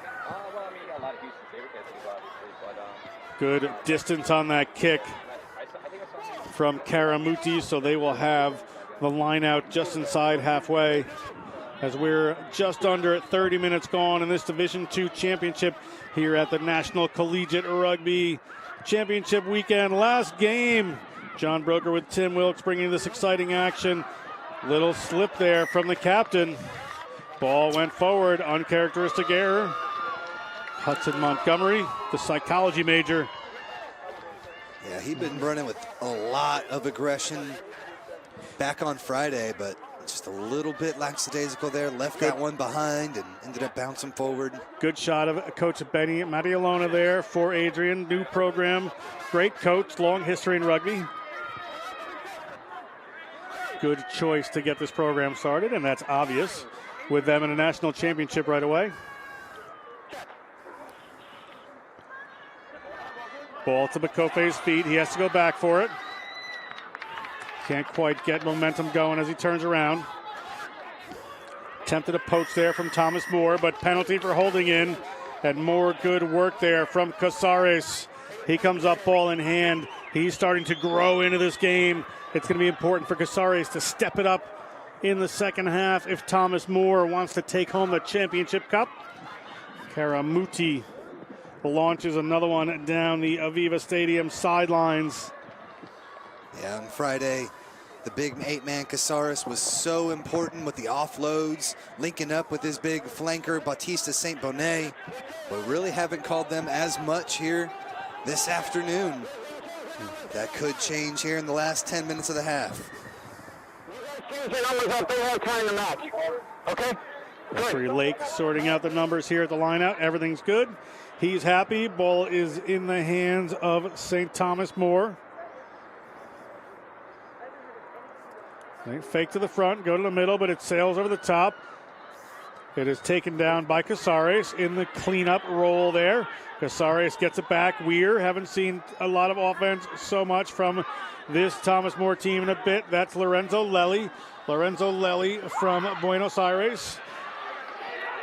St. Thomas More moved back Thomas More moved back just a little bit. And a ball kicked through, so referee says keep playing. And ball spilled forward there by the Bulldogs. Bit of a mess. Apologize for calling it St. Thomas More, Tim. That's my parish at home. Have a little trouble once in a while mixing them up. Yeah, solid tackle there. Able to dislodge the ball as he was going for the kick. Grabbed a hold of the jersey. Was able to sling him back away from it. We have an offside. We have a penalty here, and Hudson Montgomery is going to waste no time. Moves that ball across there to DeJuan Veal. Ball to the ground for the Saints. They move it out through Weir. Weir puts it on the line in from Casares. He can't find his way through Pakofe at that point, but penalty against. Player coming around their feet for Thomas Moore. And we're going to have Adrian penalty here. Yeah, they tried to get aggressive there with the clear out, but just a full dive forward straight to his hands at the end. Shut! I know I saw it. I saw it. He saw it too. He saw him kick it. How are we not getting unsafe play? Ref.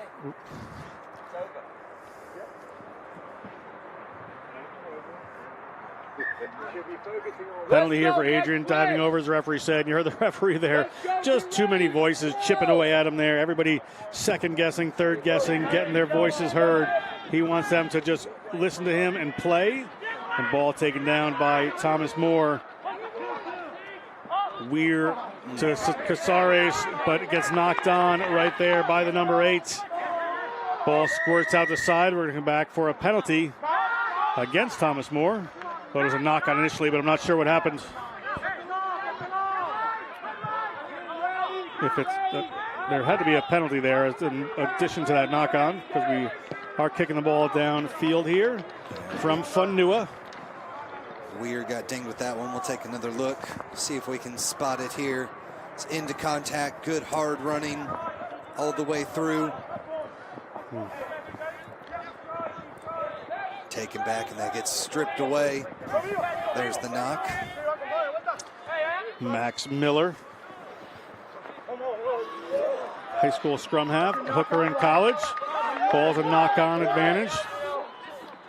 There goes DeJuan Veal. Thomas Moore with the knock-on advantage. Couple phases will be gone. The ball bounces. They may come back. Karamuti gets that ball to the ground. Weir looking for a receiver. Puts a tight one in there to Lely. Ball up to the hands of Waiting Potter forward. Advantage is over. They've gone enough phases. Weir moves that one. Casares can't find his way through that defensive line yet. Plenty of game time to go. But penalty for Thomas Moore. See what Weir decides to do. We have a Bulldogs player down.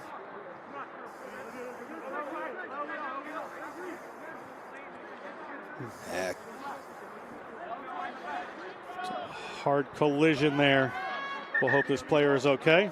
He went low. Caceres did as well. Ta'utua'a right there on the spot, making sure his player is okay. And Casares, who's involved in that collision, also making sure the play he's playing against is going to be okay. You see that player, Fittipaldi, just went to the ground. Yeah, Fittipaldi went.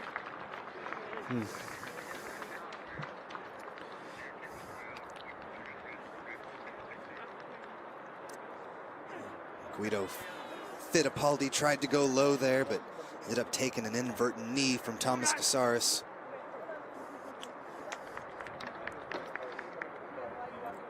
Definitely seemed to be a little foggy as he was on the ground there, but yeah, safety is first. They can take him off for a head injury assessment if they need to. It just he went low on that tackle. You see Casares is a big unit right here, and Fittipaldi just goes low and gets the knee to the dome. Unlucky, unintentional, of course. Weir thought he had some space there. Would have loved that advantage, I think.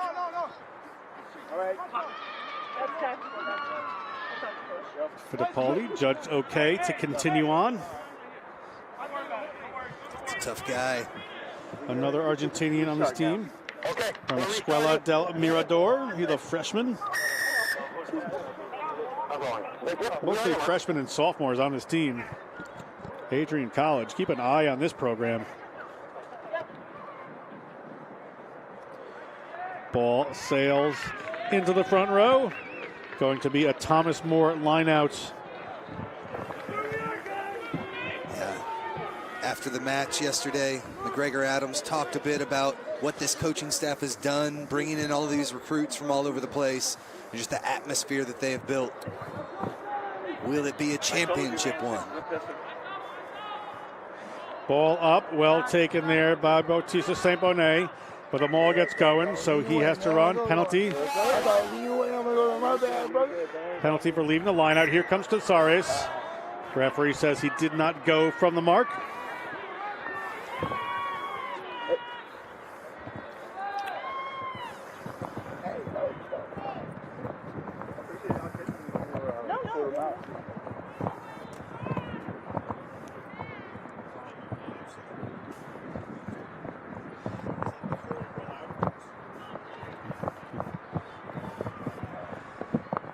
Penalty there. Thomas More pushes it downfield, gets their line out set. Pretty effective line out operators here. They have some targets. They do like to suck in that defense and maul forward as well.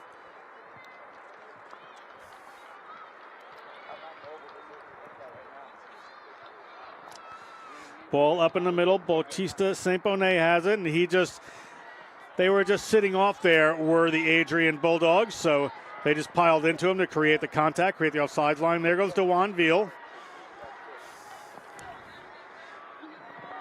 Some players trying to drive this one in from close. There is their captain, Hudson Montgomery. You saw him eyeing things up. Adrian, the boys from Michigan, working through here, but running into some Kentucky beef. Thomas More, the Kentucky boys running into Michigan beef. I had my names backwards there for a second. Ball out there to Tavion Veal.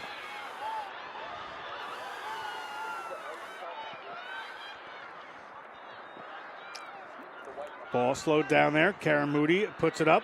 Gets it to the number 3, Elijah Doyle. Haven't seen tons of Doyle so far from Ohio, from Watkins Memorial High School. Tuatua and Pakofe getting in the tackling action. Karamuti. Thomas More lays pretty flat to that gain line right here, and the Bulldogs are doing a good job of rushing onto that. Ball up. That's the captain again, leading by example as ever. He's wriggled through a couple, but it is trench warfare down there. Little offload, little tip pass is not going to make it happen this time. Players have to be careful here as the ball is back up to the skipper, Montgomery. He is just a couple of meters out. Weir looking for runners. So flat here they are.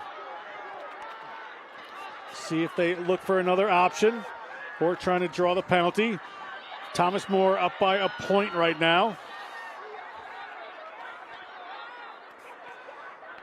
Ball out. Little tip pass. Tavion Veal not going anywhere. Now they've got the ball. They're looking for the width. They put it over. That space gets closed down. Vatuve, the second one in there. Vatuve and Jared Welch shut that down. Thomas More has moved back a little bit. Phase after phase after phase. Casares looking for a way through. There is none. Ball gets spilled forward, but penalty against Adrian. It had to come sooner or later. We'll see what they decide to do. Casares, he's going to head towards the line. He's going to move it over to Karamuti. Karamuti is so slippery there. Karamuti scores a try. Karamuti, after all that hard work, it is that man right there, Matthias Karamuti, for 5 points. Yeah, the Cordoba native was able to sniff that try zone, knew it was there, able to get around the last couple of defenders and dive in. Eye wound as well. Big pass from Casares. Kind of tip your hat to Adrian College's defense there, but too much here in the end. The hooker there, Sam Ray, came out and said, we got to get this going, and they certainly were happy to. Karamuti just elusive there in the tight corners. Yeah, he had Pakofe lining him up and was able to just step around it. Stevens can't quite get a hold of him.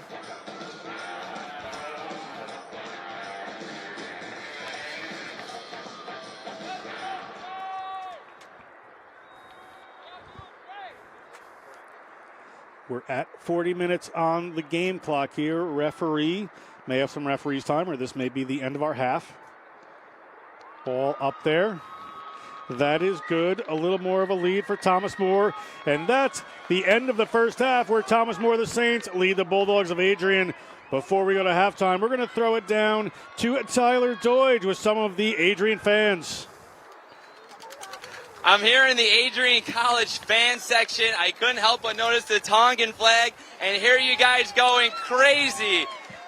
Tell me a little bit about what it means to be here in the D2 National Championship Final. Hi, we're here to support our brother and our cousins, Seti Latu and Alexander Tautua, and Petelo, and all the Tongans on the team, on the Adrian College. Awesome, and obviously you guys have been watching and cheering the entire time. What does rugby mean to not only your family, but you guys yourself? Okay, it is important for us to come all the way from California to here for this championship. Actually, it's my brother and my cousin's first year in ADRIAN College. And this is the first year of the rugby in ADRIAN College. And it's so important for us, even though if we lose or win, we still want to come and support our ADRIAN families and ADRIAN team. Awesome. We'll keep on cheering the rest of the game, and good luck. Back to you guys at the studio for the second half. Thanks, Tyler. Great fans there. We're going to step aside for the halftime break. We're going to come back with exciting second half action. ADRIAN Bulldogs, a little bit of work to do, but what a great second half we're going to have on our hands. Stay tuned.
Welcome back to Houston, Texas, Aveva Stadium.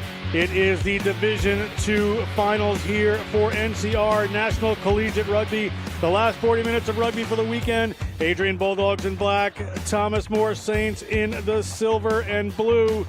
The Saints with a little bit of a lead right here, but some exciting action. John Broker here with Tim Wilkes. Tim, tell us what's going on. A big try there all the way around the side. Urbina showing the burst of speed, and they come back here. ADRIAN College and McGregor Adams shows that he knows how to get it done as well. Around the final defender and through all the way for the try. Keeping it close here for the Bulldogs. Switching over from soccer, he looks McGregor Adams like he's been playing rugby for a long time. Thomas More Saints. Karamuti was able to sneak in for this one. Good work just ducking under. They're coming up against some physical defense and good defense, and I'm not sure they're used to the Thomas More Saints, but they lead in this one. It is going to be ADRIAN College to kick off here. As you see, Vatuve, referee Matt Lake gets us going. 40 minutes for glory for one of these teams. Is the last championship game of the weekend here. Let's see who takes it as Karamuti runs into Pakofe. Pakofe in Texas, so he's wrangling one of the opposite people. Weir looking for a runner, finds Dewanville. Dewanville hit by a pack of Bulldogs. In tight are the Thomas More Saints. Weir goes off to that short side. They put a long one into the wing. They've gotten a little distance here. They're getting by. Vatuve comes in to make the tackle. Vatuve seems to be everywhere. Ball up into the Saints waiting pod of forwards. Now they're going to come a little bit wider.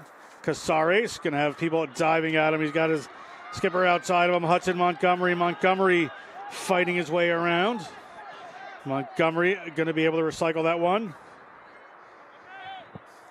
Again, flat to the gain line with a pot of forwards there. They've got runners in a couple of directions. Penalty against ADRIAN.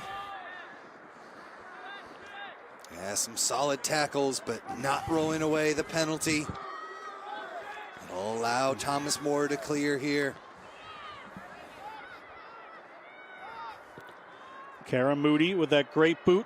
Matthias Karamuti from Urakure Rugby Club in Cordoba.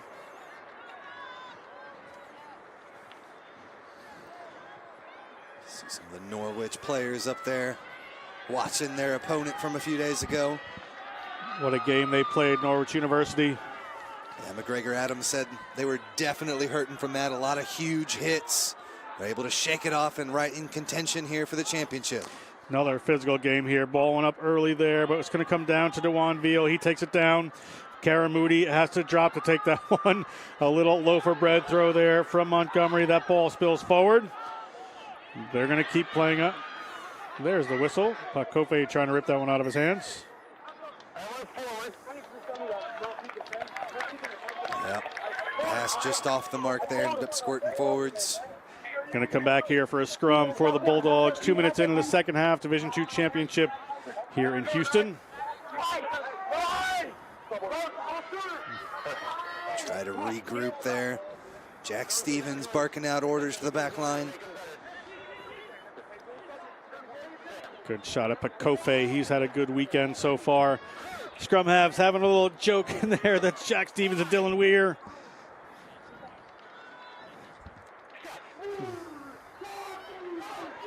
Ball squirts out the back. Stevens has to clean it up, but gets it away. Ball out into the middle of field, but drops. But Tuve let it go by him. Now there's a little knock on. We're going to come back here. This time it'll be a scrum for the Thomas More Saints. They have a player down. Going to have to check up on him. Yeah, good first pass, but kind of floated that last one in off the fingertips. So Karamuti a bit shaken up there, trying to shake it off. Karamuti, a key player for this team. They want to keep him on the field. Especially in a close one like this, those kicks will be very important. There's a knock on from Vatuve. Vatuve, a clear game breaker. He looks like he can get the ball going from anywhere. Ball in there. Thomas More breaks off the back through Casares. Doesn't find the ground he would like to. Down to the ground he goes. That's a ball up to Weir. Weir pops it up, spilled forward by one of the forwards there. That is the prop, Elijah Doyle. Elijah Doyle, a heavyweight wrestler at Thomas More, and a tight head prop for their rugby team. Both teams really having to shake off the drops here in the first 4 minutes. Still anybody's match. Bulldogs just need to come together a bit now.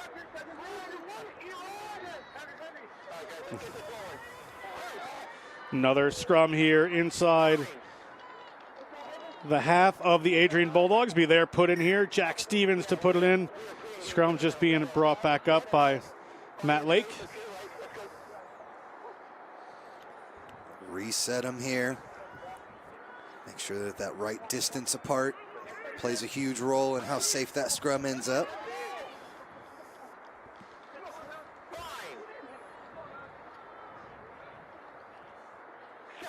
Scrum comes together. Stevens, they're looking to get the ball back to Pakofe quickly, and they have done. Pakofe swirls around one, is taken to the ground just outside the 22, able to recover. Going to go back in this direction. That is back to Fonua, who is going to not find touch. Thomas More on the attack. Urbina moves back that time, and McGregor Adams is more than happy to try to hold him up. We're going to come back for a penalty for McGregor Adams' arm just slid up on the neck there. Yeah, originally he was good, but as he was shoving him forward, just kind of started to keep slipping up higher and higher. 15-7 here. Thomas More leads 5 minutes into this Division II championship. National Collegiate Rugby here in Houston. Final game of the weekend. We've seen some exciting ones. We got a great 35 minutes of rugby coming your way. See here, McGregor Adams, good there. Once he turns, kind of hooks that arm right around the neck there. Bit of a chokehold. Easy call for the referee. Choke tackle turns into a choke hold. They try to go to the front there for Thomas More. Advantage to the Bulldogs. Knock on advantage. They need a game breaker out wide, and they're probably going to go to one. Ball comes out here, and a kick comes in looking for the kick pass. Don't know if they'll come back for the advantage or that'll be advantage gains. Referee says advantage over. We're going to have a line out here for Thomas More just outside the 40, and that kick maybe didn't want to go there. They could have had a couple of runners out wide. Could have gone to hand, but did not. Yeah, definitely put a little bit too much extra on that one. The first 7 minutes, we've been right around this same position. Teams try to feel each other out again. Are we ready? Are we ready? Let's do 3, 2, 1, go, go, go.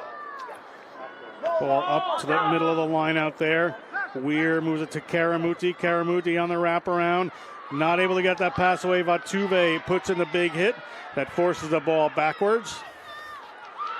Vatuve not fooled there. Good defender and solid hit on Karamuti. Bulldogs now in the attack. They have some open field. Getting the ball out there. Need to keep it in. That is Jared Welt for Adrian. Welt just flirting with that touchline a little too much. Been dragged out by the Saints. Yeah, Sam Ray got his arms around him, shoved him straight out of bounds. Good work from the Saints. As we stay right here, just 5 meters into Adrian College's half of the pitch. Ball. Uncontested lineup, but it went straight outside of the tunnel. Just caught up there. That's a tough one. Sam Ray, unfortunate. The Columbus, Ohio native. Played for the St. Charles Crusaders in high school, where he went to Bishop Harley High School. Easy call for the referee there. Anytime that player's catching it on the outside of his body, on the outside shoulder. Definitely did not go straight down the tunnel.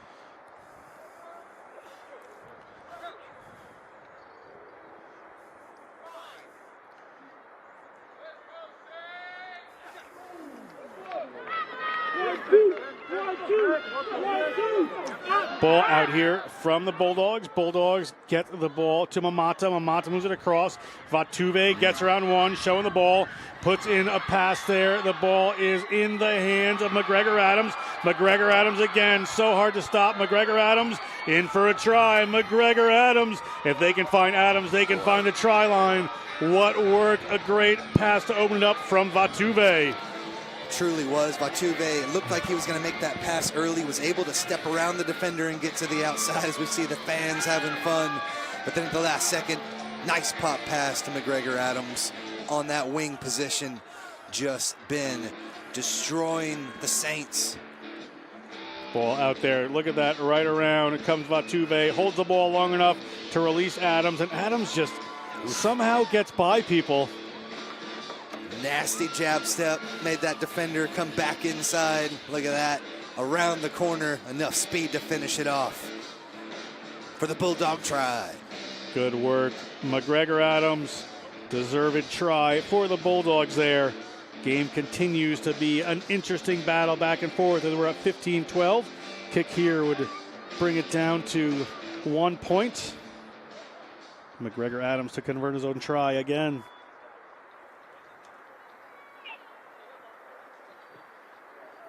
Tough angle here.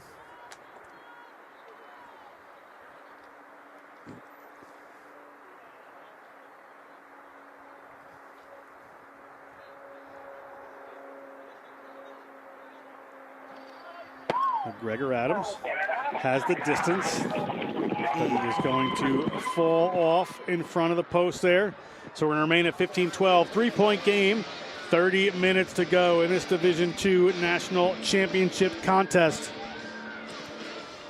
As you said, Vatuve did not start the last match, but boy, he has really been the spark plug for him. All the big moves have kind of been generated off of him. As he is blazing the way with that red hair, showing off today.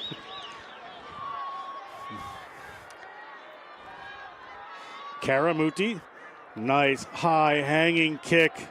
Could bring down some weather. Knocked back by the Bulldogs. Referee is going to say play on. Thomas More Saints through Casares have this one. Goes up to Montgomery. Montgomery sees Pakofe. Two big fellas trying to step each other. Quite a dance going on there. And here comes Dewan Veal. Dewan Veal hit hard by that man Vatuve we've been talking about. Advantage for Thomas More. Pakofe in for another tackle. Penalty advantage to Thomas More, so this is a free play for them as they get it back for a drop goal. Let's see if this happens. Drop goal not to come. And for some reason, they're going to keep playing while the referee clearly blows a whistle. We're going to go back to a penalty against Adrian. It'll be a Thomas More. See what they decide to do. Max Miller got a little aggressive there. Offsides. Guys, warning. Hey, Adrian, warning. Discipline up. Shot call. They're going to take a shot at goal here. Karamuti, this is obviously well within his range.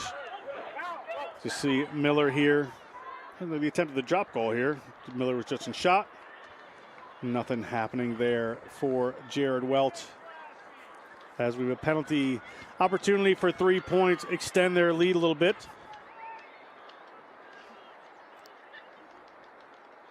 Karamuti has been so good this weekend.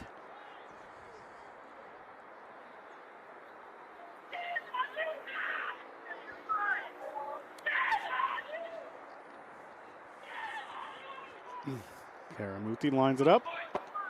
Karamuti hits that one, and it's a 6-point lead for the Saints of Thomas More over the Bulldogs of Adrian. Good work. Take another look here. Slots it through.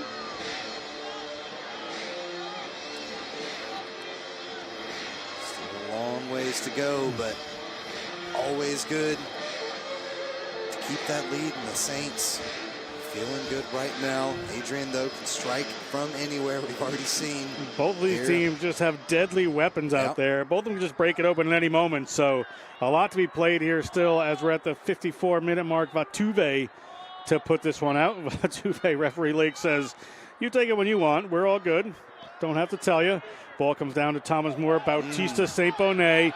He's up the right-hand touchline. Bautista St. Bonnet into contact. Still going. He's hugging that touchline. Looks like he has stepped out, and he has. We're going to have a line out here for the Bulldogs, but great work there by St. Bonnet. Yeah, the big fella, freshman, 6'2", 210 pounds. But he's able to skate around the side here. We saw him come around the corner, but a big tackle by Adrian College to force him out. Miller to put this one in. Max Miller. They go up to the middle of the lineup. Comes down solid. Stevens puts it out to Mamata.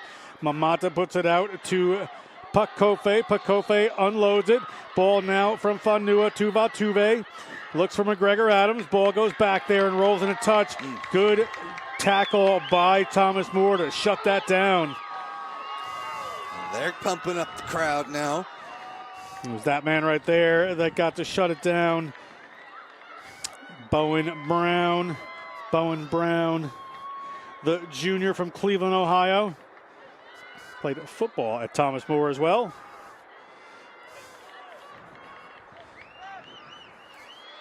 Our sponsors there, Rhino Rugby. Rhino sponsored the Rhino Bowl yesterday, won by Wheeling University. Big pick and go there from Montgomery. Another pick and go coming here as a little change of tactics for Thomas More, and turned over there. What work by Henry Green. The Bulldogs return it to themselves, looking for a little space. Good built defense coming in from the Bulldogs to shut them down. They're at the 22. We'll see where they decide to go. Pakofe is going to decide to go to the direct route. He knocks down one, runs into another. Pakofe, unafraid of contact at all times. Ball comes here to Mamata. Mamata, Vatuve puts one down. Vatuve sliding through and just puts that ball back in to Mamata. This is where they can be dangerous, is running in broken field. Mamata gets through a couple. The defense here for Thomas More is scrambled. Potta waiting forwards there. Little tip pass. Can't get through. Guido Fittipaldi. Ball back to Stevens. Stevens got runners out wide now. They get it Fanua. Fanua gets it to the big fella, Tautua'a. Now they're going to go back to strong side of the field to the captain. The captain puts it to Vatuve. Vatuve runs into some waiting defenders. They're moving pretty quick. Pakofe not putting those passes out, preferring to set it up in the middle of the field. Stevens gets it out there. Big hit comes in on Carnes, but he's able to get himself around there. Players have to release. St. Bonnet was up there quickly on him. Back across they go. Setting up in the middle of the field. Defense has been able to reorganize from Thomas More and has been strong. Tautua'a shows deft hands for a big prop, but knocks it on eventually, and it's going to be a scrum to Thomas More. Great passage of play there from the Bulldogs, Tim. Yeah, but at the same time, the Saints holding firm on the defensive end, hit after hit. And you see the one last one here, Elijah Doyle takes down his opposing number, forces the turnover. He is pumped up. That's a clash for the ages right there. Wouldn't want to be standing in the middle of that. Now, but some big tackles there. St. Bonnet had a good one. Caceres had a good one in those mix of phases there. Ball to Thomas More. You see Weir. Caceres in the back.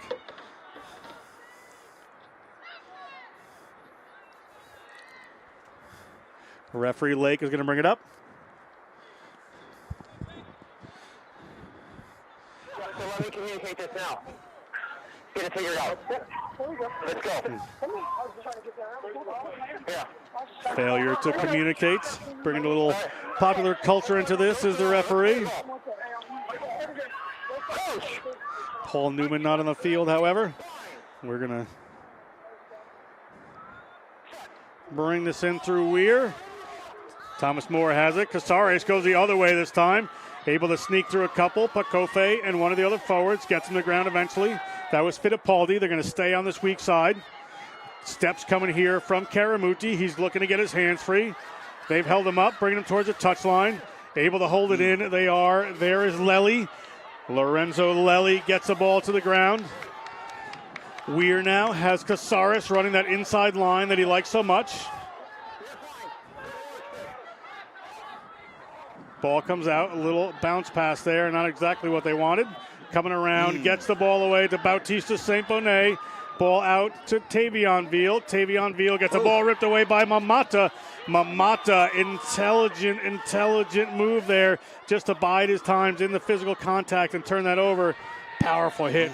Comes in on Carnes. Bulldogs in their own end, but they have possession.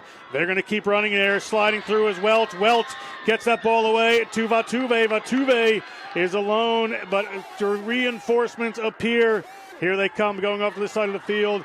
They have Pakofe. Pakofe gets turned over by Casares. Casares gets the ball up, and there is Doyle again. This is an absolute battle. Vatuve, man on the spot. You can see how happy he is. Forces the turnover. Great work, Vatuve. Yeah, big poach by Casares, and Vatuve returns the favor. We do have a player down. Just some hard hits back and forth. It's like Pakofe may have taken the worst of that last one. I think it would take a lot to make Pakofe feel sore. So we see Pakofe coming out. Big hits coming on. Lands there on the ground. Doyle brings it in, and Vatuve, what a player Vatuve is there. Just tremendous work from that number 13, the interior design major. Football state champion in 2019. Just a textbook poach there as he fully released the player, showed his hands to the referee before he went in and grabbed it. Matt Lake wants to have a little bit of a conversation here, some changes. Penalty here. Vatuve has ball in hand. Thank you. Matt Lake off to have a conversation here. What do we got here? Oh, you have an injured player down. We got it. Yeah, you step off. You can step off and play down a man. Or you can Taro, get another off. wrestler. So we gotta have a choice. Troy, Ohio native. Okay, we're gonna have a sub coming in, Andy. 12 is coming off. Make sure that card is for 12. So Carlos Quintero, the freshman, had a couple of big hits in there today. Another Good freshman. work.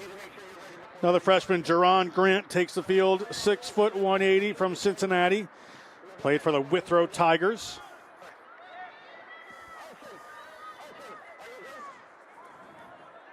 Let's hope he is okay. He's had a wonderful game. Quintero. Vatuve gets this one into touch. And we'll have a line out here for the Adrian Bulldogs inside the half of the Thomas More Saints. 20 minutes ago, we 3/4 of the game gone. It's going to be a big 20 minutes. These Bulldogs are ready to attack at all times. Turning to a very even clash here. Not a lot of scoring here in the second half, just 3 points so far. Ball goes up, winds up in the hands of Schroeder. Schroeder takes it forward. Now they move the ball out wide there. Stevens gets it out. Vatuve has it. Vatuve steps around a couple, gets his hands free, gets the ball up. They get it to Welch. Welch steps inside a couple, goes to ground. Off they go through Stevens. Nice long pass. Comes into Mamata. Mamata steps a couple. Gets the ball. They've got it out wide. They were looking for McGregor Adams. They found him. But this time, not as much room to work in. Ball tipped out there. Andy Arena, the captain, takes it down. But he has a player right on him. Stevens has the ball knocked down. We're going to come back. Tomas Casares went in there and just knocked it out. Did a good job making the tackle, but definitely knocked that one backwards. We're going to go down to Tyler Joyce with some words from the sideline. Thank you. Number 12 from Thomas More. Carlos Quintero came off with a little bit of a knee injury. Luckily, though, he is able to bend it and move it. Hopefully, that he's able to ice that up, feel a little bit better, and the freshman coming in for him will be able to help Thomas More plan their way to victory here. Let's get back to the booth. Thank you, Tyler. Well, hope Quintero will be okay. He's been a good battler through the weekend. Stevens here gets the ball out to Mamata. They get it to Vatuve with more room to run. Unfortunate knock-on comes in from Sam Williams. We'll come back for a scrum. Looked like something was on there for the Bulldogs, but the Saints had a chance to attack right from halfway. The referee called nothing on. Lucky bounce may have gotten it back there, but see the pass here. Just couldn't connect. Hit him right in the hands. Got to make sure that comes down.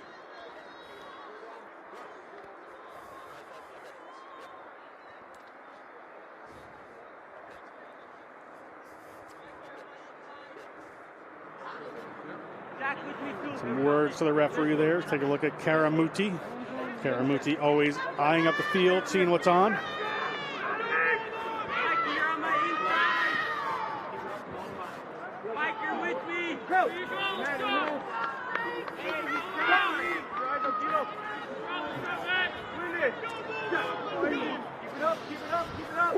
Ball in from Weir. Ball stuck in the middle. Adrian trying to drive that one off, but it's come out, squirted out, but they're going to hang on to that. That's Mackay Patterson. Ball up to Montgomery. Turned over there by Tautua'a. The other prop gets in there, knocked back by a Thomas More player, then knocked forward by a Bulldog player. The first knock on against Thomas More. Scrum here for the Bulldogs. Yeah, Bautista almost had that one, got two hands on it, but just got knocked away. Schrader comes in here, turnover coming from Tautua'a.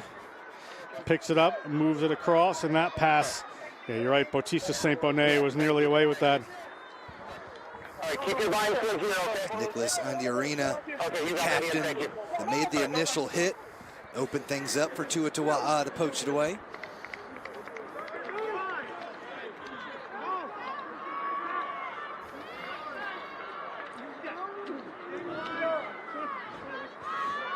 Here come the Bulldogs. Stevens gets that back to Mamata. Mamata gets the ball out to Vatuve. Vatuve taken to ground. Stevens gets it away. Andiarina looking to be a link player and does. Gets the ball up to the vice captain, Tuatua'a. Ball coming out from Bakofe. Ball into the props' hands, but Schrader is just going to hold on to that one and move back.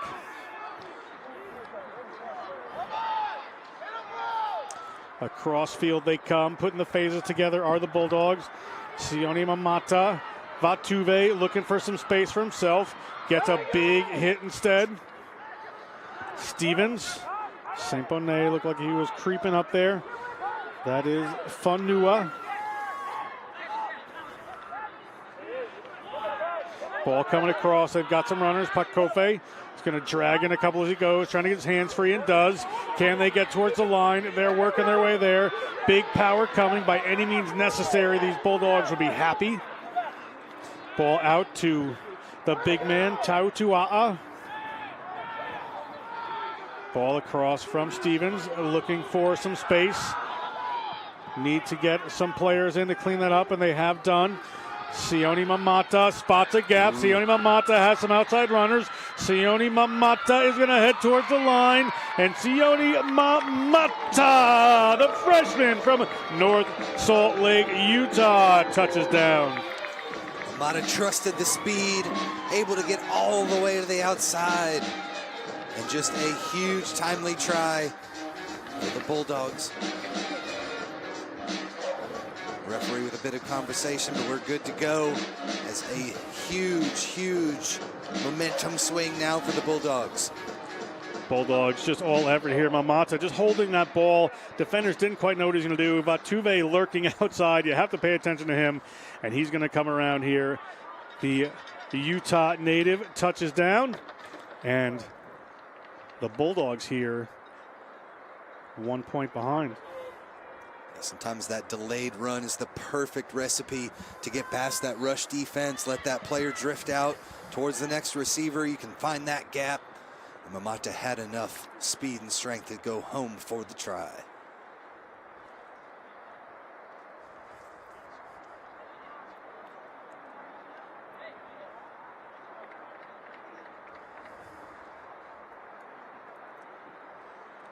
McGregor Adams. Tough angle. Not going to hit that one. 1 point in it here. All these games over the weekend, the championship games have been incredibly tight, and no change here as this Division II championship is 18-17. Thomas More Saints over the Bulldogs of Adrian. We still have 12 minutes to play here at the Collegiate Rugby Championship, Men Nationals 15s here in beautiful Houston, Texas, the Space City. You look at the try scorer, Mamata. Mamata just talking to his teammates, knows what they should do. Mamata, another freshman. Plays golf and tennis and bowling in high school. Multi-sport athlete. Doesn't say which one he's best at.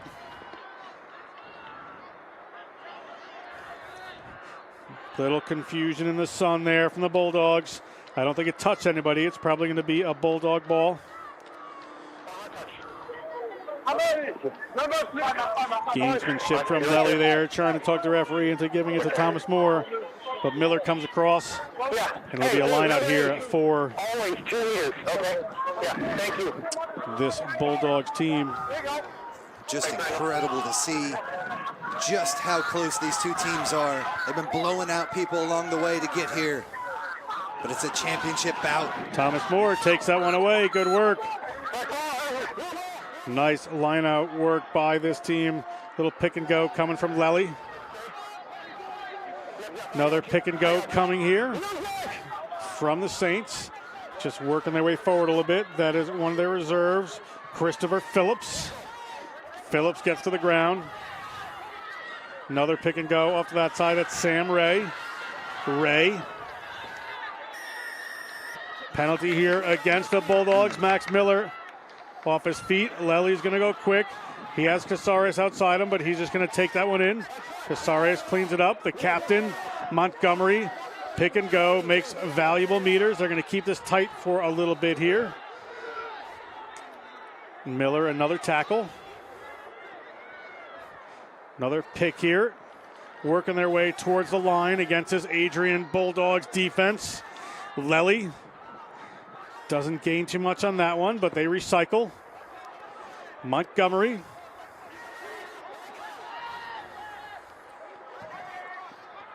Phillips eyeing up the line. Mamata is trying to rip that one out of his hands. And they are just working their way off in bundles towards the field. That is a challenge. Again, they have the ball. Again, it's Montgomery. Ball coming up. You see the defenders trying to get it out. Ball squirts out that time, but it's still good. They've just lost a couple of meters. Now big challenges coming in from the Adrian Bulldogs. But penalty against the Bulldogs for players coming off their feet. And we're going to take a break. Somebody may be in trouble here. Two straight off feet inside the 22. All right, both of them went straight off their feet. So they come off the feet in the clear as well? No, they haven't. No, who did it? One more down here, someone's going to the bin. Make it very clear. All right, make sure I hear it. Nick Andiarina, the captain, having a chat there. The sophomore business management major from Layton, Utah. Layton Christian Academy graduate. Played rugby there as well. All-star Utah Warriors select. A lot of rugby history for there. Very intelligent captain, just pleading his case, saying some other people were doing as well. Thomas More has elected to go for the points here to extend their lead.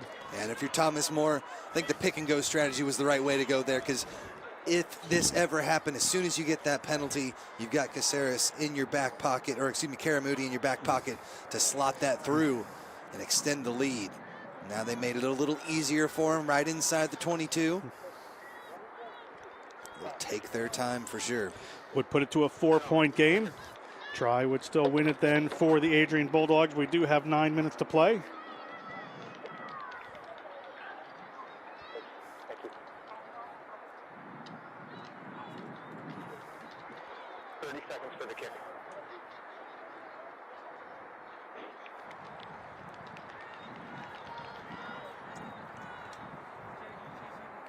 Karamoudi. Calm and patient. Slots that one. We're at 4 points. Going to need a game breaker from Adrian here if they're going to get this championship. 8.5 minutes to go on the game clock. Referee may have a little referee's time. You know this Bulldog squad, though, is ready for this right now. They've been building to this all year. Down by 4. So many game breakers out there. Can they come back and take the lead with the try? Vatuve hangs that one up. Sun is changing just a little bit. Advantage for a knock on. Vatuve comes flying in there.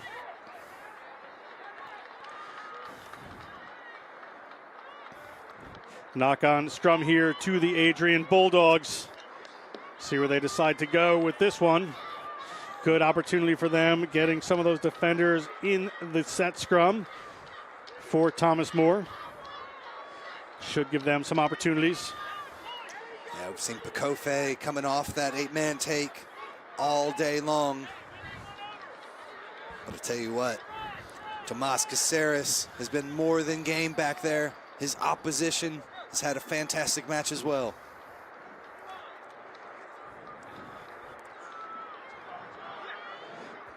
Stevens at the ready, gets the ball in. Strike for it there from Thomas More, but they can't get to it. Scrum coming back, but Pakofe has it. Scrum has gone down. Another scrum here for the Bulldogs. Good squeeze there, Tim, from the Thomas More Saints. Yeah, Pakofe's done a pretty good job of getting them out as quick as possible because it is moving back on him. But that time it just got trapped behind those big locks legs. And he ended up having to fall on top of it, and everything came on with it.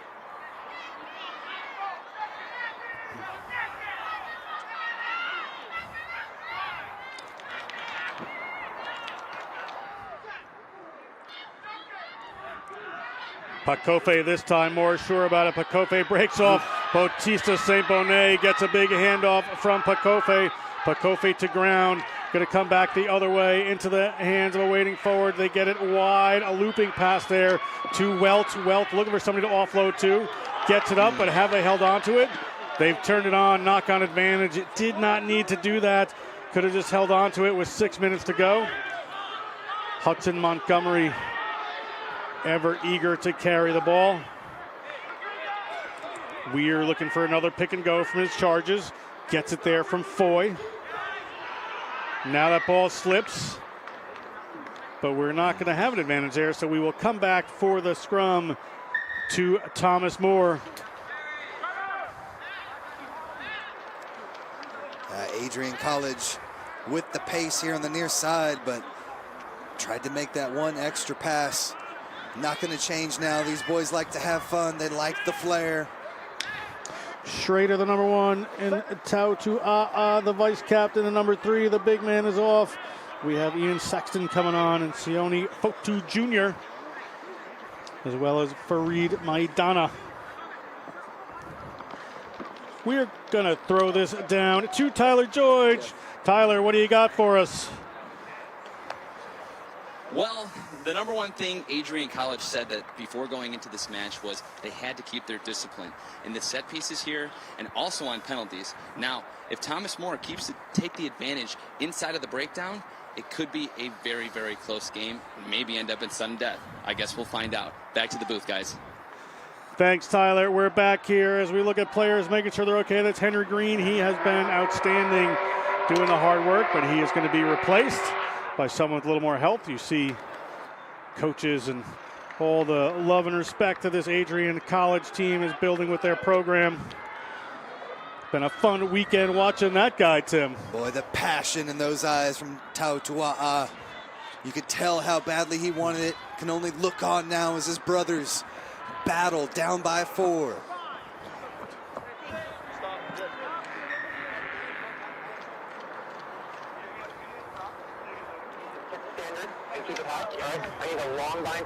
Coaches are just looking in for Thomas More.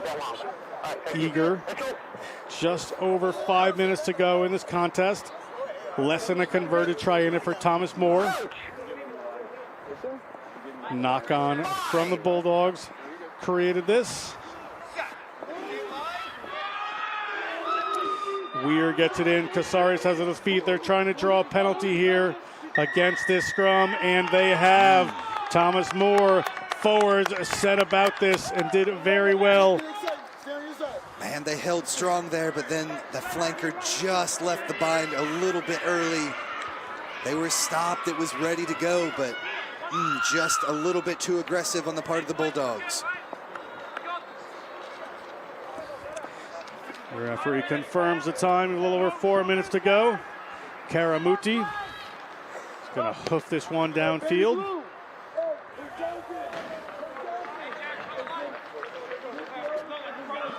Line out coming for Thomas Moore off of that penalty. You see Seti Latu into the game.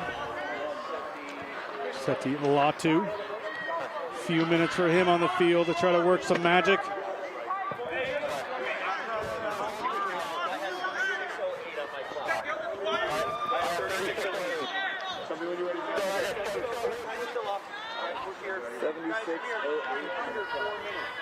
It's going to be my clock. Pay attention to me. Okay. Just under 4 minutes. Time on. Ball coming in here for Thomas Moore. 3, 2, I'm blue. Hit their target in the middle, line out, going quick. They've got runners here. Ball out to Montgomery. Montgomery with St. Bonnet. They're going to keep this driving forward. You can see Weir there just calling his players in. They just want to keep this tight and roll down that clock. Pakofe has other intentions. Puts in another big hit, the number 8. Coming off to that side is Lely. Again, another pick there. Miller tries to come in and take it away. Can't get a hold of it. Off to the left-hand side with Lely this time.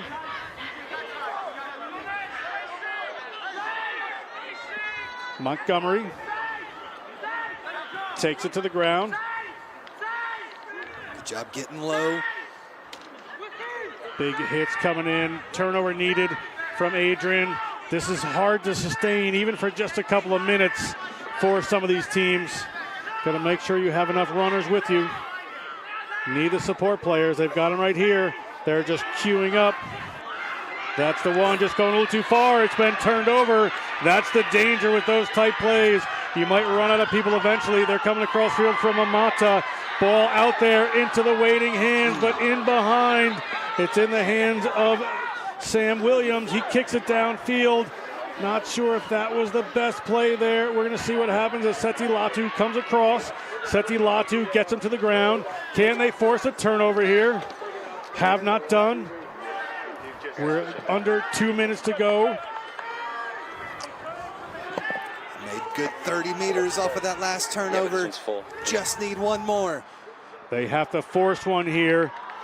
Gotta stay away from the penalties because very happily to grind it out will be the Thomas Moore Saints. Ball on the ground. Big hits, big clashes coming in. There it almost was again. Gotta They're get trying lower. to rip that ball away. That's the low trajectory you want. Player couldn't rip that one out. Another one. Pakofe trying to tear that one away. Minute and a half. National championship on the line here. We're outside of the Thomas Moore zone. Can they force a knock on Adrian? Can they force a penalty? Trying to rip that ball out of there.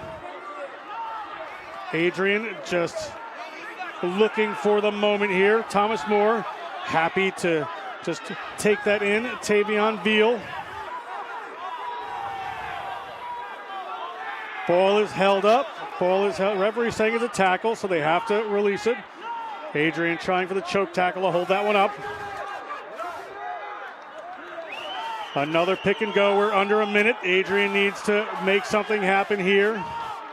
Can someone stand up and be the man? Just diving to the ground is Lely. Not even really trying to make a lot of meters here. Get that ball to 17, Christopher Phillips. Maul here. It's a maul. It comes down, and it is time. There is going to be a scrum here for the Adrian Bulldogs. This is coming down to the wire. Another couple of phases and the Thomas More Saints would have been guaranteed national champions. They have a powerful scrum. This scrum is going to be important, Tim, all important. And you see it here, just got a little too high. They're able to lift him up. And at this point, once that maul is called, it has to be presentable. It was not immediately available. And the celebration starts here, but a lot of work to be done. Scrum coming in here. Coaches for Thomas More. Very intense right there, watching their charges. Sure, it's the same with Benny Maddaleona and his crew.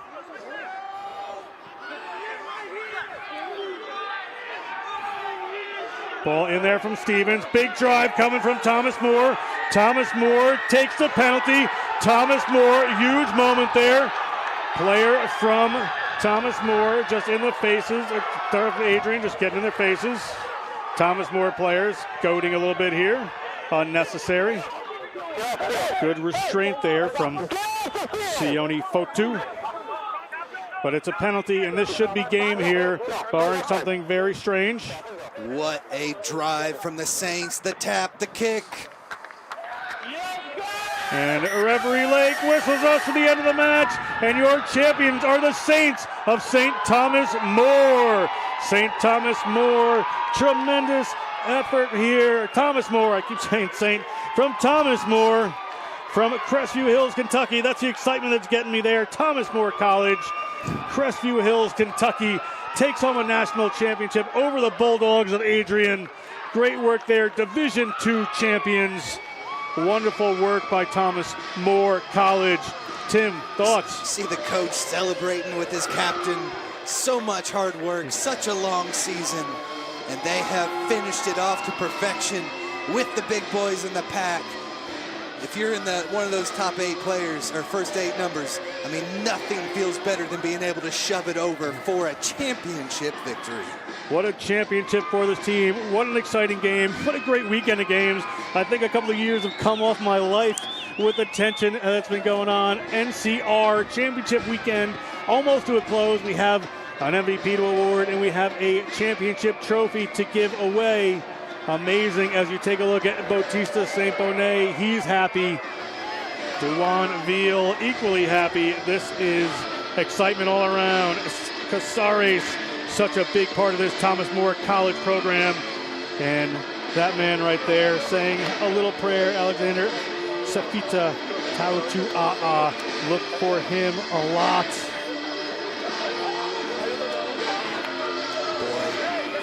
Just all-out effort from the Bulldogs.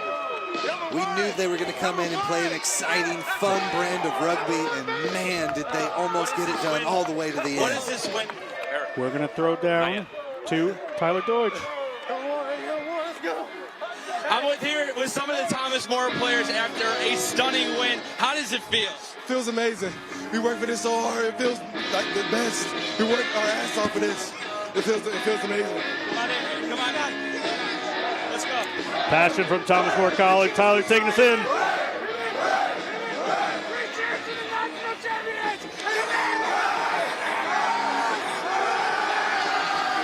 Hudson Montgomery, he looks like a lot of fun. Look at the excitement on the captain's face. Fantastic work for Montgomery and this entire team, this entire program. John Fox. Tyler is looking for the coach, John Fox, to have a little chat. You said it, Montgomery is just beside himself, so happy. So much work for this Saints squad. We're going to go back down to Tyler with the coach.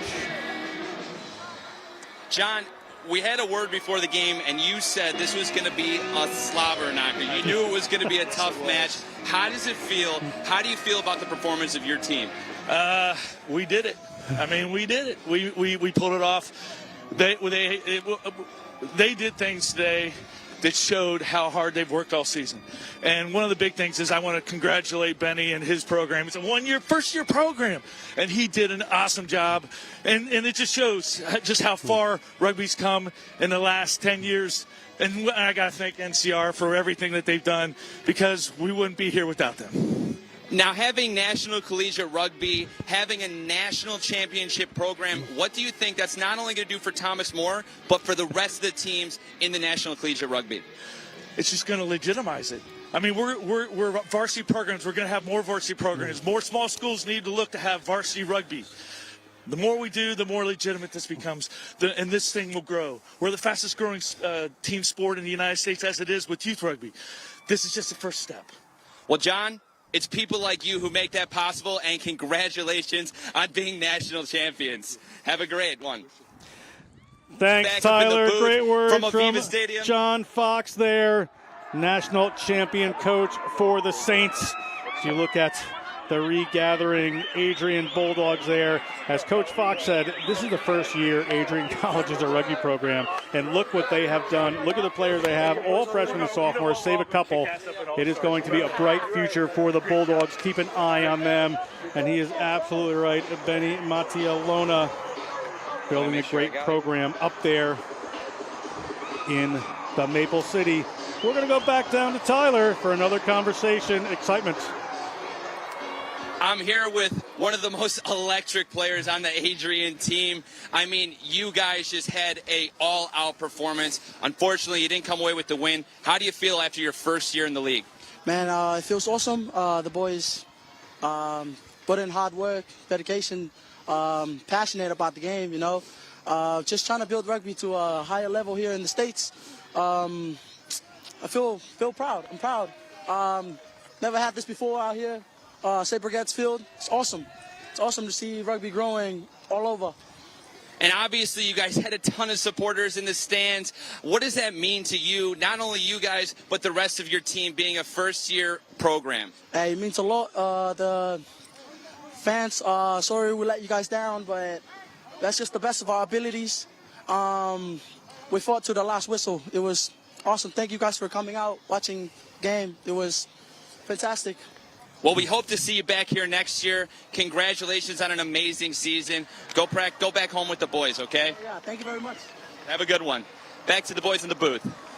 Thank you, Tyler. Patello Kapisi Vatuve. I don't think you've disappointed anyone. You put on a great game personally and a great game as a team building a program.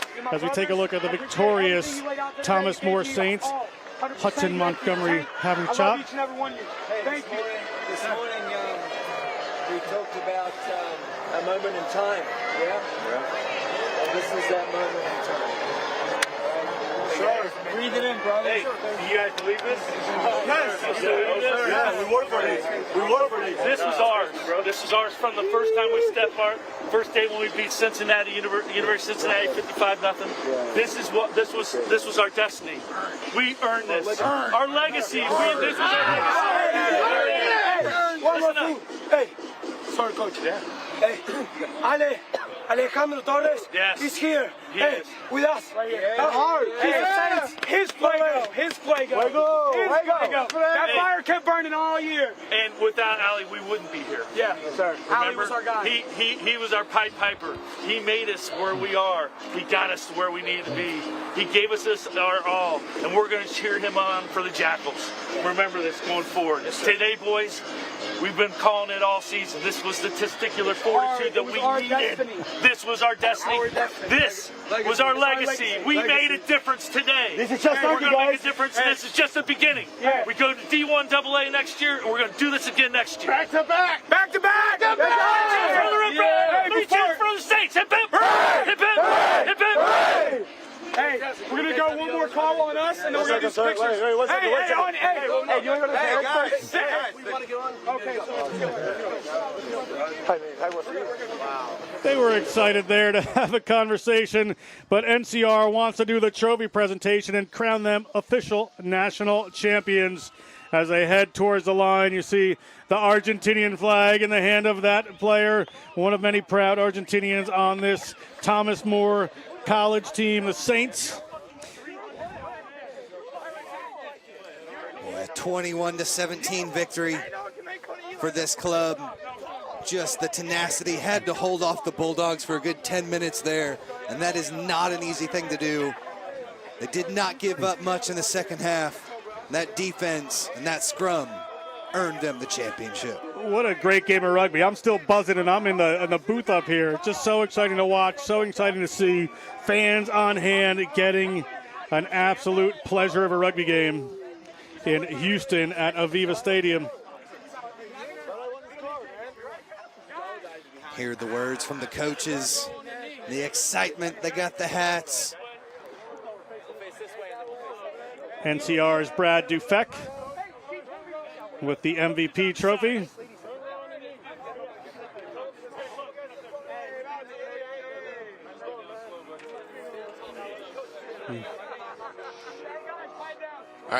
All right, boys. So, congratulations. So happy you're here to experience this as our first Division II national final. It's incredible. This competition is incredibly important to me, so I couldn't be happier presenting this to you guys today. Before we do the big guy over there, we've got your MVP from the weekend. The panel has spoken, and Batista.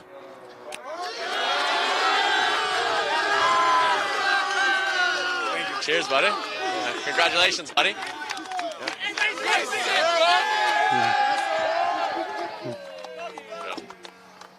All right. And the National Collegiate Rugby inaugural Division II champion. Congratulations. Congratulations, boys. There they are, your 2021 NCR Division II national champion, Thomas More College from the Bluegrass State. They are proud. They are happy.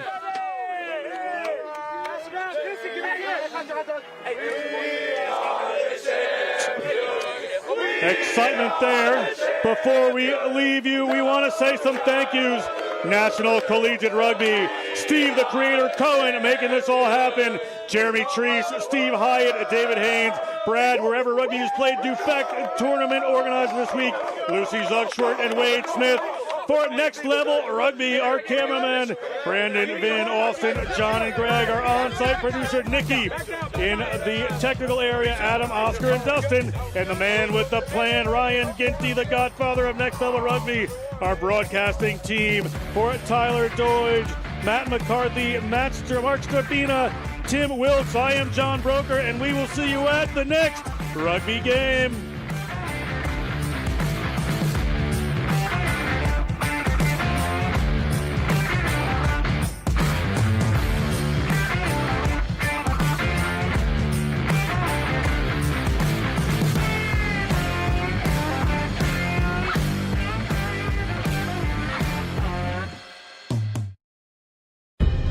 In our game, we play with our hearts. We don't play with sticks, bats, or gloves. We don't wear shoulder pads or helmets. We keep playing when it hurts. And we leave everything on the field. What we wear must be built for our game.